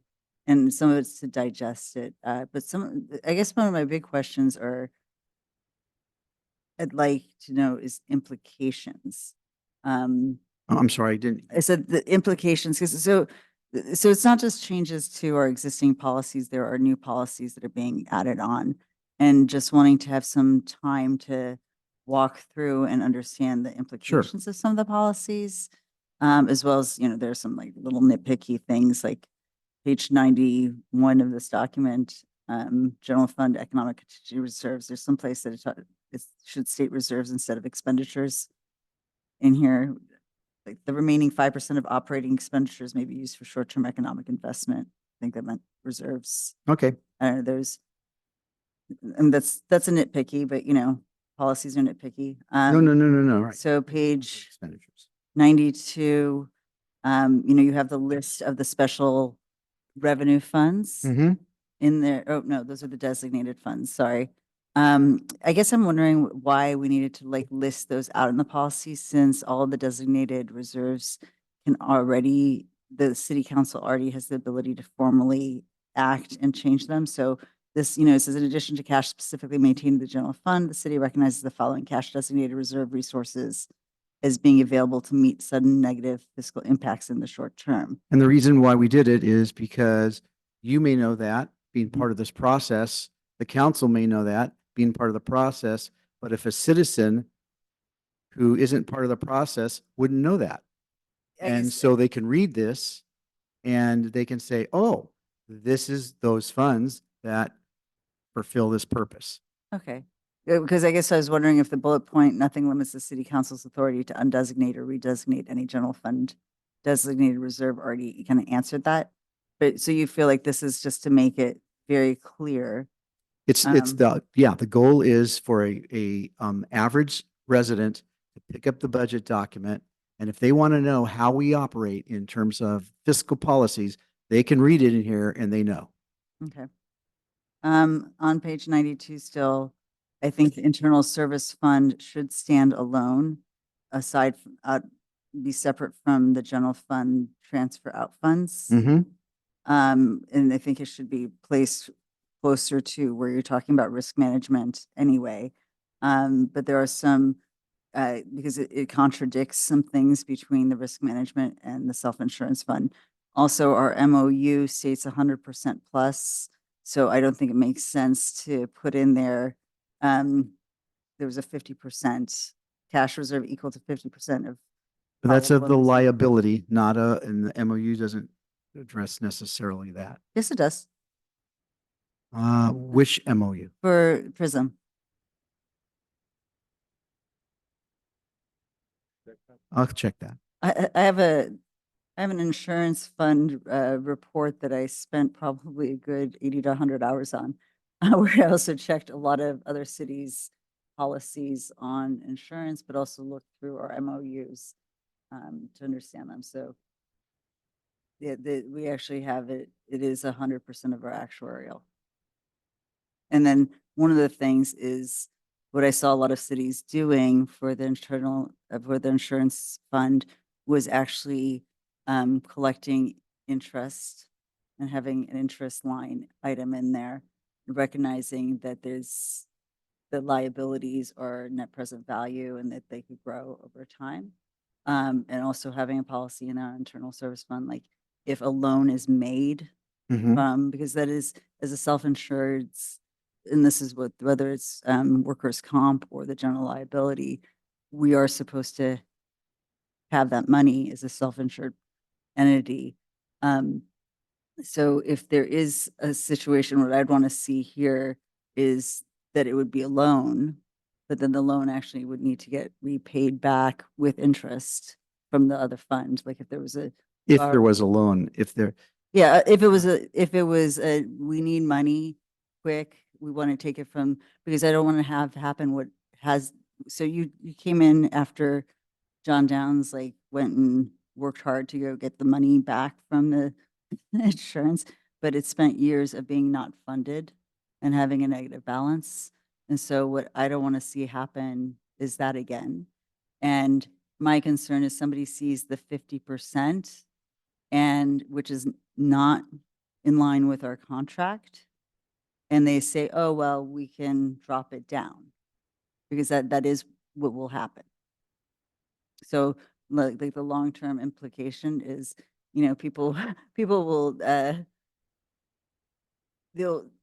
we saw it happen. I mean, we saw it happen for year after year. They weren't funding the insurance fund. Right. I'll look at that. I'll look at the contract. Right. So, but it's a contract, it's interest. Whether we should be having an interest line item in there too. Because coming from the money that's in the investments, because the cash from the insurance fund is used for investments. And also if there's loans made, but I don't want to see the money like swept out again. And have that be a negative balance again. Hold on, I want to be I'm going to be super fast. I'm going to try. I'm going to try so hard. Vehicle replacement fund. I'm sorry? No, I said the real, oh yeah, so there's some funds here that just haven't been created yet. Is that, you have fund XXX, fund XXX, That's just to add it in there, yes. but we don't have those funds in existence right now. Which page are you talking about? 93.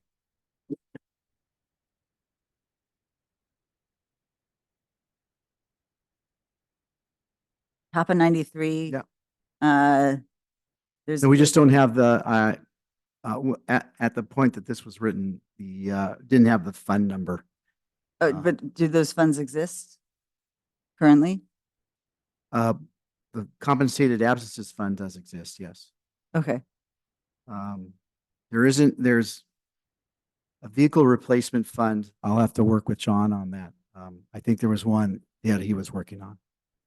Okay.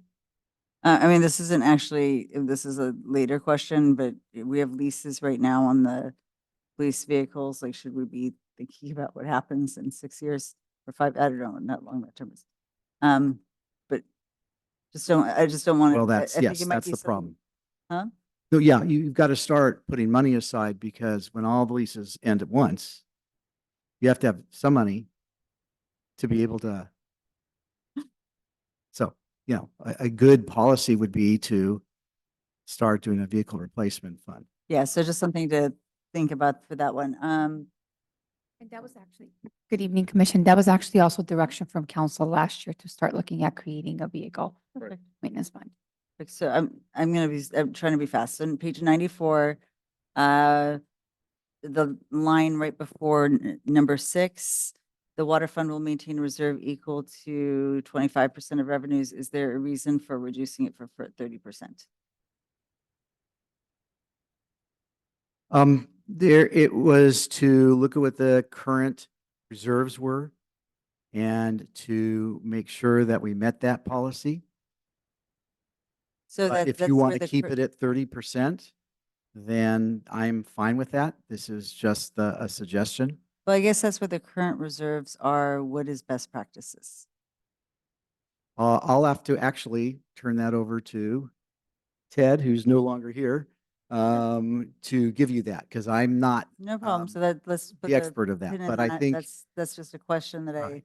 I have is not wanting to have policies that meet what we're doing, but are best practices. So policies should be written based off of what we're doing. most of the reason why I chose the 25% is when you go out for water bonds. Most water bonds have a requirement for a reserve of 20%. Okay, perfect. Okay, but you don't want to settle for just 20%. I think the city should strive for a larger amount. Now, whether there's a huge difference between 25% and 30%, that's a philosophical debate. And but the minimum's 20%. And I was trying to be more realistic. Be new here to the city, I wanted to not throw, too much at it. But Well, what about having a minimum, okay, yeah, right? we could say that. Yeah, Yeah, we could say minimum of. reserve Yeah. of, and then you're striving. Okay. You got it. All right. I have to understand my own notes, by the way. So it takes me a moment. Replacement term.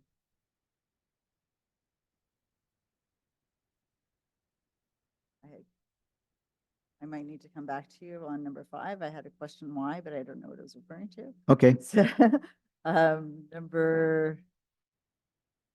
Maybe No, what not we, number 6, I'm sorry. There was number 6 somewhere in here. I was questioning why, but I wasn't sure. number 6, under the infrastructure, number 6? Yeah, but I don't know what I was saying why about. So, Okay. I can come back to that question. I looked at a lot of documents. Maybe, Yeah, so if you look at the end of number 6, the paragraph right before number 7, it does say the city's goal has been to commit a minimum of $2 million per year towards street improvements. mhm.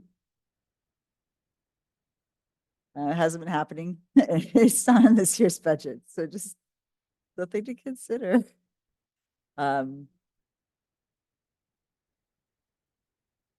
Yeah, Yes. but it Fluctuate to zero? fluctuate and never come back. That's flatlining. That's the difference. Yes, That may so, be something else you want to speak to Ted about. in terms of what, if we want to keep it, and if we do want to keep it, what should. Well, from what I understand, happily we'll do that, but what I understand, that's a council direction.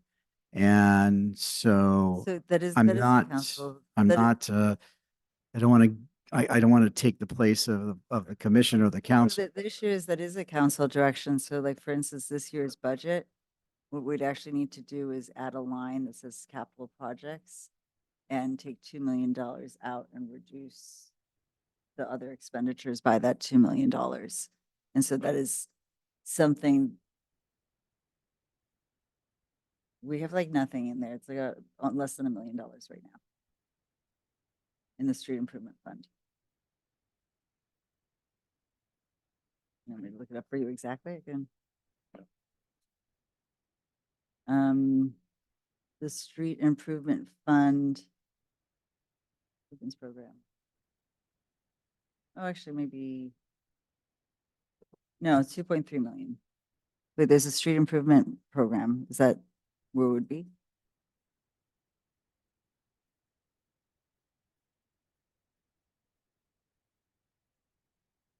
It says towards street improvements. So there's not a specific, it's not pointing necessarily to a specific fund. No, that was for lighting, landscape and maintenance, wasn't it? Do we have any transfers out right now?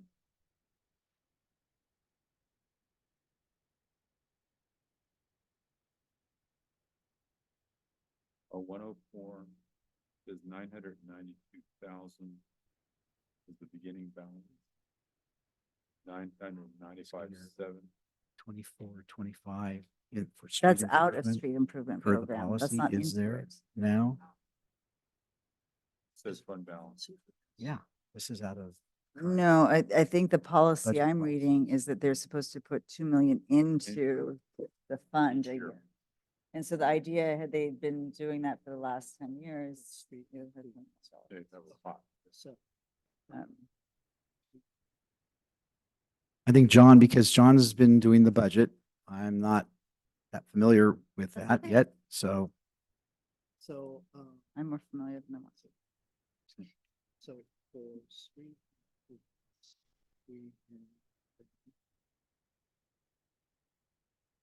So.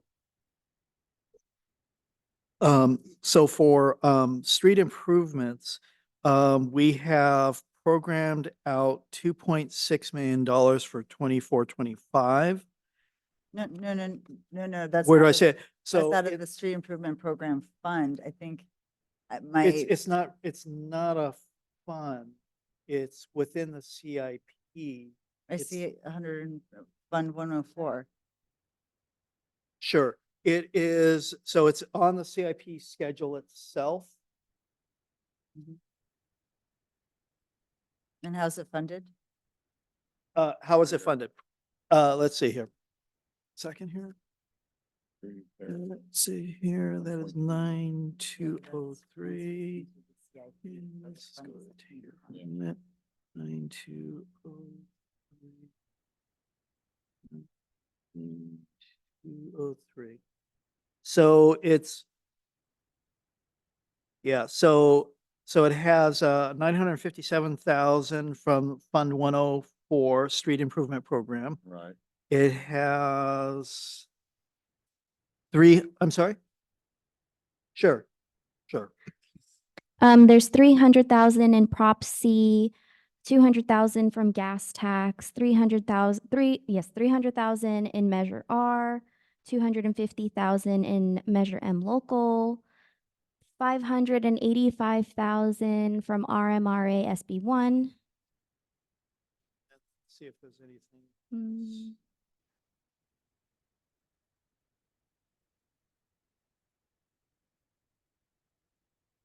No, none of these are, Well, not necessarily, not necessarily. But the policy isn't geared to just general fund. Right, that I think that was the clarification, because I wasn't sure. And now hearing that it's coming from all these, because I was looking at.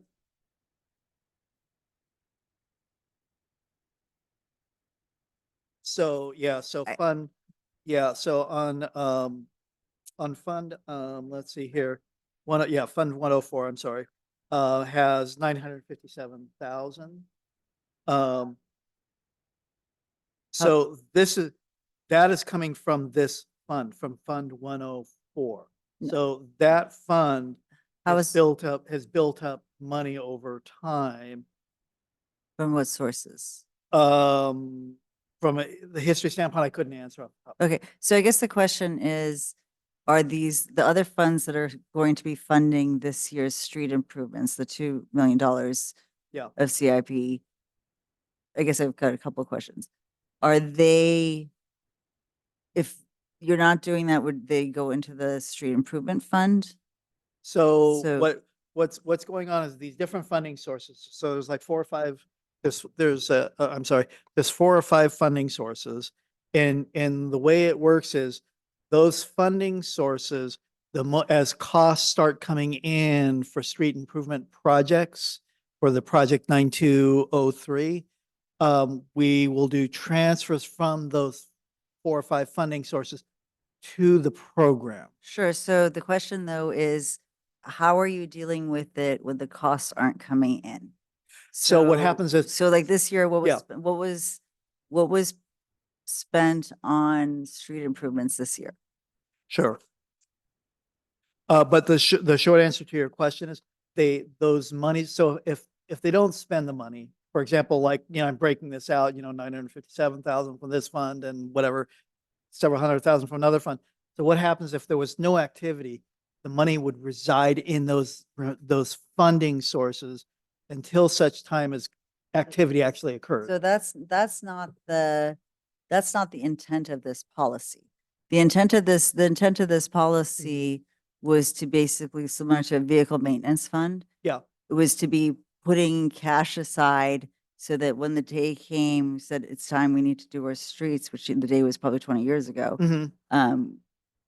But right now, if I said, how much money do we have available for street repairs? Yes. How much would you tell me? For street repairs, I would look at the funding sources. So, like in this case, so for funding, so for Fund 104, let's see, I would be looking at the fund balance. I guess the question is, would we have 10 to 16 million dollars or whatever? Since this policy was written in 2013, 2014, do we have? I highly doubt that. No, they've been So- spending it. Yeah. But I guess the question is, have they also been putting aside the money so that there's like, how is this being tracked? So Yeah. the thing is, policies are great, but you also have to make sure that they're followed. Well, So- the policy, And that they make sense. So we have this policy and the idea the intent behind the policy was to be putting together the money and saving it so that and spending as it came up, right? But the street improvements would be happening. The street improvements, Scott, I know you haven't been here that long. they haven't been happening that much. So- Okay. I know they're expensive, but streets are a big, big issue. So I guess the question is, how do we make this policy work the way it's intended to work? Well, what the wording can change. Right now, it's what this policy was was to say that the council wanted to put a minimum of 2 million a year. Mhm. So I think they were thinking of spending 2 million a year to do street improvements. Now, over the years since 2013 and 14, other funding sources have become available. And so they're putting more towards that with these other funding sources, because many of these funding sources that John's pointing out can be used for a variety of things. They don't need to be just used for street improvements. Right. But the policy, if that's the direction the commission wanted to recommend to the council, then there would be some sort of language that said there needs to be $2 million a year with a goal of having so much towards saved for street improvements over a certain amount of time. Well, I guess the question, and honestly, I don't want to look at the CIP thing right now, but is how much would it cost to repair our streets? That's well beyond finances. That is Public Works. I knew you knew. I didn't want to look. I at was the- actually going to suggest there is an item coming to the city council on June 18th. That would be a robust discussion on all the street projects with the various zones and the quadrants and a whole plan. I think that would be the best time to get all of those questions answered. I think my suggestion would be that on this particular item, we go even deeper because I think there's a higher level strategic thinking we need to do as a city of, is putting aside $2 million really going to accomplish what we have, which is a much larger street improvement infrastructure issue. So I think we need to talk about this more. No, I agree. So I mean, I don't have a specific thought on which the number or what should be done on that. It's more that this is a policy that I don't think has been being followed, and that the language needs to be fixed to be something that's doing what the intent is, which is moving, if you maintain it, even moving us towards getting our streets actually repaired. And I think, again, one of the reasons, like I said, protect the insurance fund, is what we've seen is money gets grabbed. And again, policy is always made not for the people, because trust for the people who are in the positions now. It's for what happens when somebody comes in, right? Or somebody just has, I mean, sometimes they're the most trustworthy person and something changes, right? So you have to have good policies, and that's it, that's clearly outlined. Sorry. One thing I would add to this conversation, just to throw into the mix, if you will. So with respect to, the street program, so we have, we have a gas tax fund, we have a SB1 fund, we have Measure R, we have Measure M, and we have a couple of other funding sources where we're actually getting streams of revenue every year. They're almost like sales tax, except they're sales tax on fuel, and they flow from the state to MTA, and then the MTA does its allocations out to the various agencies. And so, one of the things I was mentioning earlier about, with the revenue sources, MTA is one of them, where we get, every year they say, okay, here's what our estimated allocations are going to be to your city. And so we get these streams of revenue, and they're really restricted in the sense of what they can use for. And typically these are like used for streets. Sure. So They look, can't really be used for other. right. So I mean, look, I don't care if it's $2 million from the general fund or from other sources. Yeah. I think it's more, what's the intent of this policy? The intent of this policy was make sure that we were funding on a regular basis street improvements because our streets haven't been repaired in decades. Right. So I think that that's the intent. And so I just want to make sure, this is my very general note, which is, let's, for Scott, is write something down about this policy needs clarification.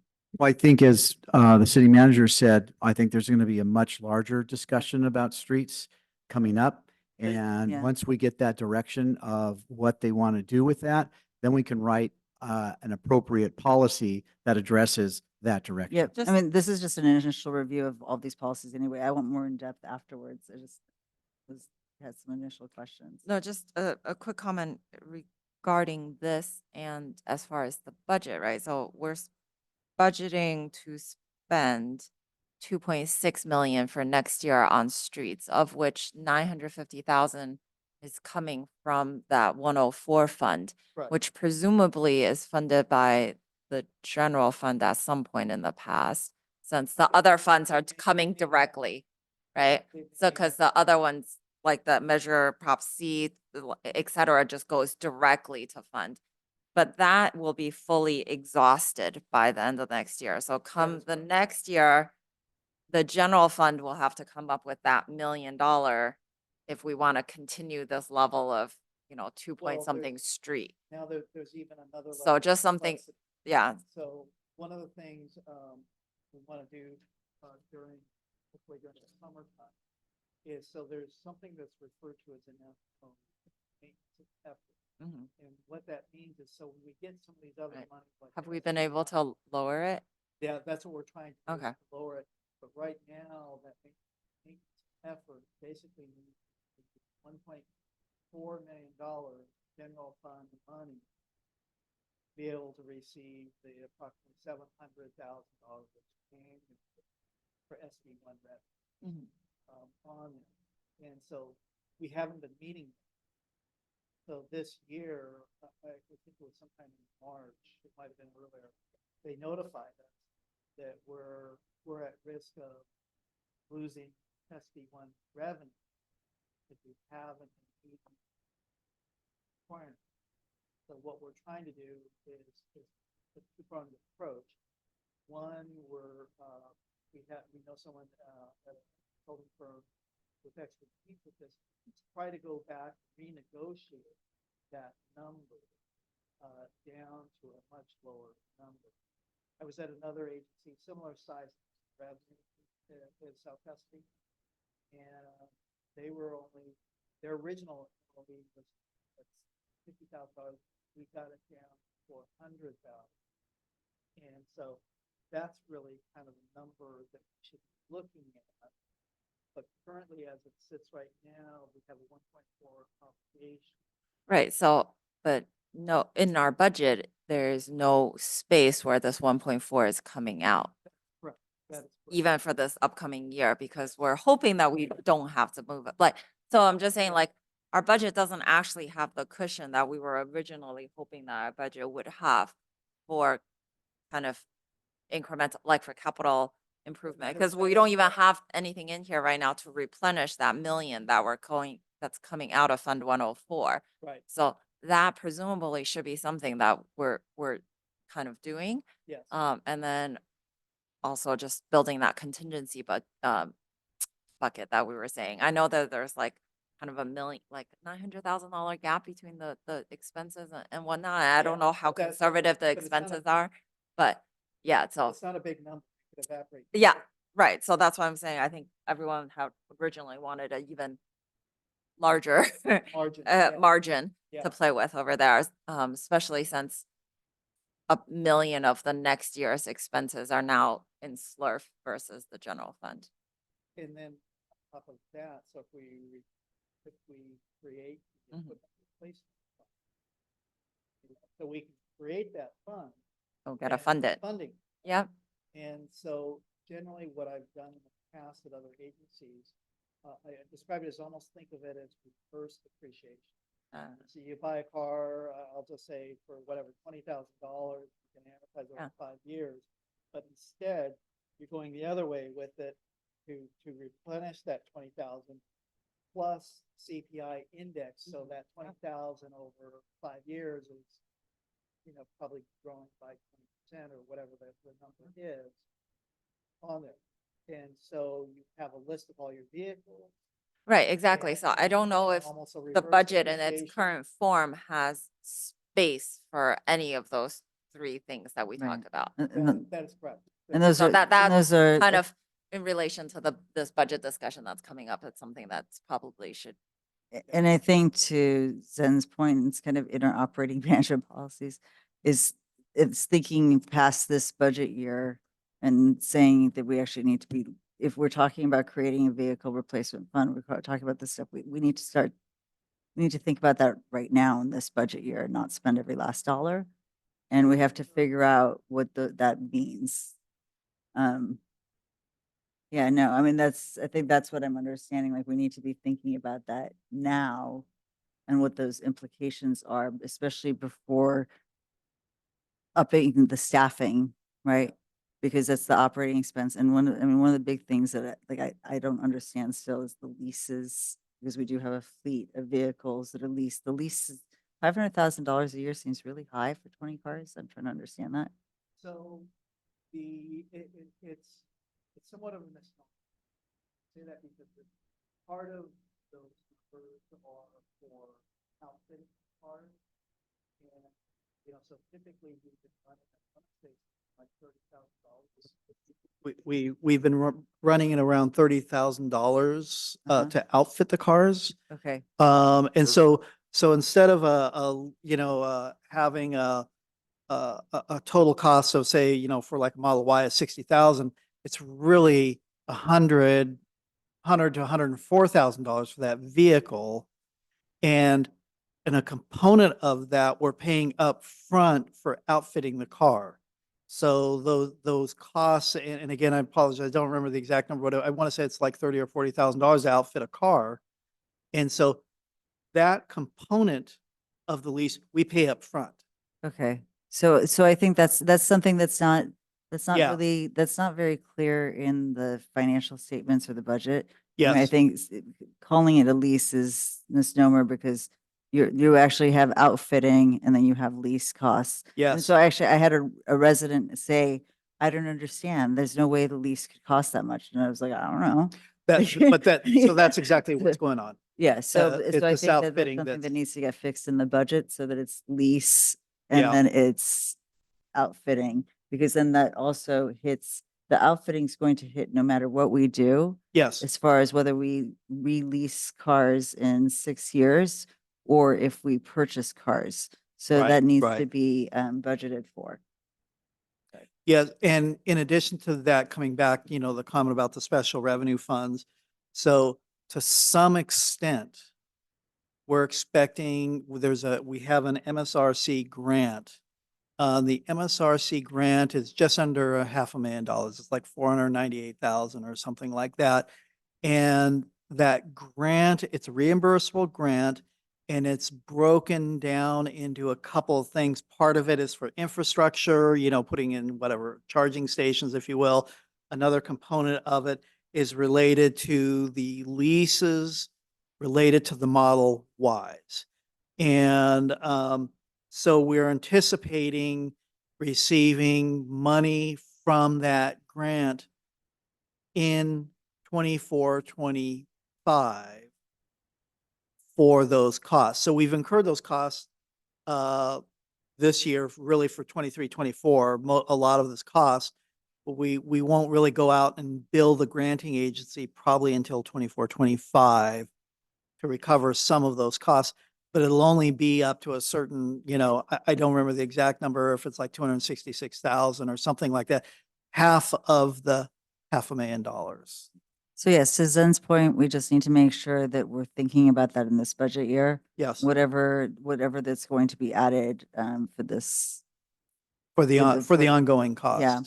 I'm going to ask on page 96. And again, these are initial questions, and I'd like, we can come back and have longer conversations over them. It says city staff shall strive to identify entrepreneurial solutions to recover costs of operating programs. I would like to know, what is the implication of that policy, that statement? If we don't have an answer right now, that's okay. But I'd like to know, what does that mean? What does that look like? Entrepreneurial can mean a lot of things. Well, I think it was attending to be creative. Correct. Okay. And they said entrepreneurial, but it's creative solutions. And if the commission wants to change it to creative, I think that would be fine too, but I think entrepreneurial, because a lot of people wish the city ran more like a business, and entrepreneurial is more of a business term than it is a government term. Okay. Um. Find my notes. As I said, I think that the insurance fund and risk management should be closer together, and just make sure that they're consistent with one another. The old policy, though, didn't have it at 100%. No, it didn't. Right. And, but I actually spent like probably close to 100 hours researching insurance funds and writing a document on it. You're welcome to read it. There's some. Oh, no, I believe you. But I went and looked around at all tons of cities to understand how their insurance funds worked, what their policies were, and what best practices were, and realized at the end that our MOU was actually the final word on it.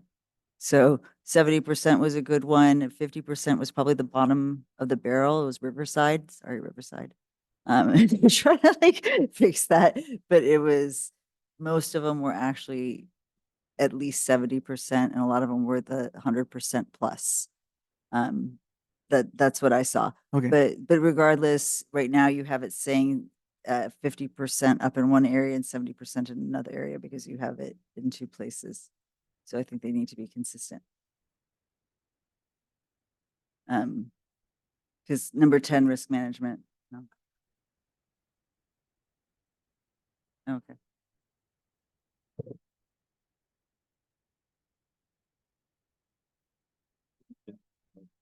In the microphone.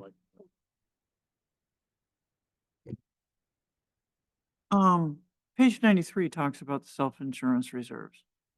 And it has endeavored to maintain cash reserves equal to 50% of the probable and reasonably estimated claim liabilities and 40% of the incurred but not reported amount determined by the actuarial. But then if you go to 99, and my understanding over the past year, it says the city's goal is to maintain reserves to fund its outstanding self-insurance liabilities at the minimum level of 70%. So how do those two correlate?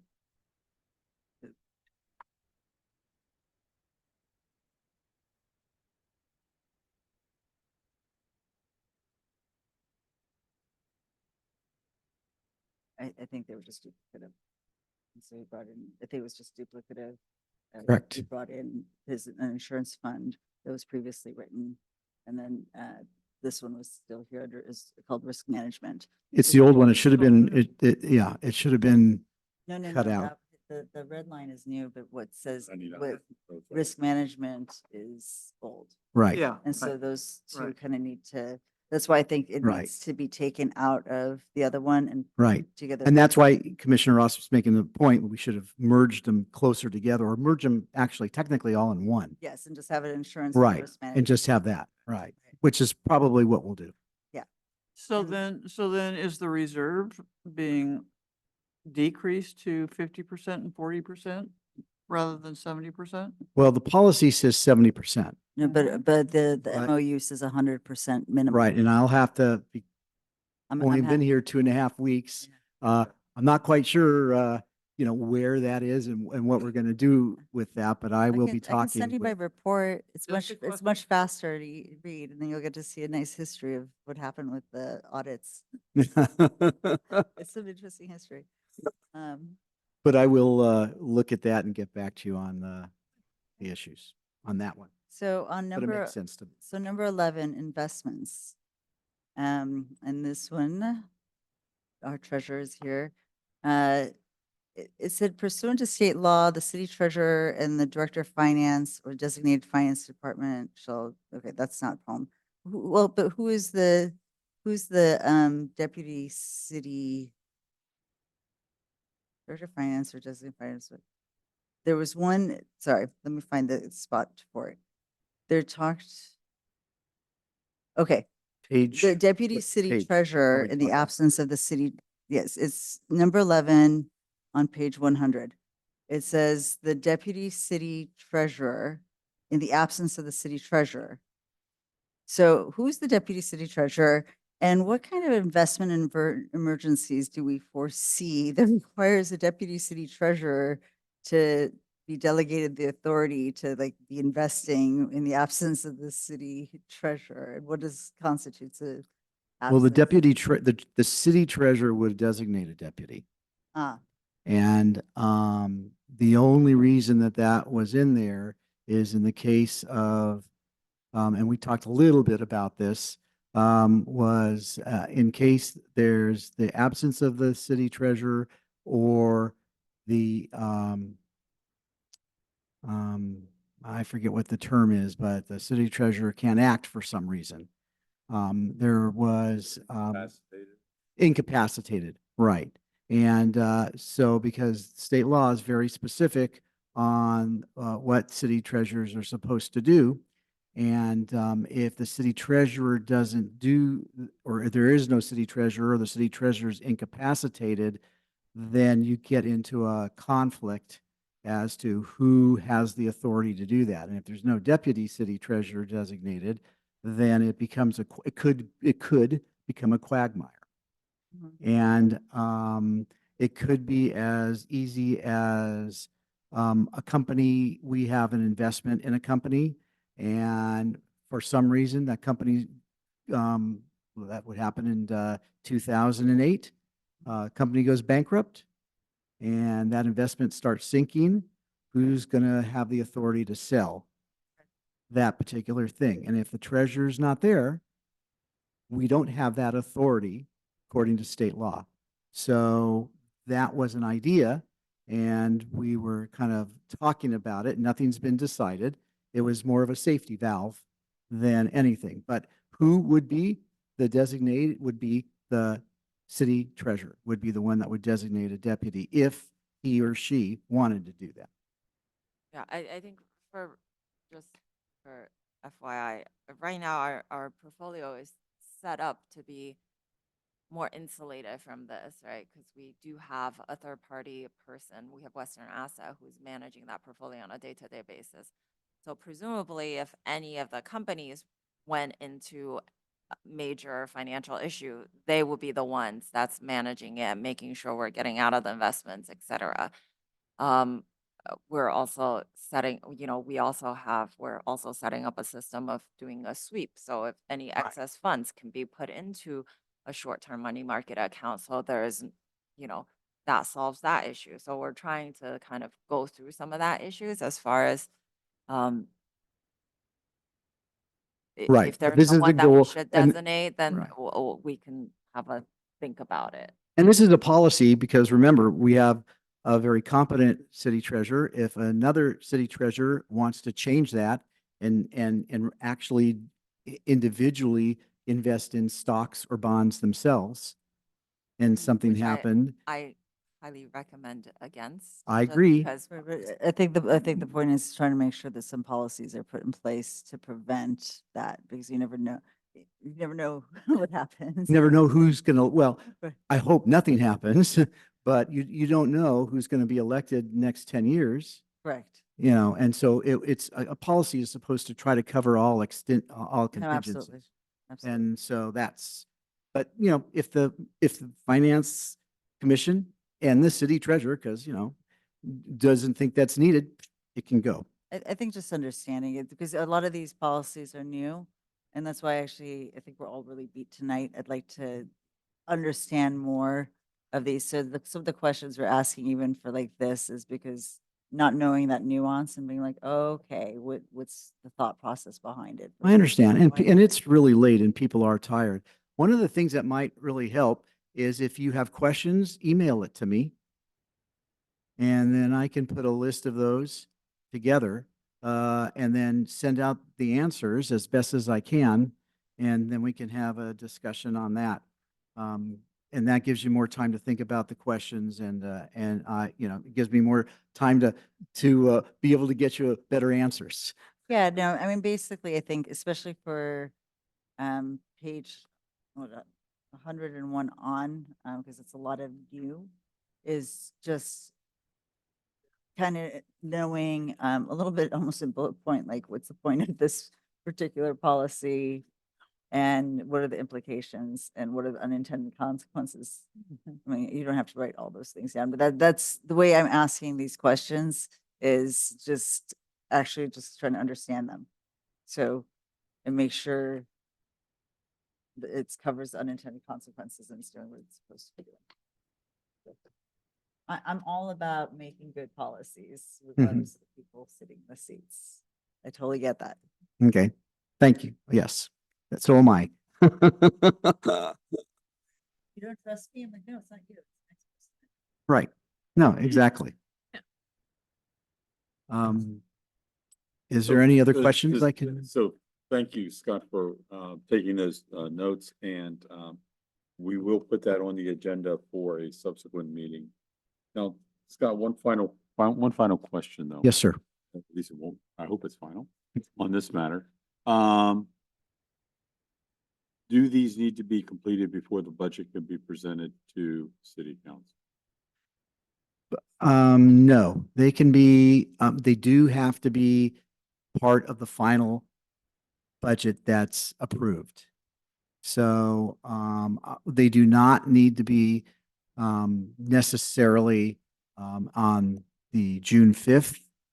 But we want to give an opportunity for the city council to also do what you're doing and ask questions and give, and, you know, do direction or whatever they're going to do as well before we bring it back to the final budget approval. Because we do need to have these in for the final budget approval. They have to be, and they have to be approved at that point. And, you know, there are certain things in here that have to be in any budget. Because the auditors will then make an exception or a note that we didn't have those in there. So, Thank you. So there is more urgency to this than I initially thought. Huh? Okay. Thank you. okay, thank you very much. Thank you, Scott. No problem. Are there any public comments for item number 5, Commission Congress Work Plan and Accomplishments?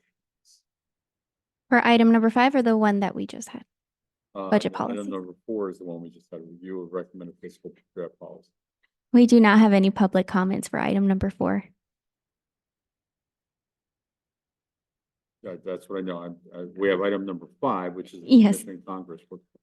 Yes. So now we can move on. We had to open public comment before we could close item number 4. Okay. Yes. Okay. Item number 5, a little more fun than the last few very intense items that we've had. This is in preparation for the Commission Congress event.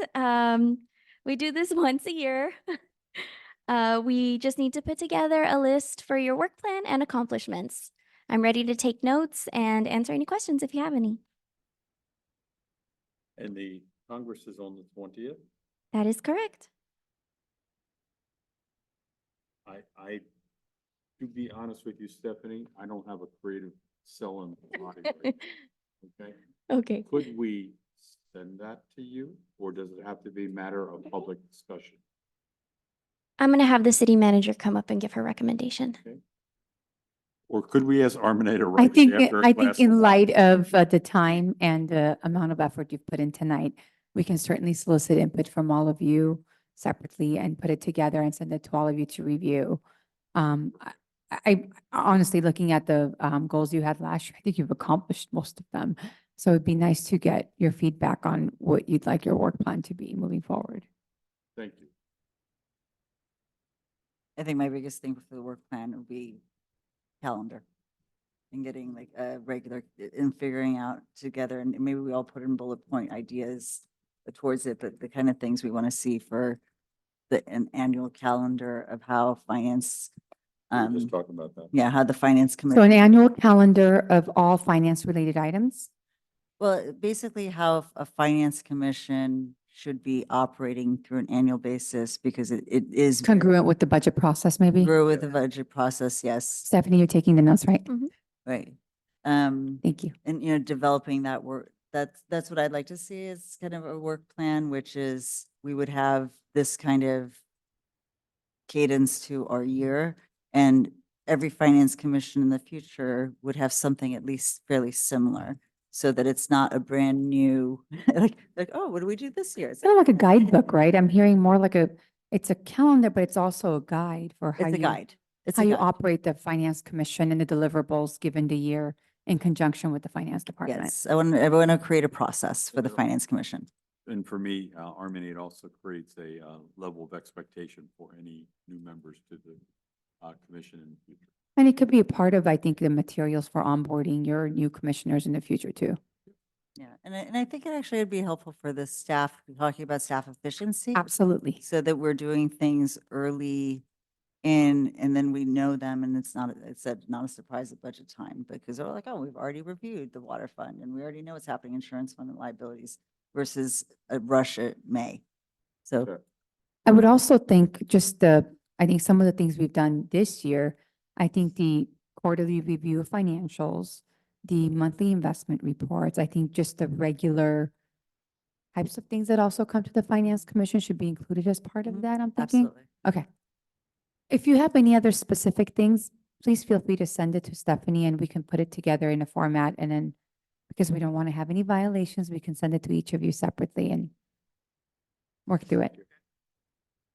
Thank you. Thank you. Any public comment? No public comments on this item, Mr. Chair. Thank you. Minutes from the meeting of March 28th. Hopefully that everyone has had the chance to review them. They are in the, at the back of the, pardon me, the agenda packet. Any edits or changes to those minutes? I move that we approve them as presented. You haven't read Oh, them? you have it? Okay, so if we have to defer a vote because we don't have a quorum if you haven't read them. Okay. Oh, you are honest indeed. Stephanie, we do not have a quorum with, Okay, so we need to. we'll defer them. agendize them for the next regular meeting. Thank you very much. And I would, any public comment on that, other than we've been naughty? I see no hands raised on Zoom and no one in person with public comment, Mr. Chair. Thank you. And the fiscal year 24-25 key performance indicator presentation, that person has apparently left us. I believe that's Lewis. Oh, is that Lewis?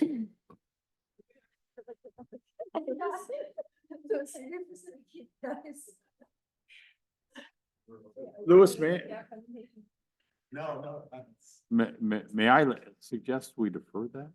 Well, the good news is I don't have a presentation for you. And that this was actually agendized based on a recommendation from some commissioners. Our recommendation is going to be to table the KPI discussion until post-budget adoption, so we can have a more robust discussion on KPIs and be deliberate and intentional about what those are going to be, rather than trying to get that done while we're also trying to get the budget. Any questions, Commissioner? Do you need a vote on that, Stephanie? I do not. Okay, any public comment? No public comments for this item, Mr. Chair. Perfect. City Council liaison is not with us tonight. And it's staff liaison communications and commissioner communications. No staff communications tonight, Mr. Chair. I can tell. Commissioner communications. I would like to say thank you to everybody. That was a lot of work. I know it's been stressful. It's going to be stressful for a couple more days, weeks. So thank you. Thank you very much. Commissioner Rossi? Keeping it short and sweet so we can all get out of here. Thank you as well. Good night. Good night. I have one question, Stephanie. I had a text request to confirm that Mr. Betta's, general public comment is now on record, that he actually emailed one to us. I did not see any public comments emailed by the deadline. Okay. I'm sure it Was it Stephanie. emailed to the Finance Commission public comment or was it sent to maybe council? Don't know. Okay. We can check, but I did not see anything in the Finance Commission public Okay. comment mailbox. Does Finance Commission have a specific? public Yes, it comment? does. Because there's our at Finance Commission email or whatever does not come to the Finance Commission at South Pasadena. It doesn't come to any of us. And none of us are allowed to like respond to it. So Exactly. I understand it's an internal staff one, but that's something that, you know, I said back in like December or something that needs to be changed is we need to have a way that we can actually receive public comments We do. from, we don't. Oh, but we the can figure out a way to Finance forward Commission it. Doesn't. And so our emails used to be on, but they're no longer on the city website. So we need to figure out some way that the public can actually communicate with members of the Finance Commission directly if they would like to. We agree with you, Vice Chair. So Not that that many people are going to care about communicating with me, but I'm just, in case they do. they might. And so what we're working on right now is the purchase of really a lot of office licenses that we don't have. So every commissioner is going to get a city email that you will have that you'll be able to message any distribution group that we have. But more importantly, you'll be able to receive direct communication from the public, and we would then publish your city email on the commission website so that everybody has a direct link to you. Thank you. That would be helpful. How do we handle the fact that one with general public comment was submitted, but it was not received? So Can it be resubmitted and be made part of this proceedings? we would need to look to see if we can get a forward. We'll work with whomever that was. I missed who it was. It was Josh Bader. Josh. Okay, we'll work with Josh to see where it went and what time it was sent. If it was within the parameters and the deadline that we have set, we will include it as part of the packet. And so we can do that. I believe he said he sent it this afternoon. Sure. So we'll make sure that if it was sent and we received it, we'll make sure it gets.